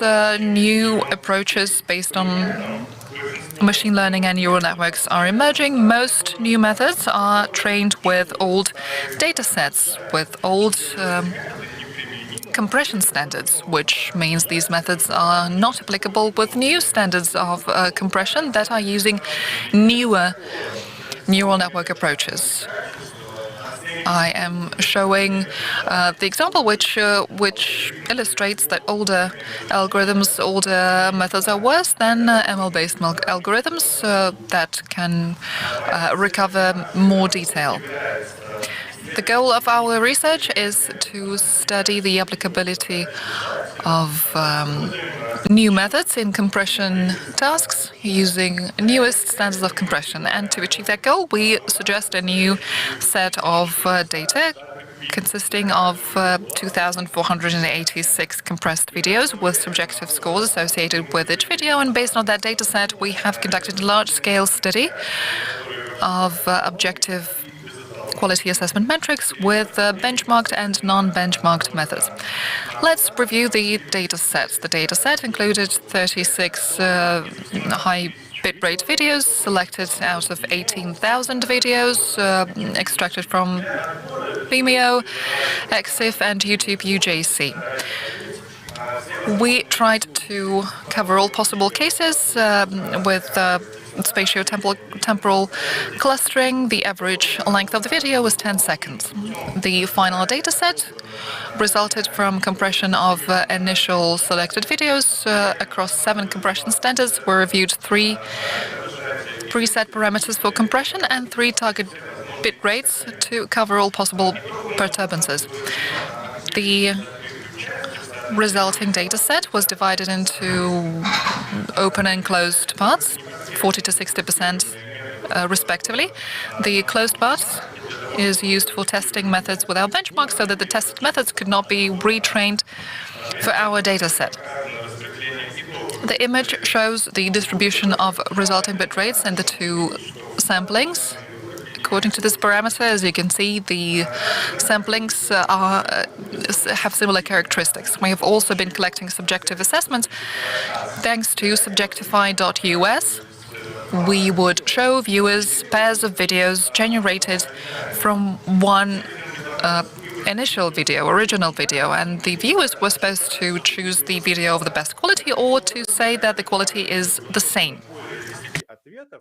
That way, we collected more than 10 responses for the video pairs. All in all, more than 766,000 valid answers. And then the answers were converted through the predatory model. If we compare the proposed dataset with the existing analogs, we will see that we are using a large number of codecs, and we are covering all kinds of compression deteriorations, while analogs mainly review H.264 standard. Also, in the resulting dataset, we have a lot of responses from a large number of people, which means the subjective assessments of the videos are pretty reliable. The open part of the data has been published. It is available for downloading using the link on the slide. And now the benchmark. Thanks to the datasets, we have reviewed 12 full reference and 15 no reference metrics. The results were provided for the entire dataset and also the subsets by different compression standards, different bitrate ranges, and video types. In order to identify the applicability area for different metrics, to range the quality metrics, we identified the correlation by Spearman and Kender as subjective assessments were resulting from pair review of 2 videos extracted from one original video, we see that the correlation coefficients were calculated independently for each video group, and then they were averaged and transformed into a single score through Fisher transform. Also, while we were comparing, we factored in the color metrics. To do that, we would take the results of the metrics together with the color components. Speaking of similar benchmarks, you will see that most of them were developed for publication, and after publication those benchmarks were no longer maintained or updated. Out of the updated benchmarks, we only found one UGC VQA, but with a benchmark we saw that a small number of perturbances in compression were reviewed, and the researchers only focused on non-benchmarked metrics, while our proposed benchmark reviews all possible perturbances, benchmarked and non-benchmarked metrics, and we also have a closed part of the data set. The results of the research are available. The link is on the slide. And now the results of our research.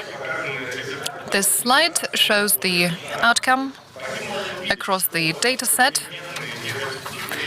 You can see that modern no reference, no benchmark methods are catching up with the traditional methods and are even ahead of them. The best method for assessing the quality of compression is still the Netflix metric VMAF, but the neural network non-reference, non-benchmark method MD-TVSFA is very close by correlation assessment quality. If we break this down by categories, the linearity metric is best for assessing the quality of compression using the VVC standard. It is ahead of the existing benchmarked methods for compression quality assessment. We can derive the conclusion that traditional methods are worse than the newer methods for assessing the quality of compression, such as VVC and AVMen. The benchmark also factored in the speed quality setup. To do that, we would measure the speed of method performance with each video. 3 measurements. The measurements were done on a computational cluster with the configurations shown on the slide. Let's review the results for the speed quality evaluation. Traditional metrics for assessing the quality of compression. VMAF, MS, SSIM, and PSNR are still optimal in terms of speed quality performance, and for a good reason, because these are the most popular methods, and the research in that area continues, in particular research as to how to accelerate their performance. But the non-reference, non-benchmarked methods are catching up with the optimal benchmarked methods, so additional research and additional acceleration of these methods could make them too optimal for assessing the quality of compression. So in my presentation, I tried to describe our proposed benchmark for assessing the quality of video compression. This benchmark is based on a new dataset in which we tried to include all kinds of biases and perturbances in compression. We have already received 4 more requests for adding new metrics to our method. We have received largely positive feedback from large corporations, from researchers. We continue our research and we continue expanding the data set and adding new methods in our comparison. Thank you for your attention. Thank you, Sergey, for that unique experience. Sergey Lavrushkin was online presenting. I would like to once again thank all the speakers that presented during the keynote part and the short session part. You have given us the energy and knowledge to carry on, but this is not the end. We will have a short break. Let's have a cup of tea, black or green, or maybe a cup of coffee, or just the most delicious cup of water. Short break, and we will resume.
Ну что ж, наше расставание. Well, that was a short break. Another speaker is going to join us. The latest AI developments in Sber. This is a topic for Maxim Yeremenko, the director of the Department for ML and AI, Vice President, the Chief Data Scientist of Sber. Maxim Yeremenko, please, you have the floor. AI in Sber.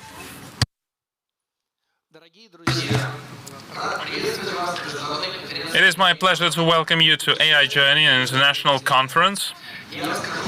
I'm going to talk about AI in Sber, about our applicable and research-related projects. And we're going to start with science. This year we are focusing on science, and this year we've launched our track, our scientific track.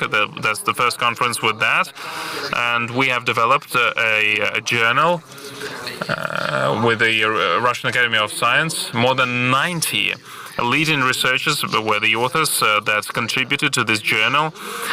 These are the AI professors of the leading universities and other organizations. There are 20 scientific papers in this collection. It will very soon be published on the main resources, will be made publicly available. The topics range from NLP to the transformers and multimodal networks. Next year we're going to develop the scientific track, and this collection can be you can contribute. Anyone can contribute to this collection, but Crocus, Springer, and Data Science and Prince are going to be the main review points. So it is going to be very stringent, and the best article author will receive 1 million rubles, and very soon you will be able to send your applications. We focus on science, and that's not accidental, because we have been developing to this end quite actively, and this is supported by the figures. In 2023, 75 articles were published by Sber employees. 55 of them were accepted at A*, A, and Q1 coding journals.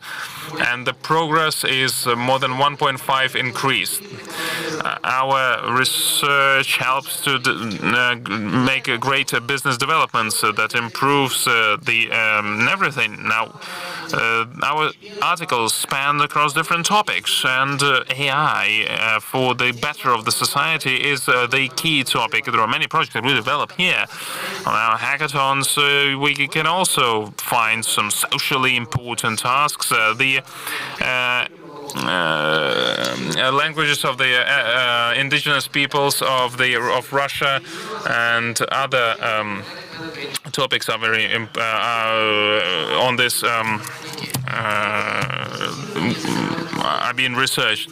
MedBench is the benchmark in healthcare. It will put a benchmark in creation of NLP models in healthcare, and we hope that it will pave the way for further development of NNs in healthcare. Now you can see two tasks. First, RUNET-DNet.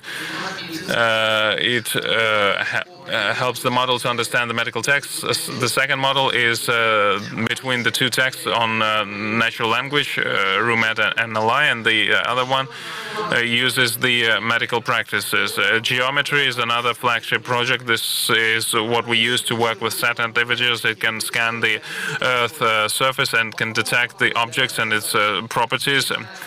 It's good for several tasks, agriculture, and until the evaluation of climatic risks. Another area of our developments is the creative AI intelligence, artificial intelligence. This is AI that creates something new, as humans do. New things in different areas, starting from the images creation to the manufacturing applications. Kandinsky is one of our models. I think many of you have already tested this network. Kandinsky, according to your request, can create any image you want. From the mountainous landscape up until one of the Soviet cartoon characters in space. The model used the classical poets or Russian poets to generate this art. So that means that our experts need to have access to many petaflop strong cloud architecture. It helps to promote AI for the better of the society and the businesses. And the major state-of-the-art trend of recently is the multitasking models. Last year at Fusion Brain Challenge, one neural network was resolving 4 tasks, and that was a disruption. But this year we raised the bar and went even further. The flagman Fusion Brain Challenge 2.0. The model of the winners can resolve 12 tasks simultaneously, understands the text, makes arithmetic actions, can generate images based on text, and do many other things. The NN became so advanced that it can resolve the so-called hidden tasks. It goes to the level of quasi-intelligent level. It has specific business applications as part of the project. We pilot Fusion Brain as an assistant. Our task is to speed up the development of the data sets. The raw data is going through the ML machine, and then we edit and mark it up a little bit, and the development process becomes 2 times cheaper. Now, the goal is to create AGI, the strong artificial intelligence, and we're moving closer to that thanks to these projects, and this is where we support the Fusion Brain project, the project of the AI Institute. Now, this is a portal for the AIJ development. It will be a website with a demonstration of different models that moves the world closer to AGI. There will be multimodal and multimodular NNs. Style transfer, where you can use the style of one image and transfer it to another one. You'll upload the original that you want to change and upload the image, the style of which you like. And this is how we have our image in different style. Now, the diffusion model, that's another project. The cutting-edge science is used here. It's called the diffusion model. The galaxy of Andromeda in Ivazovsky style, and it will generate your request. The functionality will be different as well. The diffusion model can also organically draw additional images and additional things in the image. And this is very important to stay the cutting edge here, because and our portal helps to achieve that. And I wish you a very exciting journey in the world of AI. Maxim, thank you very much for that input. Well, I can wish you all the luck on behalf of all of our viewers here. So the time went by very quickly, and the first day of the conference is moving to its end. AIJ Science, that's the new track that appeared, and discussed about the ethics, discussed the technical details of AI applications. Now, different workshops for AI junior participants. Tomorrow we're going to talk about the practical applications of AI, and going to talk about the collaboration between the business, scientific, and government communities. After a short break, we are going to have an award ceremony for the participants of AI Journey contest. We'll see you in just a few minutes.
Ну что ж, мы переходим к долгожданному награждению лучших исследователей данных по результатам 7-го международного онлайн-соревнования.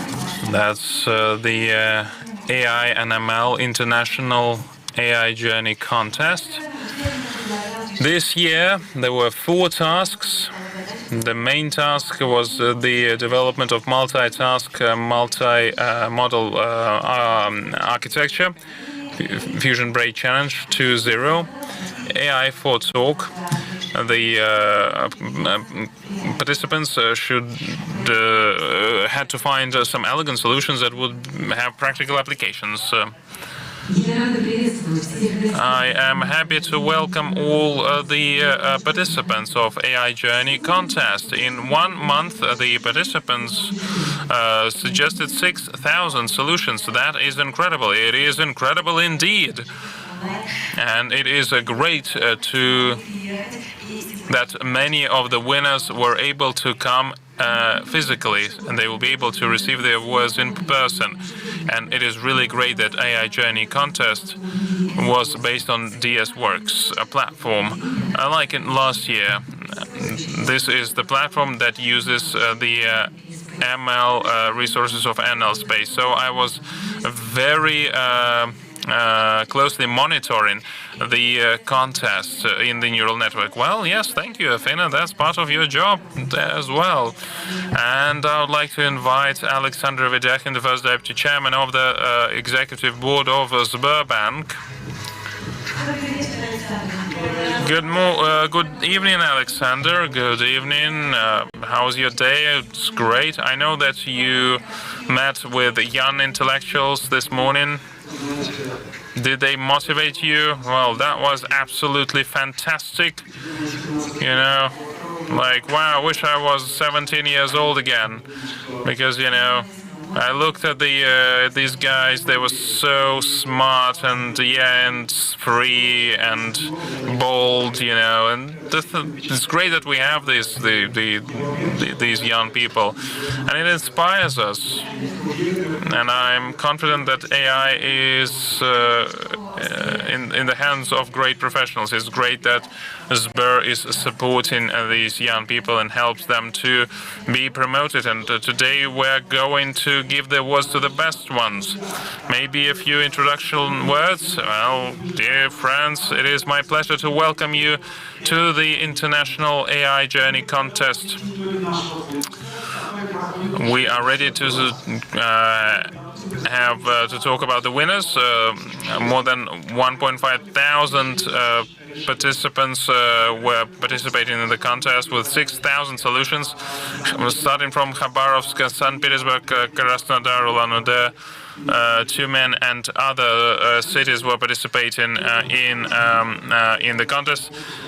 We had participants from 3 continents who gave our competition an international scale. Yeah, wow, this is a scale to talk about. But before we move to the awards ceremony, we would like to talk about two guys who were participating in the AI contest for children, and this year they won again. But they participated in the adult contest. Yes, Ilya Kuleshov and Daniil Astafurov. Yep. Ilya Kuleshov and Daniil Astafurov, they go up to our stage in the adult contest. Yeah, these are your prizes, your awards.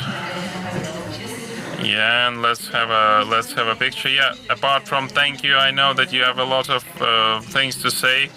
Being from the IT, I know that you are not very talkative, but yeah, a few words about maybe. Was it challenging? Yeah, it was pretty challenging. This year it was more challenging than last year because, well, last year we were participating in the awards for children, in the contest for children, and this year it was for the adults. In the adult world, everything is more complicated. Yeah, and we entered the university, so it was even harder. Well, anyway, we wish you all the best. Congrats, and hope to see you next year. Well, yeah, You have the prizes and awards that you can use to enter the adult life. Well, you really motivated all the participants. They invest their intelligence, and Sber is investing in the new generation. This year, there was a special nomination for every award. The most environmentally friendly solution. Finding the best solutions that are most environmentally friendly and have the least CO2. Eco2AI library was used to determine who was the winner. Yes, Mikhail Popov from Tyumen State University and Amar Ali from ITMO, St. Petersburg. Mikhail Popov is joining us here on the stage. Amar Ali is connecting through the video conferencing. Amar, hello. Yes, good evening. Well, congrats to you. Not the first time. I think that I remember you from the previous year's competition, and you won in 3 tasks out of 4. This multitasking, wow, that's great. Are you able to work across different areas? Well, yeah, well, almost. We try to multitask. Well, you know, Amar once said that to win, he selects the areas where he feels the strongest, which is logical. So anyway, congratulations to you. It's a big check for you. A check for you. You can encash it in Sber, of course. Now moving to the third part of the contest. We're going to give the awards in 4 tasks. Now, AI for sea forecasting of fish volume in the Far East based on fishing vessel movement data. The model will have to reduce the uncertainty of fishing forecasts and the risk of excessive exploration of water bioresources. The participants had to use aggregated data to forecast the fishing. Now, who are the winners? And those who will receive 200,000 rubles. Anton Karasov. Yep, connecting online. Hello. Anton, why have you selected this particular task? Well, my surname kind of has this fishing connotation in a way, so yeah. Anyway, congrats to you. And who took the second place with 300,000 rubles?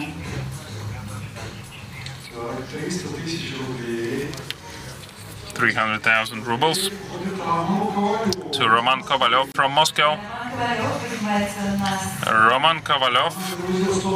Yeah, Roman uploaded 127 solutions for that. That's a kind of a DDoS attack, really. Only 40 of them were successful. Well, that's still pretty good. Yes, thank you. A photograph. Yeah, thank you very much to the organizers. That was really great, very exciting. What was the most challenging thing? I don't know. What do you mean you don't know? I mean, something worked out, something didn't. 1/3 of the solutions was good, and 2/3 of the solutions were not even filtered. I think the setting up the local validation, that was the most challenging one.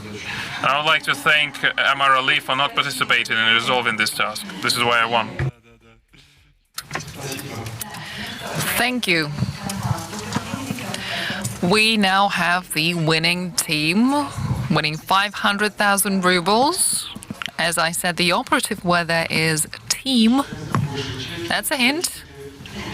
The bigger the prize, the wider the smile of the girls that are bringing me the checks. Konstantin Gavrilchik and Ilya Los. Konstantin, Ilya are online. Oh, by the way, Konstantin, MIPT, in Norway at the moment. Konstantin, I think you are connecting from Norway, and Ilya is in Belgrade, right? In Serbia, actually. Serbia, great. The international team is receiving their 500,000 rubles prize. I've always been meaning to ask, does your mother know? Are your parents involved in your work? Do they know what you're doing? Can you explain what you're doing, what your research is about to them in layman terms? Yeah, I think so. This is not the first competition we are participating in. We have a few competitions and victories under our belts, so explaining is not an issue. Are they supportive? Do they ever say to you, well, this is nice and fine and the profession is interesting, but you're not going to make much money there? Do they ever tell you that? In my case, no. They don't say anything like that to me. Me neither. They are really quiet. They are not talkative at all. Well, good luck and congratulations. The bigger the checks that you're earning, the fewer questions your parents have. That's the rule of thumb. The next problem was developed by the Gamaleya National Center for Epidemiology and Microbiology and the Artificial Intelligence Research Institute. The task was to classify bacteria down to species leveraging mass spectrometry data. I would like to invite to this stage the Deputy Head of the Department for Research of the Gamaleya Center, Denis Logunov. Good evening, Denis. A few words, please. I wanted to congratulate all the winners, and I also wanted to say that solving this problem is not just vital and important, quick identification of microbes based on mass spectrometry. It is all about speed. Speed, reduced time, saved time for doctors. You no longer need days and days to do it. You can do the classification in a span of a few hours. You can identify the bacteria that caused a pathology in a human body, and that, of course, not just saves time, it saves lives. The problem is absolutely crucial, and I would like to take this opportunity to suggest a new task for your future conference. This is the problem that a lot of researchers are already working on. We have publications in leading academic journals such as Nature. This is the problem that shows that you can leverage AI to identify the resistance profile in virus stems. And to make it even more complicated, we could next time have it like this. One team, one area of research is understanding the resisting capability of an antibiotic, and the other team could ensure the perfect match and work on the identification of molecules. You have really made it complicated. Well, that's what you need to do. We will be talking about new pharma tomorrow, so that's a great idea. I love it. Agreed. Good. We have a new task for next year. Okay, now let's give out the awards. 200,000 rubles go to... Denis, please open the envelope and announce the winner. Third place, Sergei Mikheyev, Kazan, 43 years old. Kazan State University. This is so unfortunate that I can't hear any applause. Let's hear some applause. That's better. A few words from the winner. I want to thank the organizers for such interesting tasks, great data set, and a very pertinent problem, especially given the pandemic that we had to live through. Thank you very much. Thank you. The certificate is yours. 200,000 rubles are yours. Spend them wisely. We have 2 more participants awaiting their prizes. Alexander, who will be receiving 300,000 rubles. And for the number 1 winner, we will have 2 envelopes. Okay, second place, Konstantin Zharikov. Once again, roaring applause. 82 times you submitted your solution. Second place, a photo op.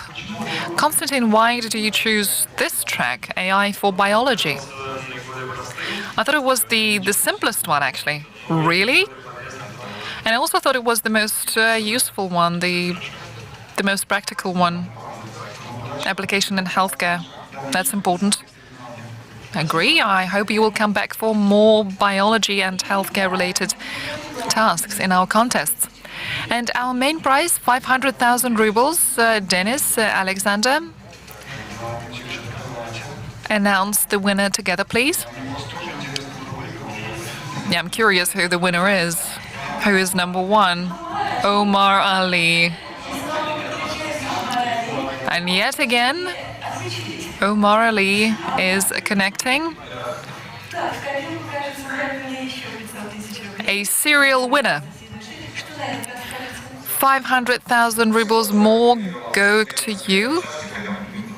What can you say about it? It was great participating in it. It was a classical task, but not very simple, I would say. The most difficult thing about it was that we had very little data for training, for testing, and it was very important to avoid errors and mistakes, and it seemed to be working in my case, but I thought that a good chance was a factor in it, and I'm happy to see that I was once again blessed by luck. Thank you. And your Russian is great, by the way. Okay, Denis, thank you. Thank you for coming on stage for us. I don't want to let you go. I hope to see you back next year for the new problem in AI for biology. This next problem is in AI for talk, for preserving languages. The challenge was proposed by the Artificial Intelligence Research Institute to celebrate the decade of indigenous peoples. In our case, the algorithm must identify not words but sounds. And the output should be a text that corresponds to the spoken utterance. We also challenged our participants with automated translation from an indigenous language to the Russian language. We have prepared a video about the multitude, the diversity of languages spoken by Russia's indigenous ethnic groups.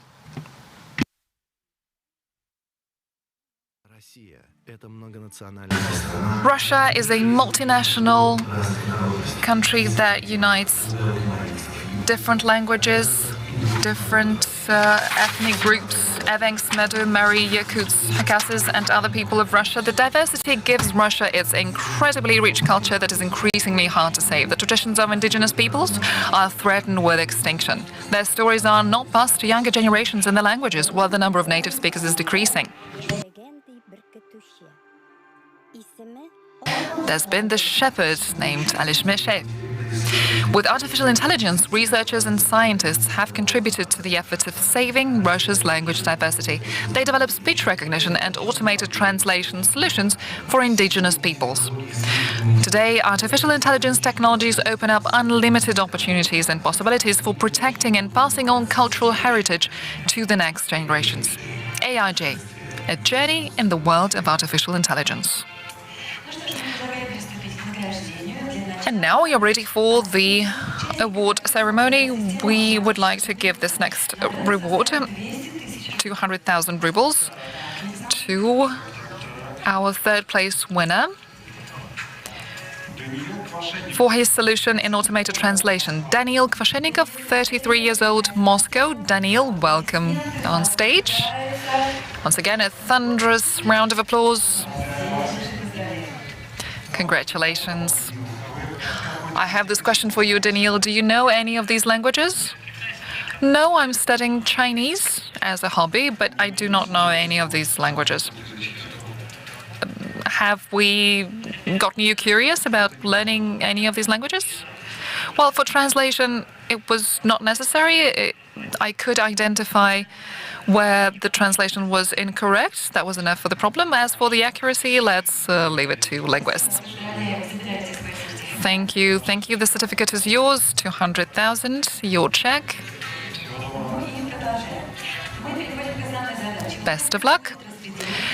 And now the main challenge. Let's start with third place. Who is getting 100,000 rubles? The prize goes to Mikhail Sukhavey, St. Petersburg. Mikhail, please come up on the stage. Mikhail, happy to see you. I said St. Petersburg, is that correct? Come again? St. Petersburg, is that correct? Yes. Your money, please. Thank you. What are your thoughts about it as a winner? Do you think that you have maybe done everything you could in this area? Or can you do anything else in it? I hope we will have more challenges in linguistics, you mean, or at AIJ contest? In linguistics as well, because that was really interesting. Great challenge. What did you like about it? I love studying languages, studying the synthesis of languages, creating language models. Awesome. Do you know any of these languages, or maybe you studied them previously? No, none. Have you learned one in the process? Yes. The language of Kamasins. Kamasins? Never heard of it. It is this dead language, ancient language.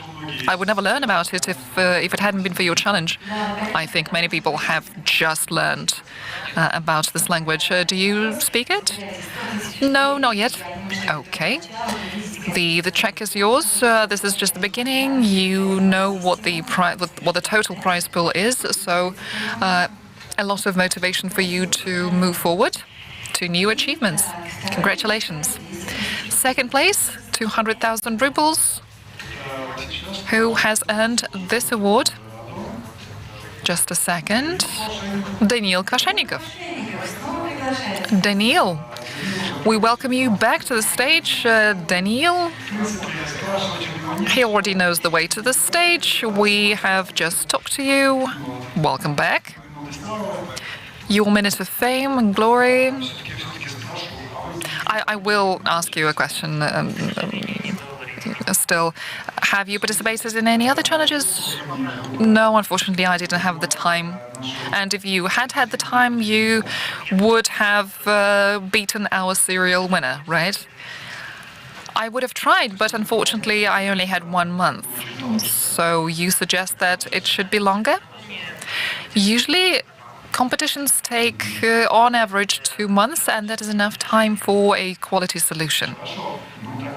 Okay, noted. We will think about it.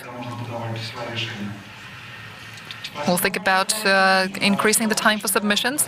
Congratulations, and thank you for participating. One more certificate for Daniil, and the winner in AI for Talk, Alexander, who is going to receive 500,000 rubles. Take a guess. Is it Omar Ali? Yes, exactly. Omar Ali. Hello, Omar. Hi. Long time no see. Omar's smile is getting wider by the minute. With each envelope, he is laughing harder and harder. You have had so many victories in competitions. Are you accustomed to winning? Do you have any enthusiasm left about it? Sure. Congratulations. 500,000 more in your piggy bank. A similar question for Amar. Do you know any language? Maybe it's close to Syrian, Arabic. I'm not a linguist. Maybe I've said something stupid. No, unfortunately, I don't know anything about it. I've tried, but I didn't understand anything. I just decided to tackle this challenge by sound. That makes your victory even more impressive. Congratulations, Amar. Thank you. Alexander, by the way, have you asked the participants of last year's contest which problems, which challenges were the most interesting, the most thought-provoking? Well, we can ask them now. We can ask this year's contest participants. Right. I know that one challenge, though, was inherited from last year, precisely because you talked to the participants about the challenges and what was the most interesting about them. Right. This is something that drives people who participate in contests with positive feedback. Same with the neural network. If you give a reward to the neural network, it does what you want. If you penalize it, it refrains from acting this way. So we gave the reward and we received the reward and we repeated the action. We repeated the challenge. And now, Fusion Brain Challenge 2.0, final challenge. We are joined here on the stage. The Chief Data Scientist of Sber, Maxim Yeremenko. Maxim, with his confident gait, the man who set the challenge in AGI. Right, hello again. This year we made the challenge way more difficult. The Fusion Brain Challenge 2.0, the model had to take the text-based description of a task and typify the tasks. We had 3 times the number of tasks that we had last year, a big promotion in complexity, and the main thing is that this year 1 in 2 tasks were hidden from the participants. This way the contestants had to train their models with the so-called quasi-intuition. Could you give us an example? What does that mean, hidden tasks? So basically, you are given 6 tasks that have a description of the task. There is a target that you need to model, but then you don't have the description and the model tries to hit the target that is hidden from the participant. So the model is trained to solve one group of tasks, and then we ask it to solve another group of tasks, the tasks where there was no training whatsoever, and we see if the model decides correctly. Exactly. We now know pretty much how to distinguish between cats and dogs in images, but when you are shown a bunch of cats, some of them are dry, some of them are wet, maybe the task is about the weather outdoors. Well, I agree. This is about intelligence that is very human-like. We really raised the bar with the baseline and the problem setting. We had only 2 solutions out of the 73 submissions that were above our baseline, so we're going to be awarding 2 winners, the top 2, not top 3. Speaking of how close we are to AGI, this challenge is for our supermodel Fusion Brain. That model was trained for it to solve tasks that it hasn't been training for. This challenge is so difficult that the best contestants could exceed the baseline, the standard, in only 2 cases, so only 2 winners, but still this is a good step closer to AGI. We're going to discuss that with the community in terms of how it is going to be arranged, but we're going to continue with the contests for sure. That will help us to drive the community and deliver AGI-related solutions. So who is the winner then? And who is going to receive 700,000 rubles for the second place? Mikhail Tolstikov is the winner. Hello. Congratulations, Mikhail. There are two winners. You have a two-strong team. What was the most challenging for this task? The hidden modalities. They were. They posed a challenge in terms of finding a solution. Did you have a choice when the hidden modalities are removed? The open modalities. It's easier to work with open modalities. Well, yeah. How much time did you need?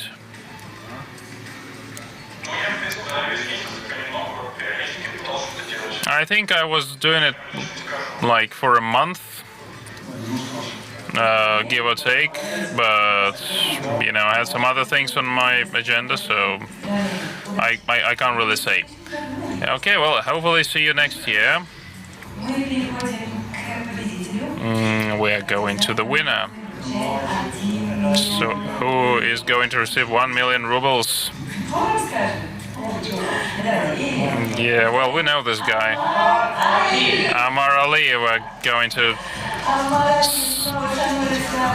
voice the name together. Amar Ali is the winner again. That's absolutely incredible. 2.3 million rubles won by Amar. This is good. Yeah, of course it's good. No doubt it's good. What are you going to spend it on? Don't know yet. We'll think about that.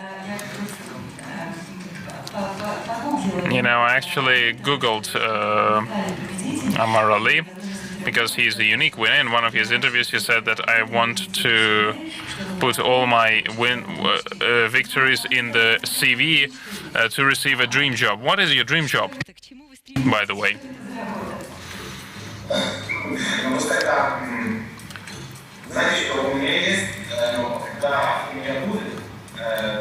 Well, when I have this dream job, I will have some other dream to pursue. I want to be an ML researcher. Maybe I know a thing or two about ML. Well, Amar, I can tell you that someone who earns 2.3 million rubles per month, like that, that's the dream job. I mean, you have received it already. You're working on a dream job. Yeah, well, Amar Ali, a constant winner. Yeah, thank you very much. Thank you all. We will see you on the other sessions. Well, thank you all for your participation.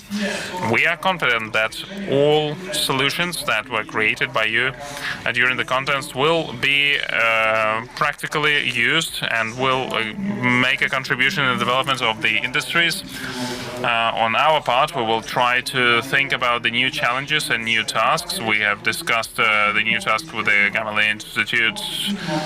We hope that there will be many more exciting challenges, and I'm confident that it will drive us as people who create the tasks and you people who resolve the tasks, and we hope to meet you next year. And let's thank everyone who gave you your support, all of our viewers. Thank you very much for participating in the conference and for spending all that time with us. And Afina was with us all the time.